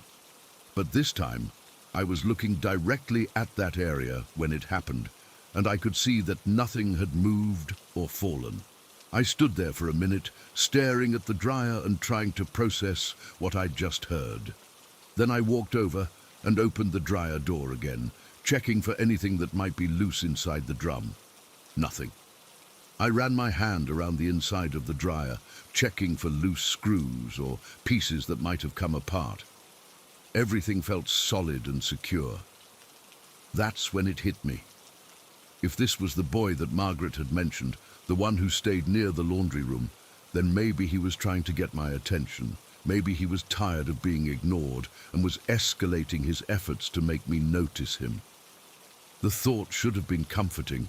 A child playing pranks is less scary than random supernatural chaos, but instead it made me feel worse, because if something invisible was deliberately trying to get my attention, that meant it was intelligent, aware, and capable of planning. It meant I was sharing my house with something that could think and make decisions about how to interact with me. I went upstairs and tried to distract myself with other projects around the house, but I couldn't stop thinking about those crashes. They'd been perfectly timed. Once while I was vulnerable and changing clothes, once while I was cleaning up and getting ready to leave. If the boy was trying to communicate with me, he'd chosen moments when I was focused on other things, when the sudden noise would have maximum impact.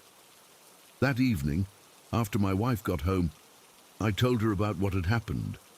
She listened to the whole story, and when I was finished, she was quiet for a long moment. Then she said something that really got to me. She said that over the past few weeks, she'd started feeling like the presence in the basement was getting more restless, more active. She'd been avoiding going down there not just because it felt uncomfortable, but because it felt like whatever was down there was getting impatient about something. We talked about Margaret's advice, about acknowledging the spirits and setting boundaries. My wife thought it was worth a try.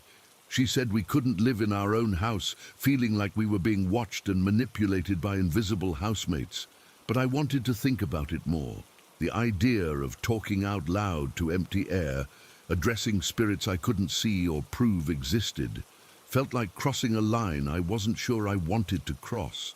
The decision was made for me the following Tuesday evening. I was down in the workshop, working on a repair job I'd brought home. It was around 7:30, getting dark outside, and my wife was upstairs cooking dinner. I was focused on my work, using a power saw, so the basement was filled with noise. When I shut off the saw to make an adjustment, I heard that metallic crash again. Same sound, same location, but this time it was followed immediately by two more crashes in rapid succession.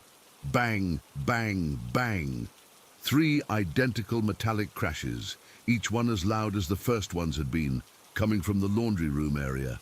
I set down my saw and walked over there, my heart pounding. This wasn't random noise anymore. This was a pattern, a deliberate sequence. Something was trying to communicate with me using the only method it had available. I stood in front of the dryer looking around the laundry room and tried to work up the courage to do what Margaret had suggested. Finally, I took a deep breath and spoke out loud to the empty room. I said that I knew someone was there and I understood they were trying to get my attention. I said I was willing to share the house with them, but I needed them to understand the rules. I told them they could stay, but they couldn't scare my wife or do anything that would make her feel unsafe. I said they couldn't interfere with my work or move my tools around. And I said that if they couldn't follow those rules, they'd have to leave. As I talked, I felt completely ridiculous. I was a grown man having a conversation with thin air, laying down ground rules for invisible roommates. If anyone had walked in and seen me, they would have thought I'd lost my mind. But something about saying it out loud, being direct and honest about the situation, made me feel better, like I was taking control instead of just being a victim of random supernatural harassment. When I finished talking, I waited for a response. I wasn't sure what I expected. Maybe another crash, or some kind of sign that my message had been received. Instead, there was complete silence. Not just quiet, but the kind of profound silence that makes you aware of your own heartbeat and breathing. I stood there for maybe 5 minutes, listening and waiting. Then I went back to my workbench and continued with my project. No more crashes that night. No more mysterious sounds or moved tools. In fact, it's been almost 2 years since that conversation, and the metallic crashing has never happened again. The basement still feels like someone else is there sometimes, but it's different now. Less intrusive, more respectful. My wife is comfortable doing laundry down there again, and I don't feel like I'm being watched while I work. Occasionally, I'll find a tool in a slightly different position than where I left it, or I'll hear quiet footsteps near the laundry room when I'm working late. But it feels harmless now, like living with very polite roommates who mostly keep to themselves. The thing that still gets to me, though, is the realization of what was really happening before I had that conversation. Those crashes weren't random supernatural events or residual energy from past trauma. They were deliberate attempts at communication from something intelligent that had been watching me for months, maybe years, something that understood my routines, knew when I would be most vulnerable to being startled, and had figured out exactly how to get my attention. The boy, if that's really what it was, had been playing with me, testing me, seeing how I'd react to increasingly obvious supernatural activity. And the scariest part is that he'd been successful.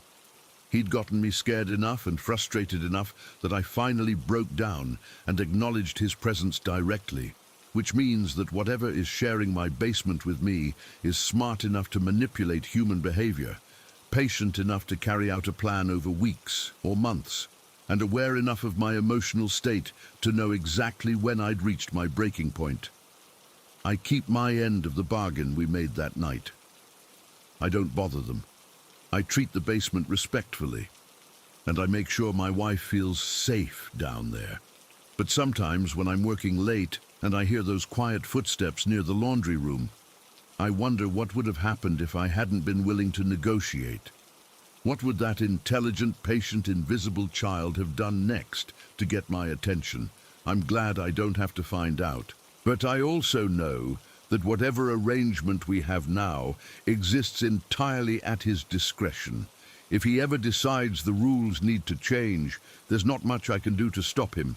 I just have to hope that our agreement continues to work for both of us, because the alternative is living in a house where something invisible has decided I'm not showing it enough respect.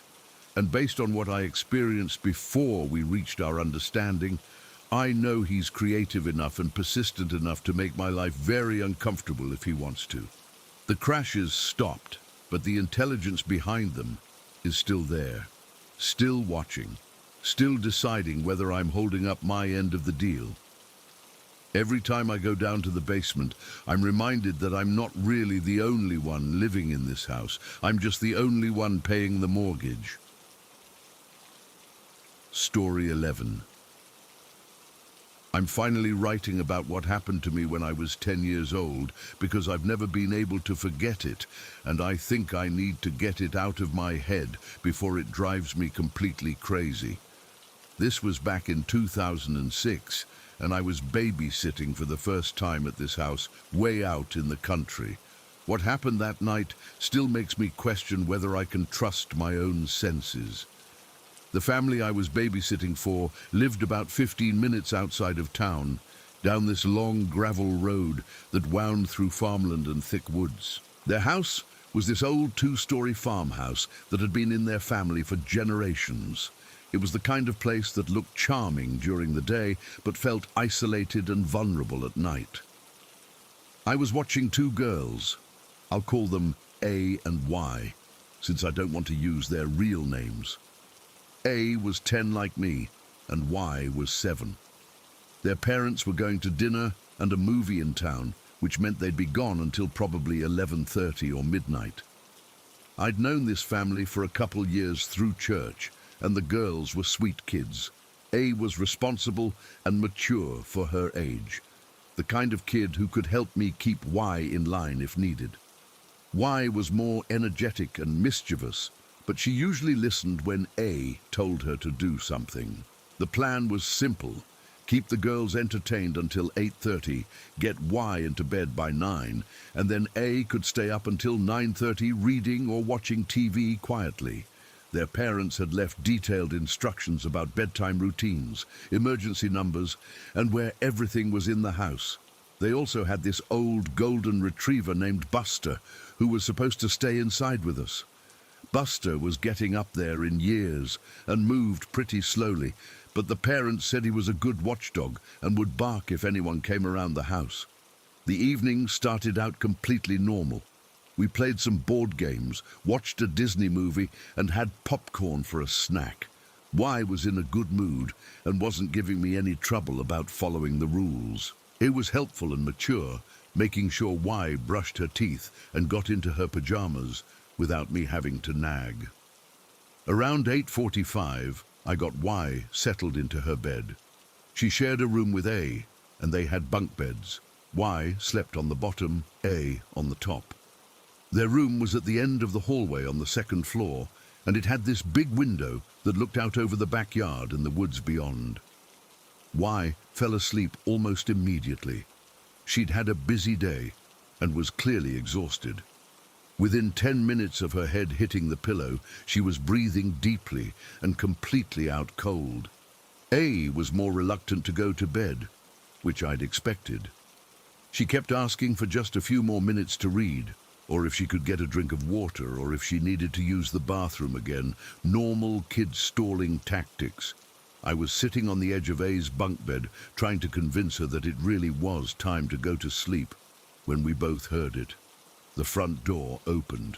It wasn't a subtle sound. It was the clear, unmistakable noise of the front door being opened from the outside. The house was old, and that front door was heavy and loud.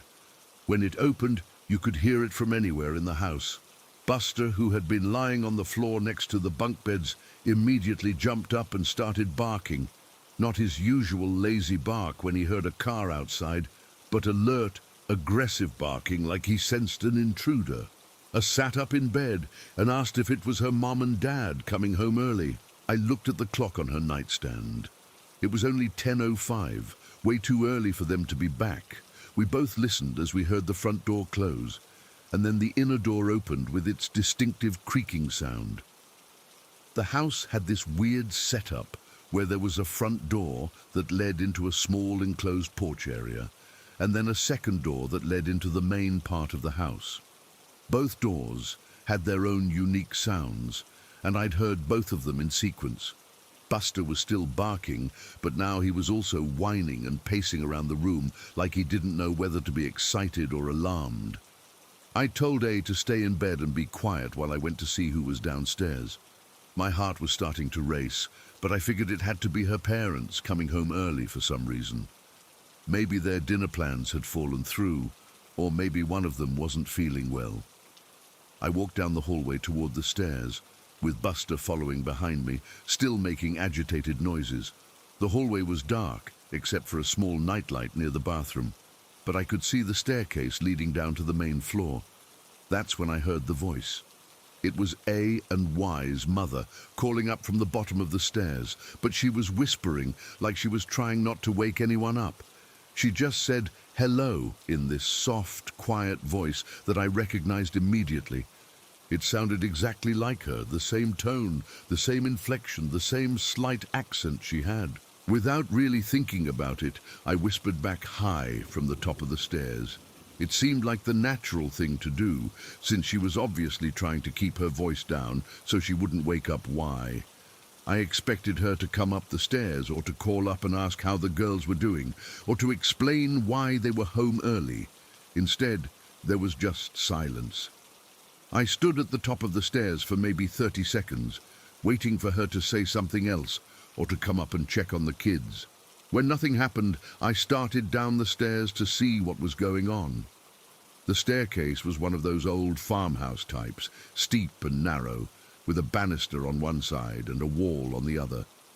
It creaked with every step, and I was trying to be quiet so I wouldn't wake Y.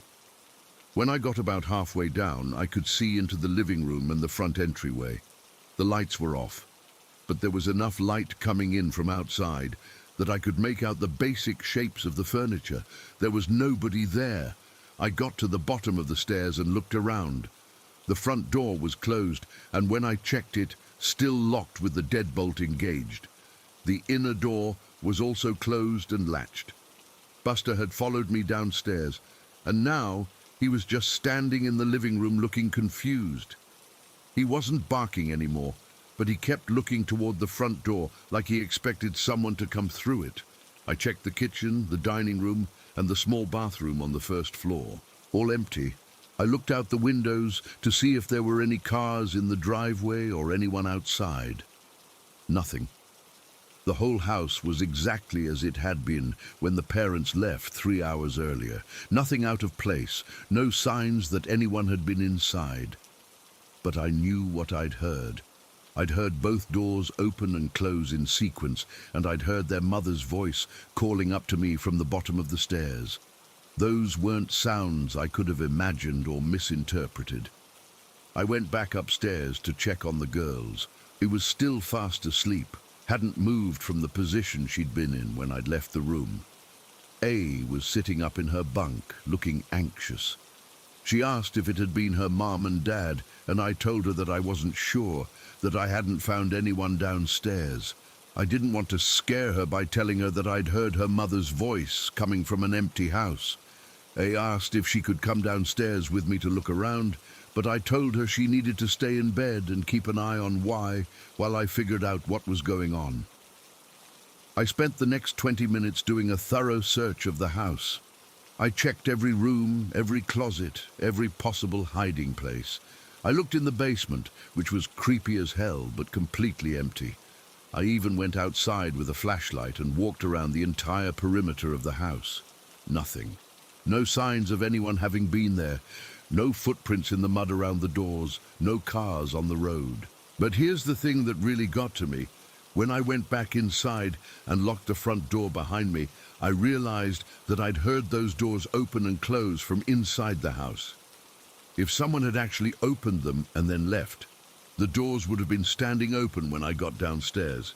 The fact that they were closed and locked meant that either someone had come in and then left, locking the doors behind them, or that the sounds I'd heard had been created by something else entirely.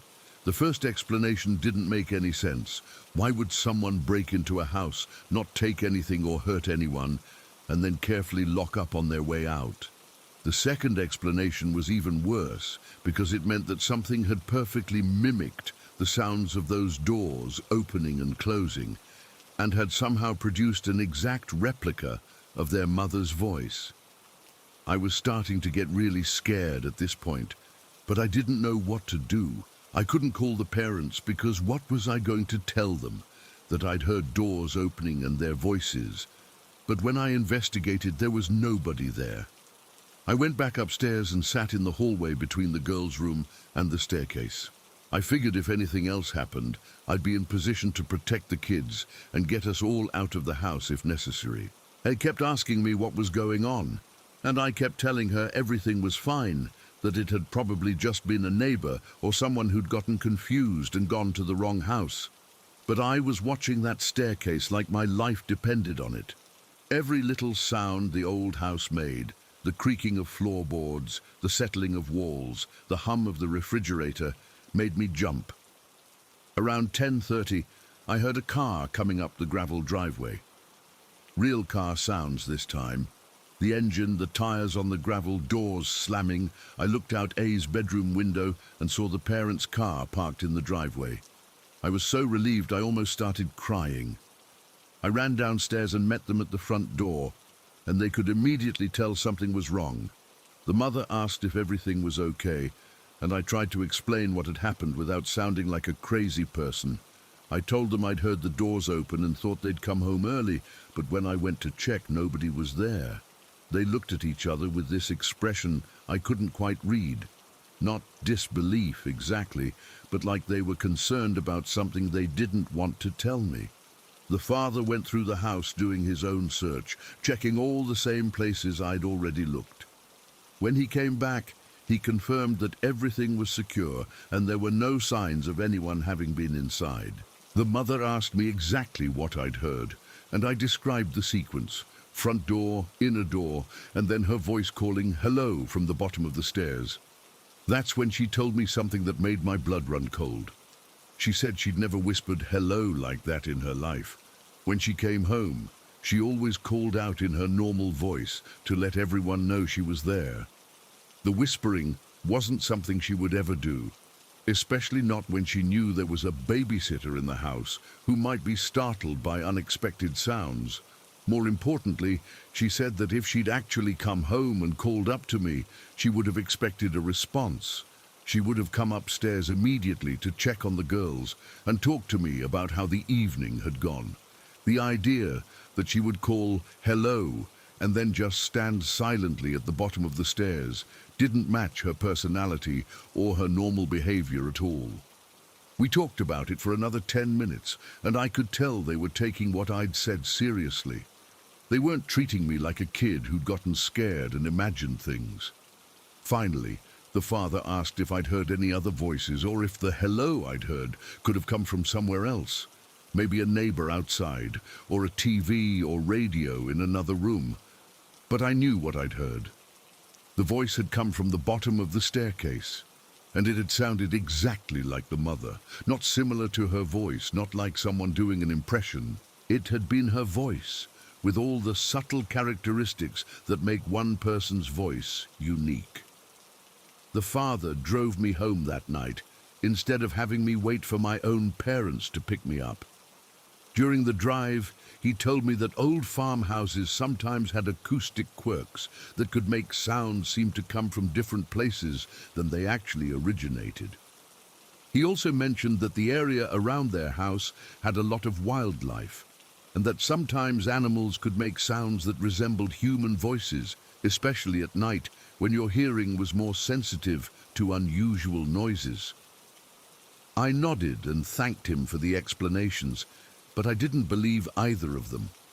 I knew the difference between a voice coming from inside the house and sounds carrying from outside, and I'd never heard of any animal that could perfectly mimic a specific person's voice, complete with their accent and speech patterns. When I got home, I told my parents what had happened, and they had basically the same reaction as A and Y's parents. Concerned, but trying to come up with logical explanations for what I'd experienced. My mum suggested that I'd been more nervous about babysitting than I'd realized, and that anxiety could sometimes make people hear things that weren't really there. My dad thought maybe I'd dozed off for a few seconds and incorporated real sounds from outside into a brief dream. But I hadn't been particularly nervous, and I definitely hadn't been asleep. I'd been wide awake and alert the entire time, focused on taking care of the girls and being responsible. Over the years since then, I've thought about that night probably hundreds of times. I've considered every possible explanation I can think of for what happened. Maybe there really was an intruder who somehow managed to get in and out of the house without leaving any trace. Maybe there was some kind of acoustic phenomenon that made outside sounds seem to come from inside. Maybe my memory of the events has become distorted over time, and what actually happened was less dramatic than what I remember. But none of those explanations feel right to me. I remember exactly what I heard, exactly where the sounds came from, and exactly how the mother's voice sounded when it called up to me from the empty staircase. The thing that bothers me most is the intelligence behind what happened. If something was trying to mimic the mother's voice, it chose exactly the right tone and volume to sound like she was being considerate of sleeping children. It called hello in a way that would naturally prompt me to respond and come downstairs to investigate. It was like whatever created that voice understood human behavior well enough to predict how I would react to different sounds and approaches. If someone had called out loudly, I might have been suspicious and cautious about going downstairs. If they'd tried to sound like a stranger, I would have woken the girls and tried to get us all out of the house. But by perfectly mimicking the mother's voice and using exactly the tone she would use in that situation, whatever it was had successfully lured me away from the children and drawn me down to the main floor where I was more vulnerable. The fact that nothing bad happened to me doesn't make it less terrifying. It just means that whatever wanted me to come downstairs either changed its mind about its intentions or was interrupted before it could follow through with whatever it had planned. I've never babysat again since that night. Even now, as an adult with kids of my own, I get anxious when I'm alone in a house at night and I hear unexpected sounds.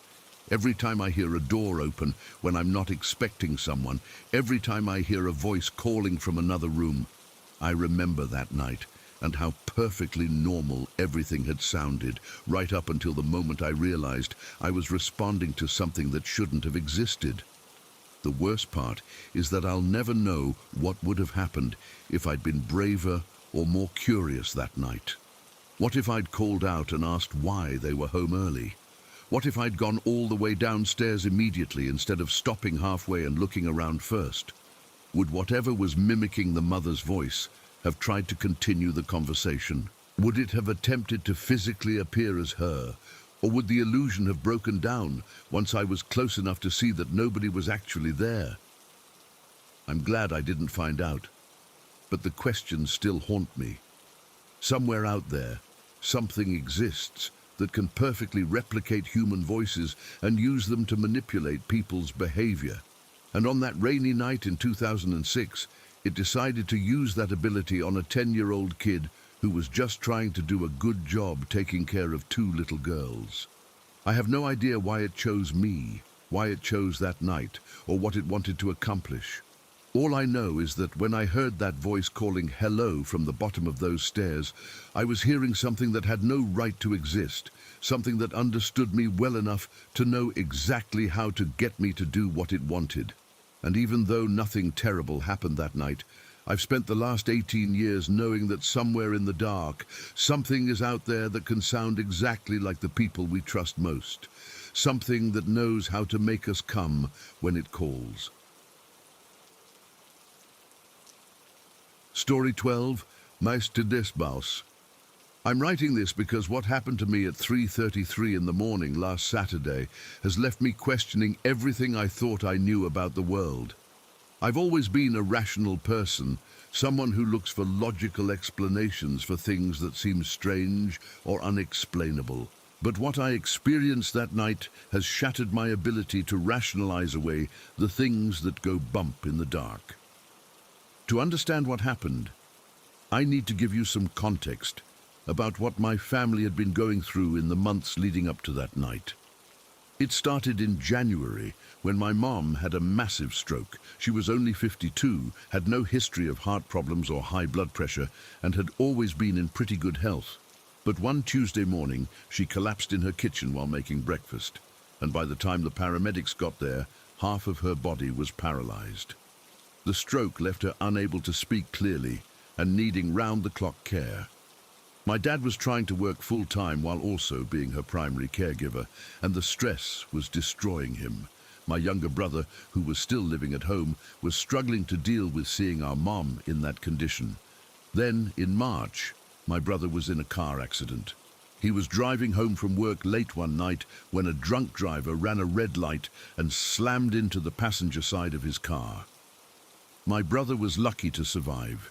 He ended up with a broken collarbone, 3 cracked ribs, and a concussion that left him with memory problems for weeks.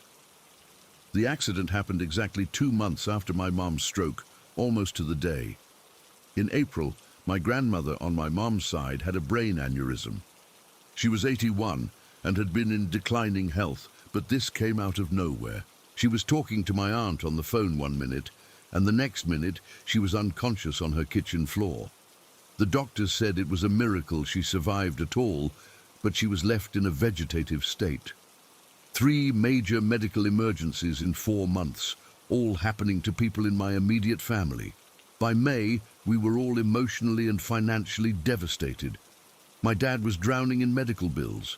My brother was dealing with PTSD from his accident, and I was trying to help everyone while managing my own job and relationship. That's when my older sister suggested I move in with her and her husband temporarily. She lived about an hour away from my parents, in this small town where she'd settled after getting married. She thought it would be good for me to get some distance from all the family drama and give me a chance to decompress. But my sister had her own theory about what was happening to our family. She'd gotten really into her church over the past few years, and she was convinced that we were under some kind of spiritual attack. She believed that all these tragedies happening so close together wasn't just bad luck. It was something deliberately targeting our family. I was skeptical about her religious explanations, but I was desperate enough to try anything. The constant stress of hospital visits, insurance calls, and watching my family fall apart was taking a serious toll on my mental health. I figured a change of scenery couldn't hurt, even if it came with some spiritual counseling I didn't necessarily believe in. I moved into their spare bedroom on a Thursday in late May. My sister and her husband were welcoming and supportive, and for the first few days I actually felt better than I had in months. Their house was quiet and peaceful. Their neighborhood was safe and suburban, and I was sleeping better than I had since my mum's stroke. My sister was determined to help me find spiritual protection from whatever she believed was attacking our family. She'd been attending this evangelical church that focused heavily on spiritual warfare and casting out demons. It wasn't my usual style of religion, but I was willing to go along with it if it might help. On Saturday morning, she convinced me to come with her and her husband to a special prayer service at their church. She said the pastor was going to pray specifically for families who were under spiritual attack, and she thought it would be good for me to be there.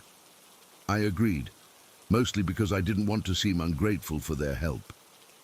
We got dressed up, had breakfast, and got into their car to drive to the church. The service was supposed to start at 11 o'clock, and it was about a 10-minute drive from their house. We were less than a minute away from the church when it happened. We were stopped at a red light, maybe 200 yards from the church parking lot. My sister was in the passenger seat, her husband was driving, and I was in the back seat behind my sister. We could actually see the church building from where we were sitting. The light turned green, and my brother-in-law started to pull forward into the intersection. That's when a pickup truck ran the red light from our left and slammed directly into the passenger side of our car. The impact was incredible. The sound of metal crushing and glass exploding filled the car, and we were spun around almost a complete circle before coming to a stop, facing the wrong direction in the middle of the intersection. For a few seconds, nobody moved or spoke. We were all too stunned to process what had just happened. Then my brother-in-law started asking if everyone was okay, and we began taking inventory of injuries. My sister had a cut on her forehead from flying glass, but it didn't look too serious. My brother-in-law had a bruised chest from the steering wheel, but he could move and breathe normally. I had somehow come through it with just some soreness and a few minor scratches. But here's the thing that still gives me chills when I think about it. If I hadn't put on my seatbelt that morning, I would have been thrown through the front windshield. The impact was so violent that I was thrown hard against the back of my sister's seat and then bounced back against my own door. Without the seatbelt holding me in place, the momentum would have sent me flying forward into the dashboard and windshield. The guy who hit us was clearly intoxicated, even at 11 in the morning on a Saturday. The police arrested him at the scene, and we found out later that he already had 2 DUI convictions and was driving on a suspended license. We spent the rest of the day dealing with police reports, insurance claims, and getting checked out at the emergency room. By the time we got home that evening, we were all exhausted and emotionally drained. My sister kept talking about how the accident proved her theory about our family being under spiritual attack. She pointed out that we'd been on our way to church specifically to pray for protection, and we'd been attacked before we could even get there. She also kept mentioning that this was the 4th major incident to hit our family in 5 months. I was starting to wonder if maybe she was right. The timing was too convenient to ignore. We'd been less than a minute away from a church service focused on spiritual warfare when someone plowed into us. It felt deliberate, like something was trying to prevent us from getting the help we were seeking. That night, I had trouble falling asleep. Every time I closed my eyes, I'd see that pickup truck bearing down on us, or I'd feel the impact of the crash all over again. My whole body was sore from being thrown around in the car, and I kept getting flashes of how much worse it could have been. Around 3:20 in the morning, I finally gave up on trying to sleep and decided to get up and go to the bathroom. Maybe if I splashed some cold water on my face and took some ibuprofen for the soreness, I'd be able to relax enough to get some rest. I got out of bed and walked down the hallway toward the bathroom, and my sister's cat followed me. The cat was this friendly orange tabby that seemed to like everyone, and she'd gotten into the habit of following me around the house since I'd moved in. I went into the bathroom and closed the door behind me, making sure to lock it out of habit. The cat was still outside in the hallway. I could hear her moving around near the door, probably waiting for me to come back out. I turned on the light and looked at myself in the mirror. I looked as bad as I felt, tired, stressed, with a few small cuts on my face from the car accident. I decided to take off my makeup and wash my face, thinking that might help me feel more human. As I was reaching for the makeup remover, my phone rang. It was my girlfriend calling, probably worried because she knew we'd been in an accident earlier. I answered and started telling her about how we were all doing and what the doctors had said at the hospital. We'd been talking for maybe 10 minutes when the call suddenly dropped. Not unusual. Cell service in my sister's house was pretty spotty, and calls got dropped all the time. I looked at my phone to see if I could call her back, and that's when I noticed the time. It was exactly 3:33 in the morning. The moment I saw those numbers, something felt wrong. I don't know why, but seeing 3:33 on my phone screen filled me with this immediate sense of dread. It was like my body knew something was about to happen before my brain caught up. That's when the banging started. Something began pounding on the bathroom door from the outside, violent and aggressive, like someone was trying to break it down. The impacts were so hard that the whole door was shaking in its frame, and I could hear the hinges creaking under the pressure. Bang, bang, bang, bang, bang. Each hit was rhythmic and deliberate, not random or chaotic. Whatever was outside that door was putting serious force behind each impact, enough that I was genuinely afraid the door might give way. I dropped my phone and backed away from the door, pressing myself against the far wall of the bathroom.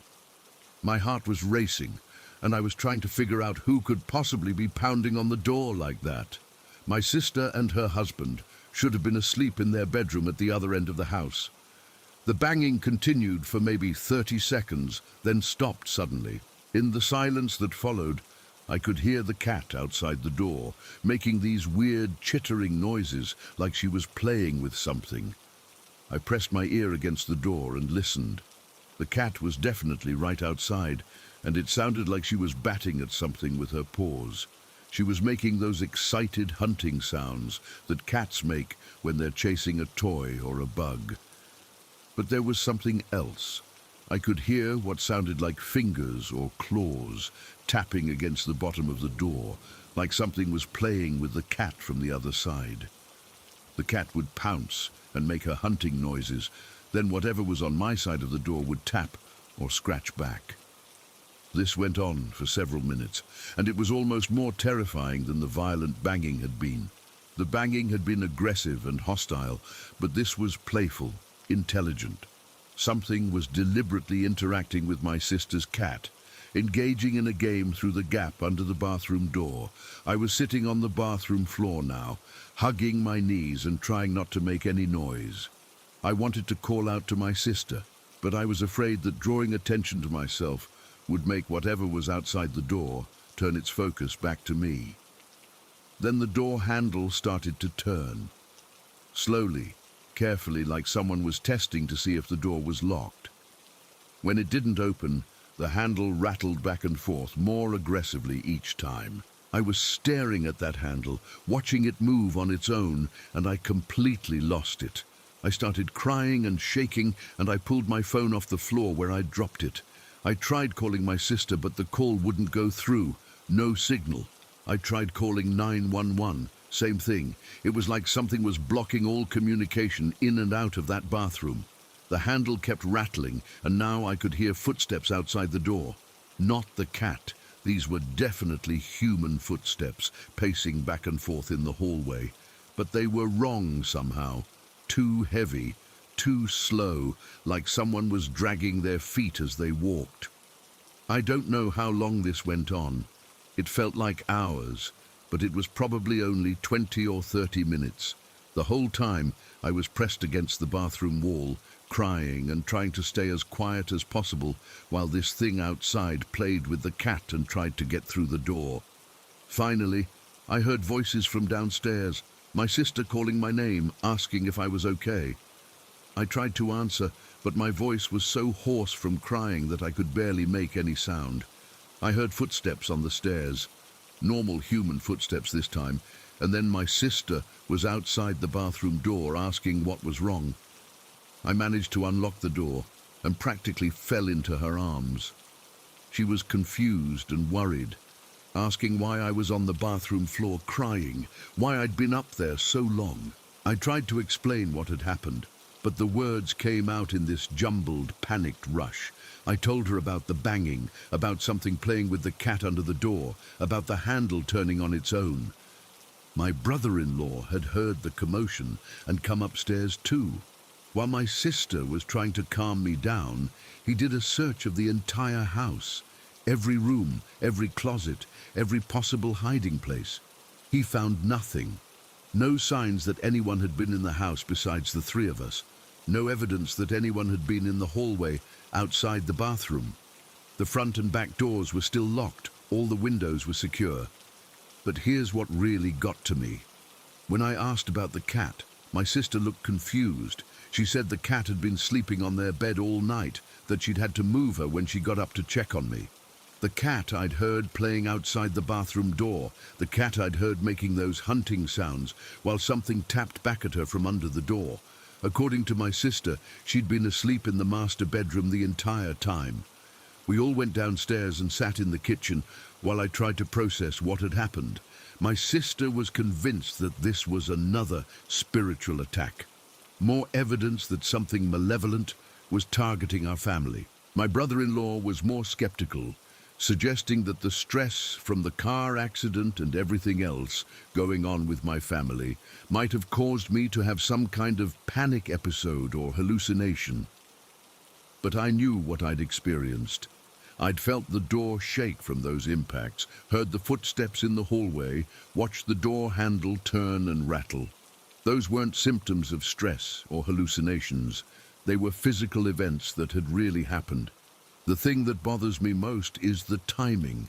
3:33 in the morning, right after my phone call dropped. In some religious traditions, 3:33 a.m. is considered the opposite of 3:33 p.m., which is associated with Jesus' death. It's supposed to be a time when evil spirits are most active, when the boundary between our world and darker realms is thinnest. I'd never put any stock in that kind of superstition before, but the fact that everything started happening at exactly that time feels too deliberate to be coincidence. And then there's the question of what was playing with the cat, or what I thought was the cat. If the cat was actually asleep in my sister's room, what was making those hunting sounds outside the bathroom door? What was tapping back from under the door, engaging in that playful interaction? My sister thinks it was a demon or evil spirit trying to torment me, part of the same force that had been attacking our family for months. She's convinced that the car accident earlier that day was meant to kill us before we could get to church. And when that failed, whatever was responsible tried a more direct approach. I don't know what I believe anymore. All I know is that I spent 45 minutes trapped in that bathroom while something pounded on the door, played games under the door crack, and tried to turn the handle to get in. Something that could interact with the physical world, shaking doors, turning handles, making sounds, but couldn't be seen or found when the lights came on and people started searching. It's been a week since that night, and I haven't slept properly since. Every time I close my eyes, I'm back in that bathroom, listening to those footsteps in the hallway and watching that door handle turn. I've moved back to my parents' house because I couldn't stay at my sister's place anymore. Even during the day, I couldn't be comfortable there. I kept expecting to hear that banging again, kept waiting for 3:33 to roll around so whatever had visited me could try again. My sister thinks I made a mistake by leaving. She believes that running away from spiritual attacks only makes them stronger, that I need to stay and fight through prayer and faith. But I know what I felt in that bathroom. Whatever was on the other side of that door wasn't something I wanted to face again. The malevolence, the intelligence, the deliberate intent to terrorize me. It was more than I could handle. The worst part is not knowing if it's over. My family is still dealing with the aftermath of all our tragedies. My mom is making slow progress with her recovery. My brother is getting better, but my grandmother is still in a coma. What if my sister is right about us being under attack?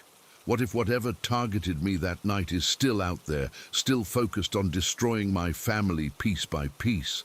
And what if leaving my sister's house didn't actually protect me? What if it just followed me home? I don't have answers to any of these questions. All I have is the memory of sitting on that bathroom floor at 3:33 in the morning, listening to something that shouldn't exist, trying to get through a locked door to reach me. Something that knew exactly when I was most vulnerable, exactly how to maximize my terror, and exactly how long to torment me before disappearing without a trace. I may never know what it was or what it wanted, but I'll never forget the sound of that door handle turning, or the feeling of being completely helpless while something invisible and malevolent tried to get to me in the dark. Some experiences change you permanently, and that night changed me.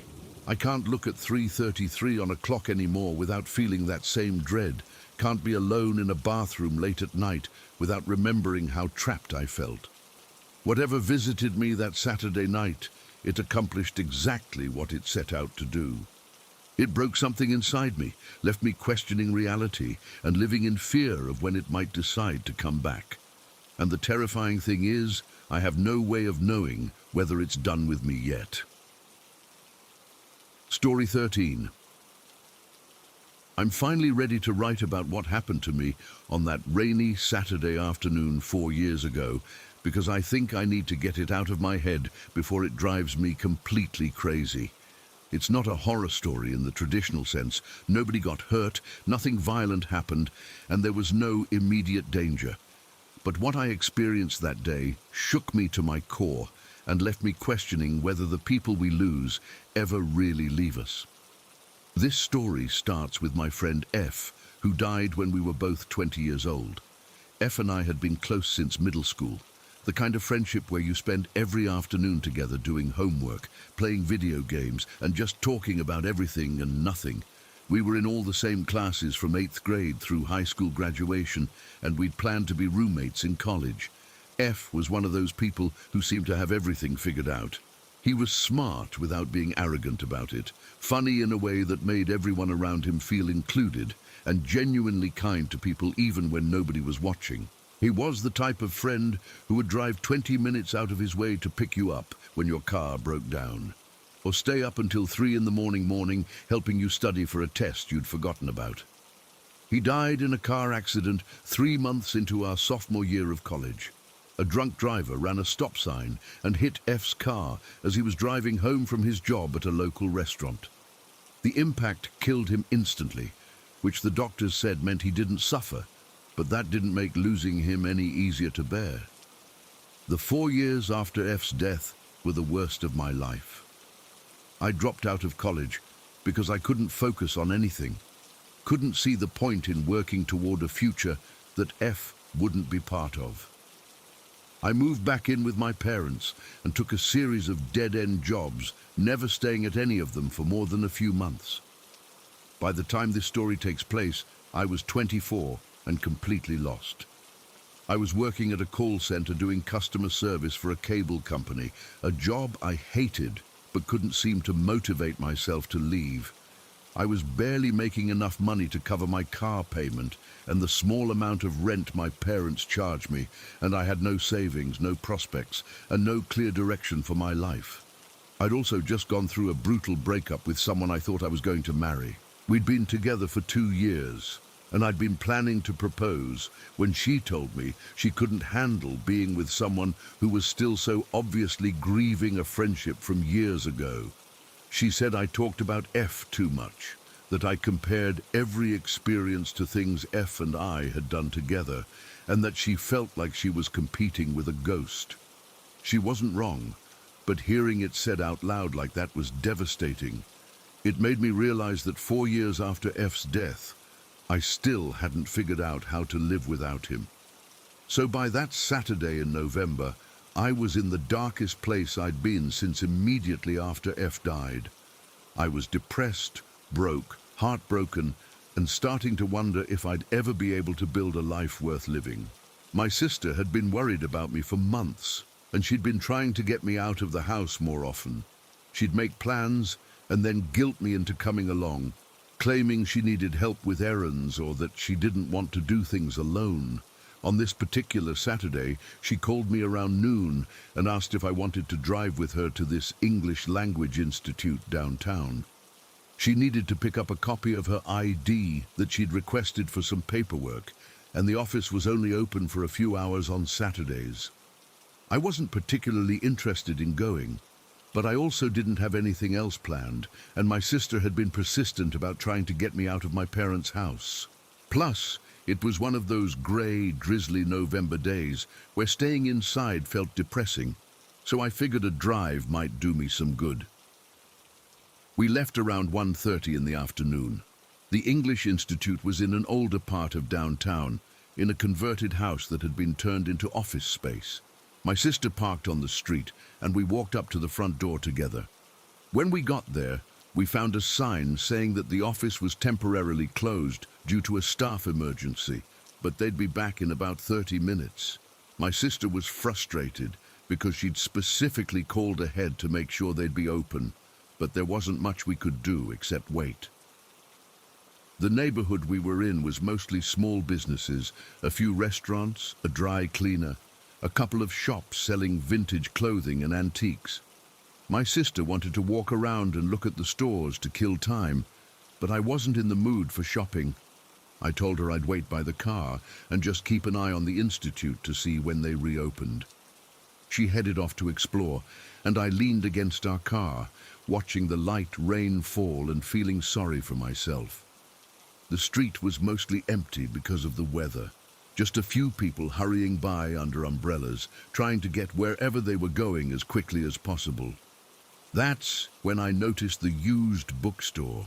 It was in a narrow building squeezed between a pizza place and a hair salon, and I probably wouldn't have seen it if I hadn't been standing there with nothing else to look at.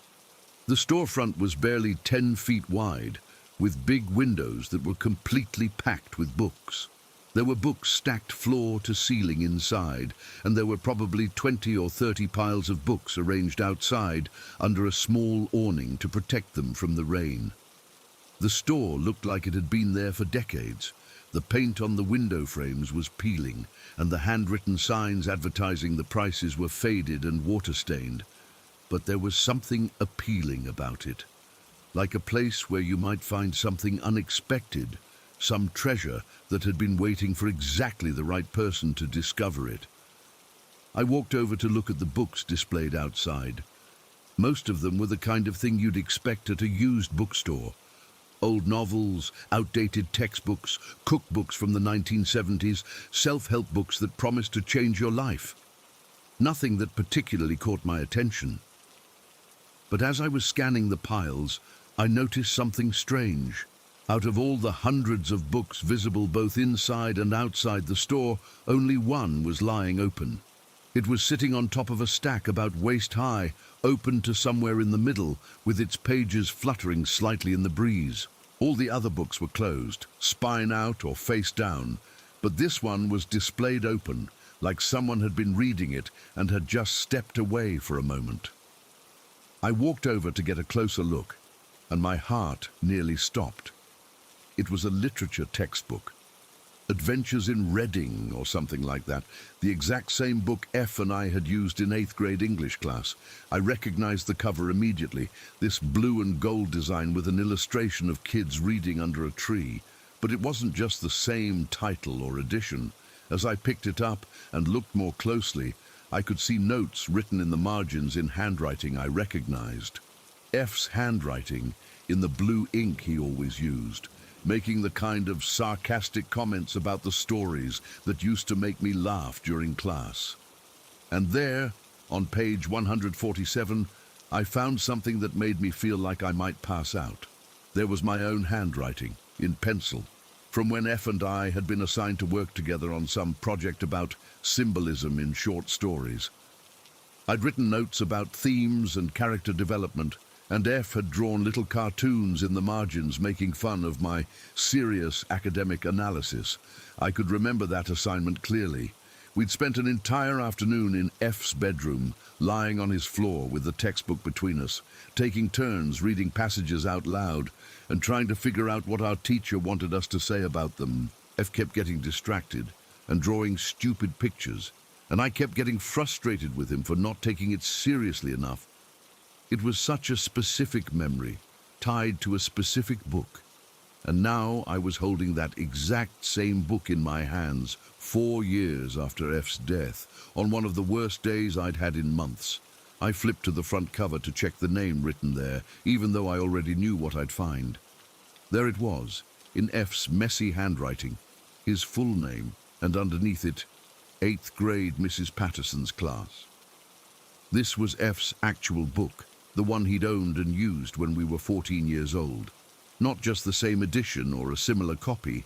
This was the specific book he'd carried to school every day, the one we'd done homework from together, the one he'd probably sold or donated years ago when he cleaned out his room before leaving for college.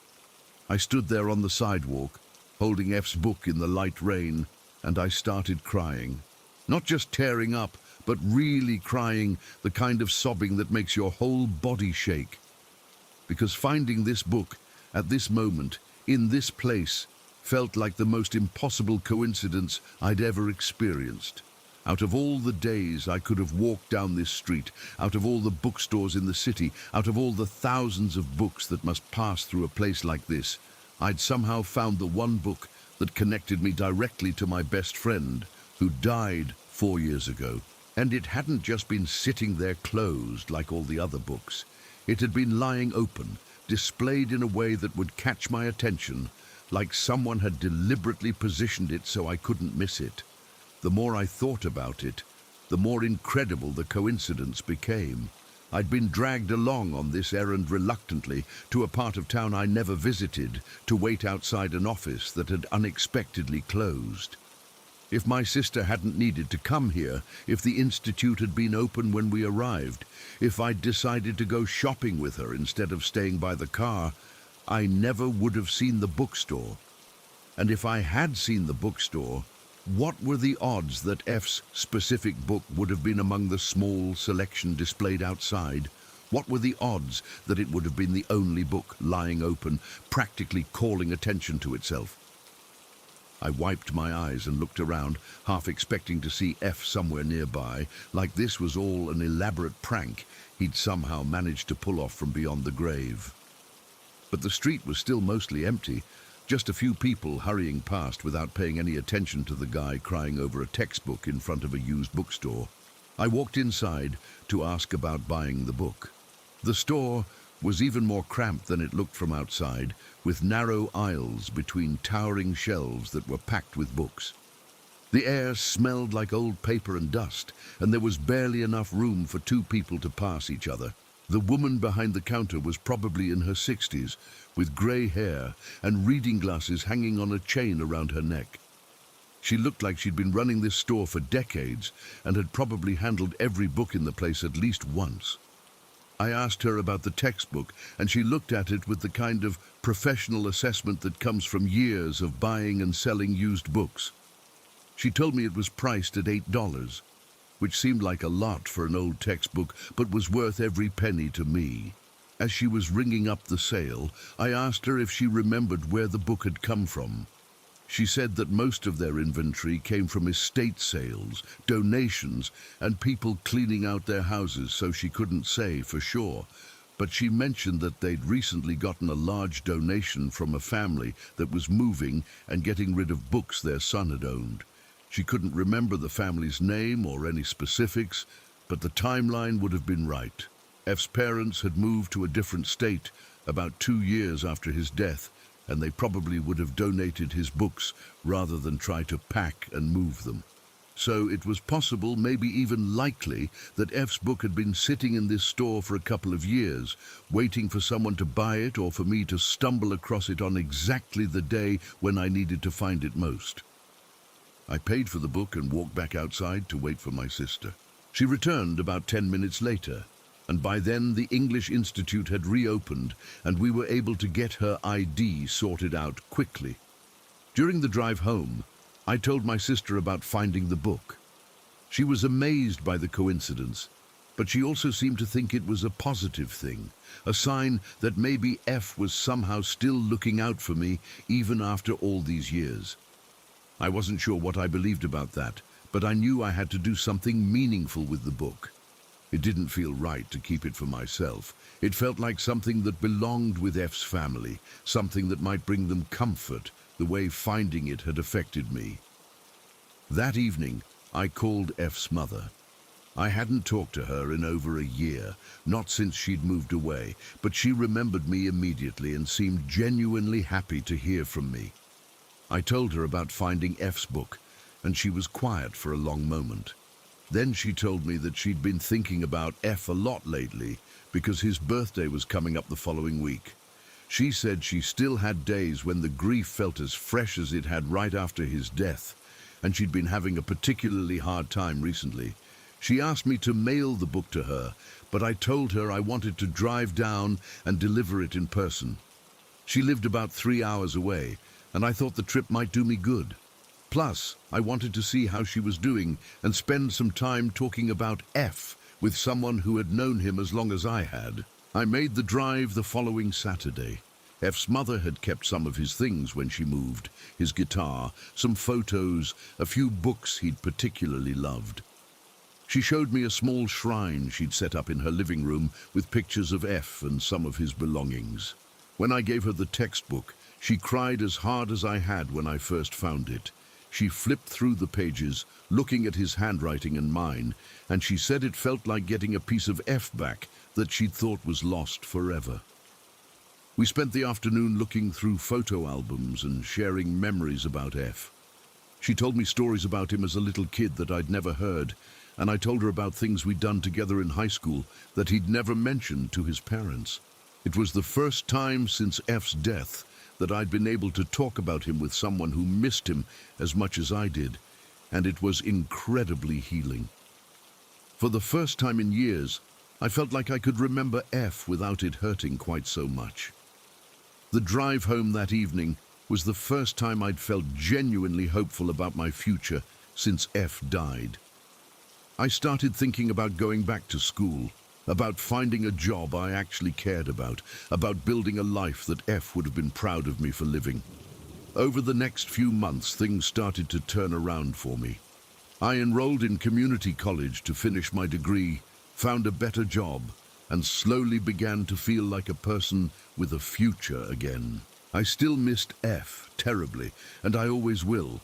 But I finally started to understand that honoring his memory meant living my life fully, not staying stuck in grief forever. I don't know if finding that book was a supernatural experience, a meaningful coincidence, or just the universe's way of giving me exactly what I needed at exactly the right moment, but I do know that it changed my life in a way that felt deliberate and purposeful. Sometimes I think about all the factors that had to align perfectly for me to find that book. My sister's errand, the office being closed, my decision to wait by the car instead of going shopping, the book being displayed open when thousands of others were closed. It feels like too many coincidences for it to be random chance. It feels like F somehow arranged for me to find that piece of our shared past precisely when I was ready to hear whatever message he was trying to send me.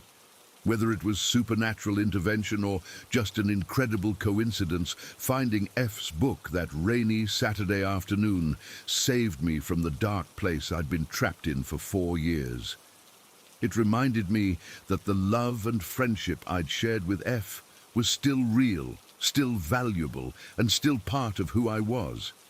And it showed me that sometimes, when we need them most, the people we've lost find ways to let us know they're still with us. I still have days when I miss F so much it feels like a physical ache. But I also have this unshakable belief now that our connection didn't end when he died, that somehow some part of him is still looking out for me. The book is still with his mother, where it belongs. But the message it carried, that F is still present in my life in ways I don't always understand, stays with me every day. Some people might think I'm reading too much into what was just a random coincidence, but I know what I experienced that day, and I know how it felt to hold that book in my hands and see our teenage handwriting side by side on those faded pages. It felt like a gift, like a reminder, like a friend reaching across the impossible distance between life and death to say he hasn't forgotten me either. And sometimes that's exactly what we need to find our way back to the light. Story 14. I need to tell someone about what I discovered about our landlord, because what I found out has left me questioning whether we were ever safe in that house, or if we were just pawns in some sick experiment we never consented to be part of. This happened about 2 years ago, when I was living with my partner and a friend in this old Victorian house on the outskirts of town. The place was massive, 3 stories, with these high ceilings and original hardwood floors that creaked with every step. It was the kind of house that looked impressive from the outside, but felt cold and unwelcoming once you were inside. We'd found the place through a Craigslist ad that seemed too good to be true. The rent was incredibly cheap for the size and location, and when we met with the landlord, he seemed eager to get us moved in as quickly as possible. His name was Josh, probably in his early 40s, with this intense way of looking at you when he talked, like he was studying your reactions to everything he said. Josh had mentioned during our initial walkthrough that the house had some history. He told us that back in the 1920s, a woman who lived there had suffered from severe postpartum depression after giving birth. According to the story he told us, she'd killed her newborn baby and then hanged herself in the closet of what was now the master bedroom. He presented this information very matter-of-factly, like he was telling us about the plumbing or the heating system. He said some previous tenants had reported strange experiences, but that he'd always been upfront about the house's past because he believed in being honest with renters. At the time, the 3 of us were desperate to find a place we could afford, and the house's dark history seemed like a fair trade-off for the low rent and generous space. We figured that even if the place was haunted, we could deal with some supernatural activity in exchange for being able to live somewhere nice without breaking our budgets. That was before we understood what we were really signing up for. The strange incident started almost immediately after we moved in. Nothing dramatic at first, just small things that we could easily rationalize away. Doors would be open that we remembered closing. Items would be moved from where we'd left them. The temperature in certain rooms would drop suddenly for no apparent reason. My friend, who had the bedroom where the alleged suicide had taken place, started having trouble sleeping. He'd hear footsteps in his room at night, or he'd wake up feeling like someone was watching him. Sometimes he'd find his closet door standing open, even though he was obsessive about keeping it closed. My partner and I were in the room next to his, and we had our own experiences. We'd hear sounds coming from other parts of the house when we knew we were the only ones home. The bathroom faucets would turn on by themselves, and we'd find them running when we got up in the morning. But we all tried to be rational about it. Old houses make strange noises, pipes can malfunction, and when you're primed to expect paranormal activity, it's easy to interpret normal events as supernatural.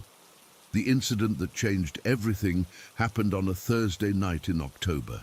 It was around 11:30, and I'd gotten up to get a snack and something to drink before bed. My partner was already asleep, and my friend was in his room with the door closed. I went down to the kitchen, which was on the first floor at the back of the house. It was a big room, with this long granite countertop and cabinets that went up to the ceiling. The whole space felt cavernous at night, with these deep shadows in the corners that the overhead light couldn't quite reach. I grabbed a bottle of vitamin water from the refrigerator and set it down on the counter while I looked for something to eat. The bottle was one of those plastic ones, about 20 ounces, and it was full and unopened. I placed it maybe 2 feet from the edge of the counter, well away from any danger of falling.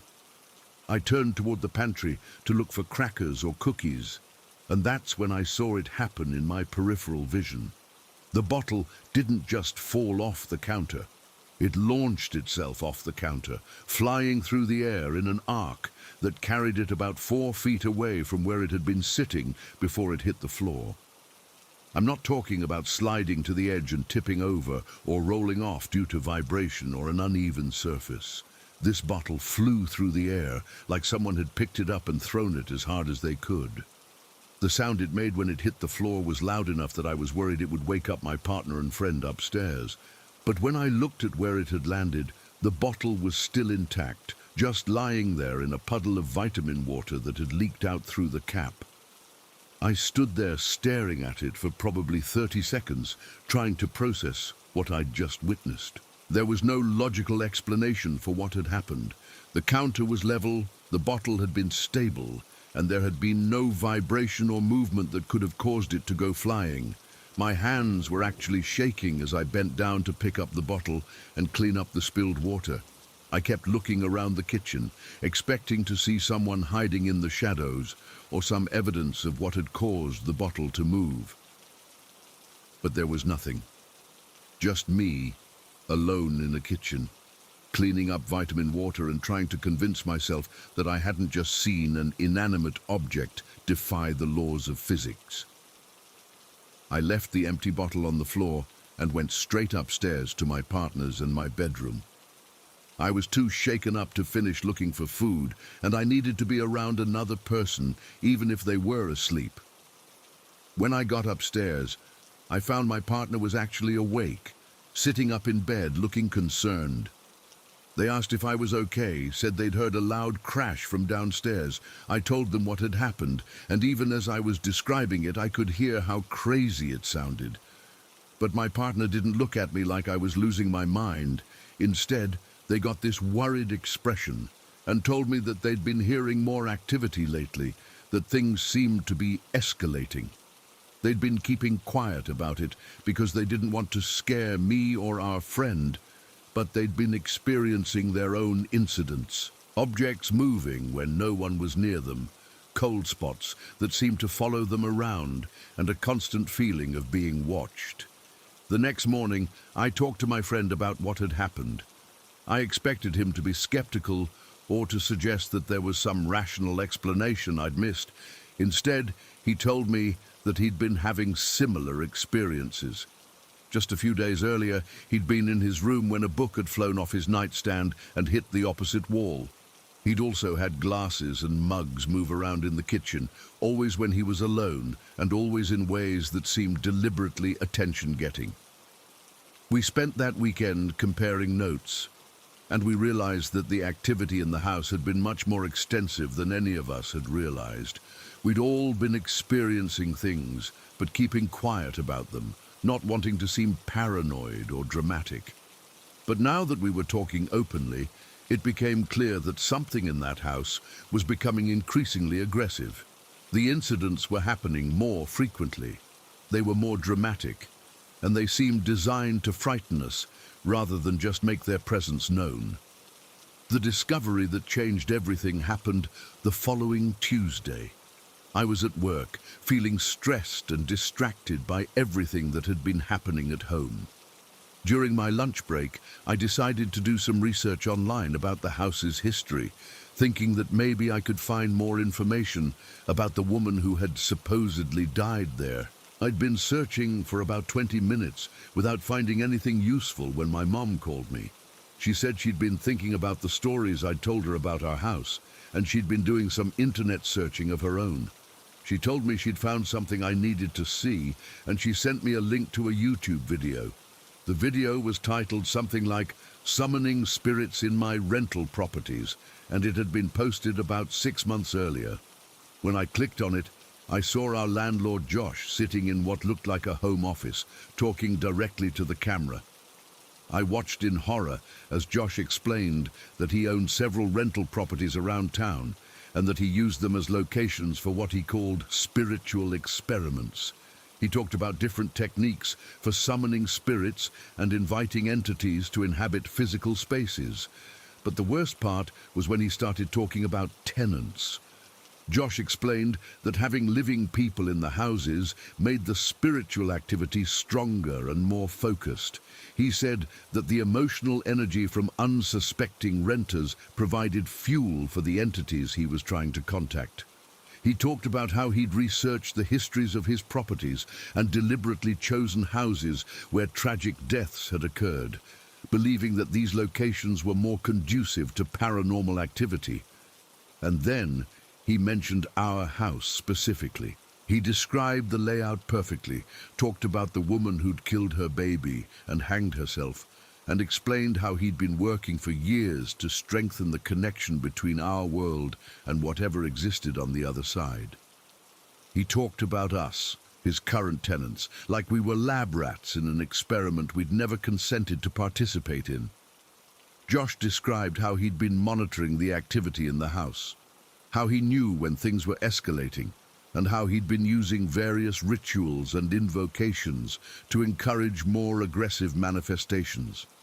The video was almost an hour long, and I watched the entire thing sitting in my car, in my office parking lot, feeling sicker with every minute that passed. Josh wasn't just a landlord who happened to rent out a haunted house. He was someone who was actively and deliberately working to make the haunting worse, using his tenants as unwitting participants in his paranormal experiments. Everything we'd been experiencing, the moving objects, the cold spots, the sense of being watched, wasn't just residual energy from a decades-old tragedy. It was the result of Josh's ongoing efforts to summon and strengthen whatever malevolent forces existed in that house.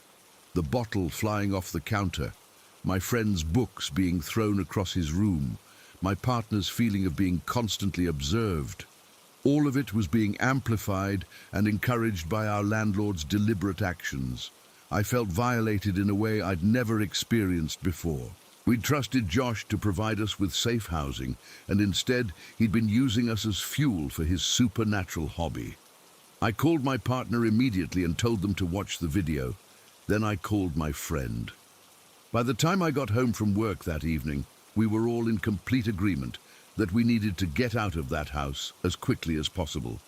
But Josh had been smart about his lease terms. We were locked into a year-long contract with heavy penalties for early termination. Breaking the lease would cost us thousands of dollars we didn't have, and we'd still need to find somewhere else to live immediately. We were trapped, financially and practically, in a house where our landlord was actively trying to increase paranormal activity with us as his unwitting test subjects. That night, after we'd all watched the video and discussed our limited options, the activity in the house went absolutely crazy. It was like whatever Josh had been summoning could sense that we'd discovered his involvement and was angry about being exposed. Doors slammed throughout the house. We heard footsteps running up and down the hallways, and the temperature dropped so dramatically that we could see our breath indoors. My friend's closet door, the one where the woman had supposedly hanged herself, kept swinging open no matter how many times he closed and locked it. Objects flew off shelves and tables all night long, and we could hear what sounded like furniture being thrown around in rooms we weren't occupying. None of us slept that night.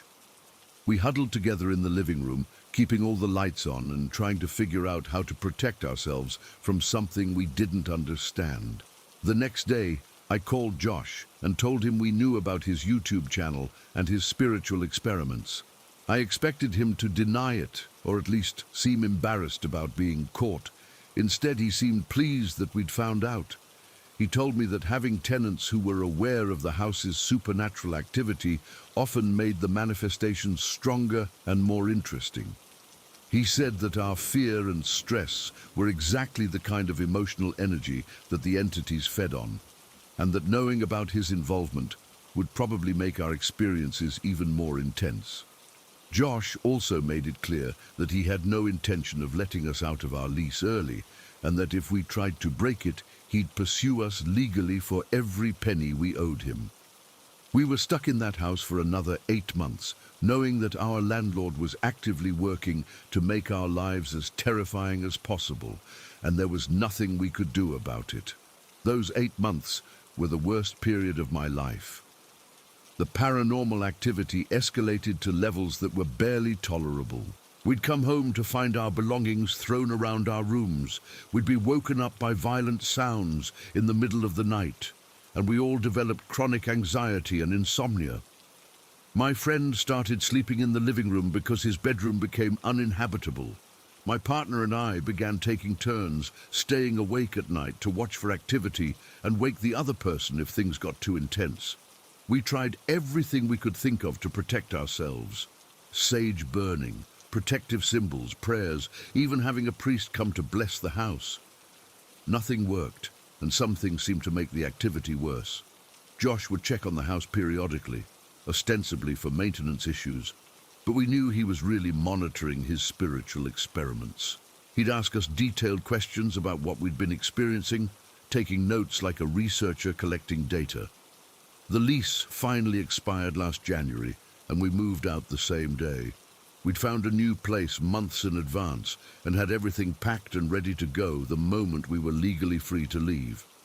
We never reported Josh to any authorities because we didn't know what law he'd actually broken. He hadn't physically harmed us, and we'd signed a lease knowing the house had a history of paranormal activity. The fact that he'd been actively encouraging that activity probably wasn't illegal, just deeply unethical. I've never lived in a rental property since then. I only look at houses where I can meet and thoroughly research the owners, and I ask direct questions about their beliefs regarding paranormal activity and spiritual practices. What Josh did to us was a violation of trust that went beyond anything I could have imagined when we signed that lease. He used our desperation for affordable housing to trap us in a situation where we became unwilling participants in his supernatural experiments. The worst part is knowing that he's probably still doing it to other tenants, using other people's homes as laboratories for his spiritual research without their knowledge or consent. Somewhere in town, there are probably people living in Josh's properties right now, experiencing terrifying paranormal activity and having no idea that their landlord is deliberately making it worse. And there's nothing I can do to warn them or stop him because I don't know who they are or where they're living. All I can do is share this story and hope that someone reading it will recognize the signs if they ever find themselves in a similar situation. If your landlord seems unusually interested in the paranormal history of your rental property, if they ask detailed questions about any supernatural experiences you might be having, if they have YouTube channels or social media profiles focused on spiritual practices, be very, very careful. You might not just be renting a home. You might be volunteering to be part of an experiment you never agreed to participate in. And once you're trapped in a lease with someone like Josh, getting out can be nearly impossible. I still have nightmares about that house, about the bottle flying off the counter and the realization that our landlord had been orchestrating our terror for his own twisted purposes. But what haunts me most is the knowledge that Josh is still out there, still renting properties to unsuspecting people, still using them as fuel for whatever dark forces he's trying to summon, and I have no way of stopping him. Story 15. I'm writing this because what happened to me last Tuesday night has left me questioning whether technology can somehow capture things that don't actually exist. And I need someone else to know about it before I lose my mind trying to make sense of what I saw. My name is Kimberly, and I live alone in a small house about 20 minutes outside the city. I work late shifts at a restaurant downtown, which means I usually don't get home until after midnight. Because of my schedule and the isolated location of my house, I invested in a pretty comprehensive security system about 6 months ago. Cameras, motion sensors, the works. The system sends alerts to my phone whenever it detects movement around the property, and I can view live footage or recorded clips from anywhere. Most of the time, the alerts are triggered by raccoons, stray cats, or the occasional deer wandering through my yard. I've gotten used to checking the notifications and seeing some animal caught in the infrared glow of the cameras. Last Tuesday was a typical work night. The restaurant had been busy, and I'd stayed later than usual to help with closing duties. By the time I finished cleaning my section and counting my tips, it was already 1:15 in the morning. The drive home was uneventful, empty roads, light traffic, the usual route I'd taken hundreds of times before. I was tired and looking forward to getting home, maybe watching some Netflix for an hour before bed. I pulled into my driveway around 1:45 and sat in my car for a minute, checking my phone for messages and just decompressing from the long shift. That's when I noticed I had 2 security notifications that had come in while I was driving. The first alert was from 137, showing motion detected by the camera that monitors my front door and porch area. The second was from 141, triggered by the camera that covers the side of my house where my bedroom window is located. This wasn't unusual. Like I said, I get these alerts all the time. But something about the timing bothered me. The notifications were only 4 minutes apart, and they were from cameras on opposite sides of the house. That suggested whatever had triggered them had moved from the front of the property to the side pretty quickly. I was still sitting in my car in the driveway, so I decided to check the footage before going inside. Better to know if there was a person wandering around my property rather than just assuming it was an animal. I opened the security app on my phone and clicked on the first notification, the one from 137. The app loaded the video thumbnail, and immediately I could see there was something wrong with what the camera had captured. The thumbnail showed a figure standing on my front porch, maybe 6 feet from the door. But it wasn't a normal-looking person or animal. The figure appeared to be wearing dark clothing, maybe a long coat or dress, but the shape was all wrong. It looked too tall and too thin, with proportions that didn't match a human body. The figure was standing perfectly still, facing the camera directly, like it knew it was being recorded and was posing for the shot. Even in the small thumbnail image, I could tell there was something deeply unsettling about its stance and posture. My heart started beating faster as I stared at the thumbnail. I'd never seen anything like this on my security footage before. The figure didn't look like any person I'd ever seen, and it definitely wasn't an animal. I took a screenshot of the thumbnail because I wanted to have a record of what I was seeing. Then I clicked to play the actual video clip. The video player loaded, and I watched the timestamp in the corner advance from 1:37 to 1:38, then 1:39. The recording was 2 minutes long, captured automatically by the motion detection system. But there was nothing there. The video showed my empty front porch, illuminated by the camera's infrared LEDs. I could see the porch furniture, the welcome mat, the potted plants I keep by the door. Everything looked exactly as it always does when there's no activity. The motion sensor indicator in the corner of the screen showed that something had definitely triggered the recording. The little icon was lit up, indicating the system had detected movement significant enough to start recording.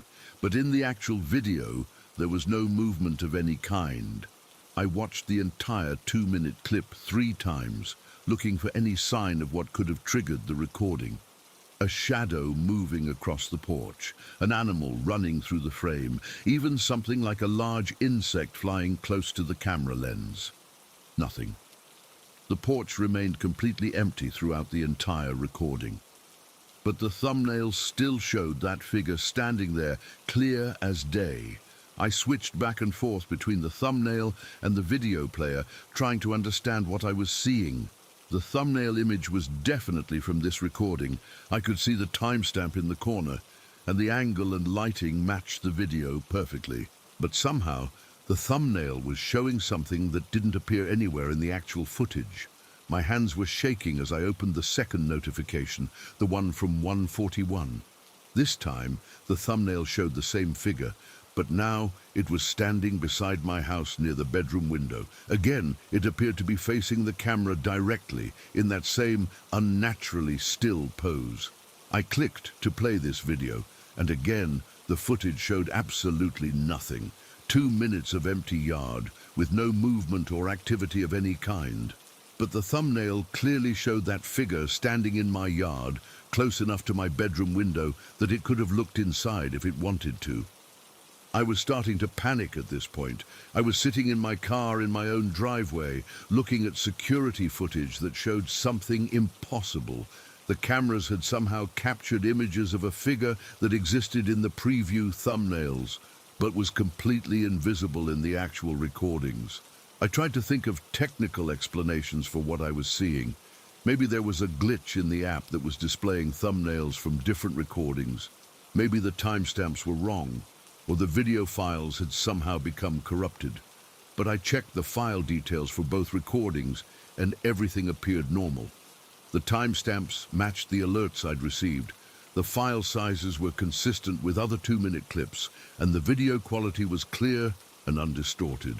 The only abnormality was that the thumbnails showed something that wasn't visible in the actual footage. I screenshot both thumbnails and then forced myself to get out of the car and go inside. I needed to think about this rationally, maybe do some research online to see if other people had experienced similar glitches with security systems. But as I walked from my car to the front door, I felt like I was being watched. The sensation was so strong that I kept looking over my shoulder, expecting to see someone standing in the shadows just outside the range of my porch light. The feeling followed me as I unlocked the front door and went inside. Even with all the lights on and the door locked behind me, I couldn't shake the sense that something was observing me, studying my movements. I went straight to my laptop and uploaded the screenshots I'd taken. Looking at them on a larger screen made the figure even more disturbing. The proportions were definitely wrong. Too tall, too thin, with what looked like unnaturally long arms hanging at its sides. The clothing appeared to be some kind of long, dark garment, but I couldn't make out any details of fabric or style. It was like looking at a silhouette, but one that had depth and dimension rather than being flat. But the most unsettling aspect was the way it seemed to be staring directly into the camera. Even though I couldn't make out facial features, there was something about its posture that conveyed intense focus and intelligence.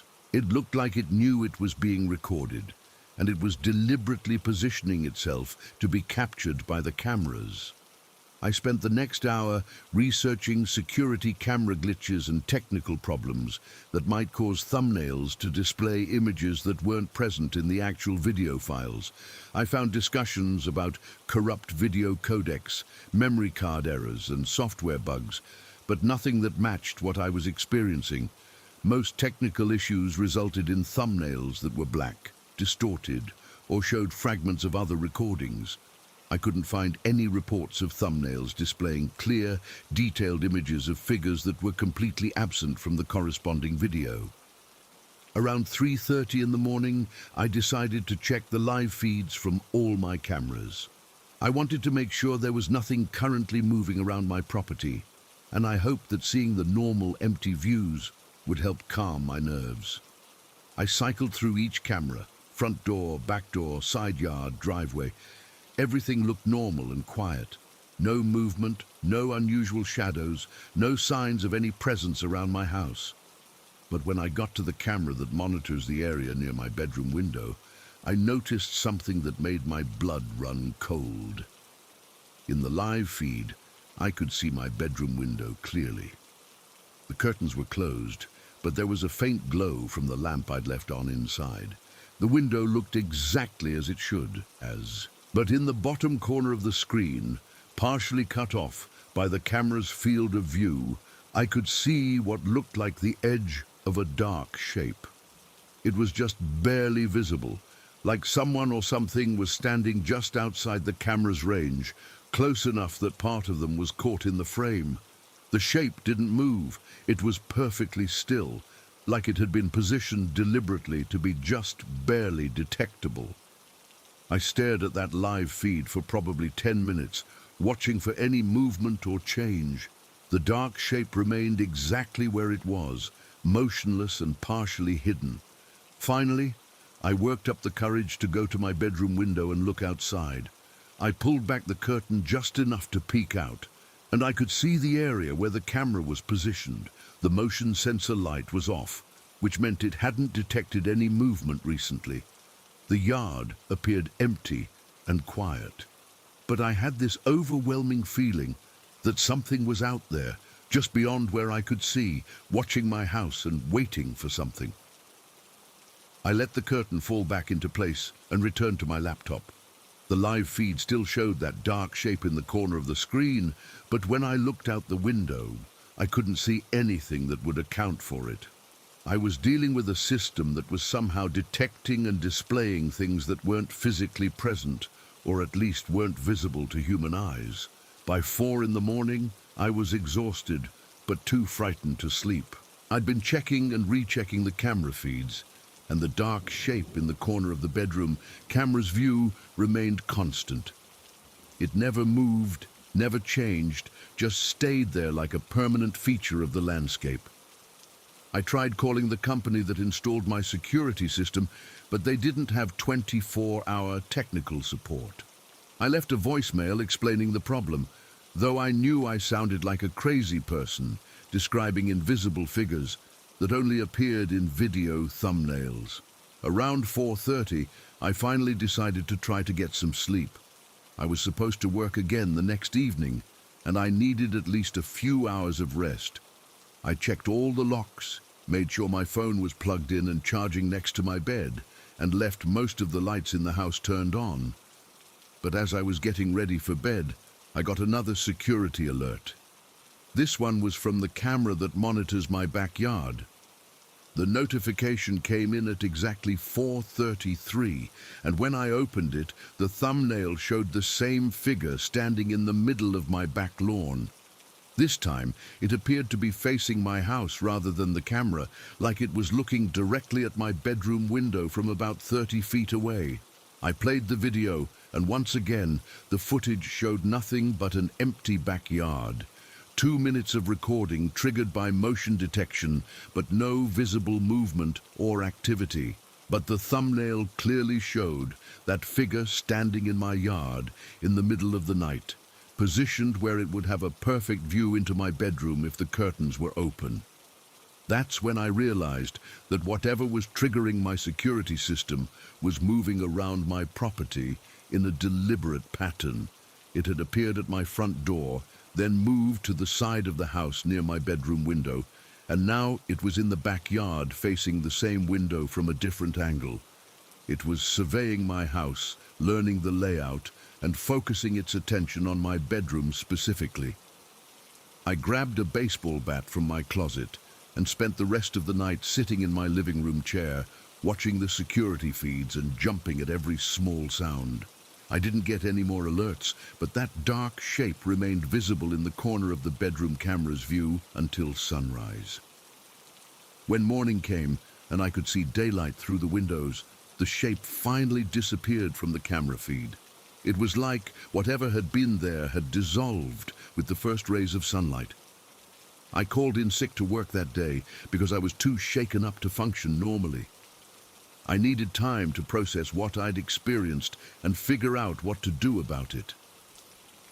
The security company called me back around noon, and I tried to explain the problem to their technical support team. The representative I spoke with was patient, but clearly skeptical. He suggested that I might be seeing compression artifacts or cached images that were being displayed incorrectly. He scheduled a technician to come out and check my system the following day, but he made it clear that he thought this was most likely a software issue rather than evidence of any actual security threat. I spent that afternoon researching paranormal activity and security cameras, looking for other people who had experienced similar phenomena. I found some forums where people discussed strange footage captured by home security systems, but most of the stories involved visible anomalies in the actual video, orbs, shadows, or figures that appeared in the recordings themselves. I couldn't find anyone else who had experienced the specific problem I was dealing with. Clear images in thumbnails that were completely absent from the corresponding video files. That evening, I decided to stay at my sister's house rather than spend another night alone with whatever was stalking around my property. I packed a bag and drove over to her place, explaining that I was having some security system problems and didn't feel comfortable staying home until they were resolved. But even at my sister's house, I couldn't stop checking the security app on my phone. Throughout the night, I received several more alerts. Each one showed the same pattern, thumbnails displaying that figure in different locations around my property, but video footage showing nothing at all. The figure appeared near my front door again, then by my car in the driveway, then standing in my backyard facing the house. Each time, the thumbnail was crystal clear, showing this impossibly tall, thin figure in dark clothing, positioned as if it knew exactly where the cameras were located. But every time I played the actual video, I saw only empty space. The technician came out the next afternoon and spent 2 hours checking my system. He tested all the cameras, examined the motion sensors, and ran diagnostic software on the recording equipment. Everything tested normal. He looked at the thumbnails I'd saved, but he couldn't offer any explanation for why they would show images that didn't appear in the actual footage. He suggested that it might be a problem with the app's thumbnail generation process, but he admitted he'd never seen anything quite like it before. He offered to replace some of the components, thinking that might resolve whatever technical issue was causing the problem. But something in my gut told me that this wasn't a technical problem at all. This was something that existed in a space between digital and physical reality, something that could somehow imprint itself on electronic systems while remaining invisible to direct observation. I thanked the technician for his time, but I didn't schedule any repairs or replacements. I knew they wouldn't solve the real problem. It's been 5 days since this all started, and I'm still staying at my sister's house. I've been getting security alerts every night, always the same pattern. Clear images in the thumbnails, empty footage in the actual videos. The figure continues to move around my property, always positioning itself where it can observe my house most effectively. Sometimes it appears near windows, sometimes by doors, sometimes standing in the middle of my yard, like it owns the place. But it's never actually there when the cameras record. It exists only in those thumbnail images, like a ghost in the machine that can make its presence known, but can't quite break through into our physical world. I don't know what it wants, or why it's focused on my house. All I know is that my security system is detecting and displaying something that shouldn't exist, something that can somehow manipulate digital images while remaining completely invisible to video recording. And I'm too scared to go home and find out what happens if I ignore it long enough. Because what if one night the figure doesn't just appear in the thumbnails? What if it finally manages to cross whatever barrier is keeping it trapped between the digital and physical worlds?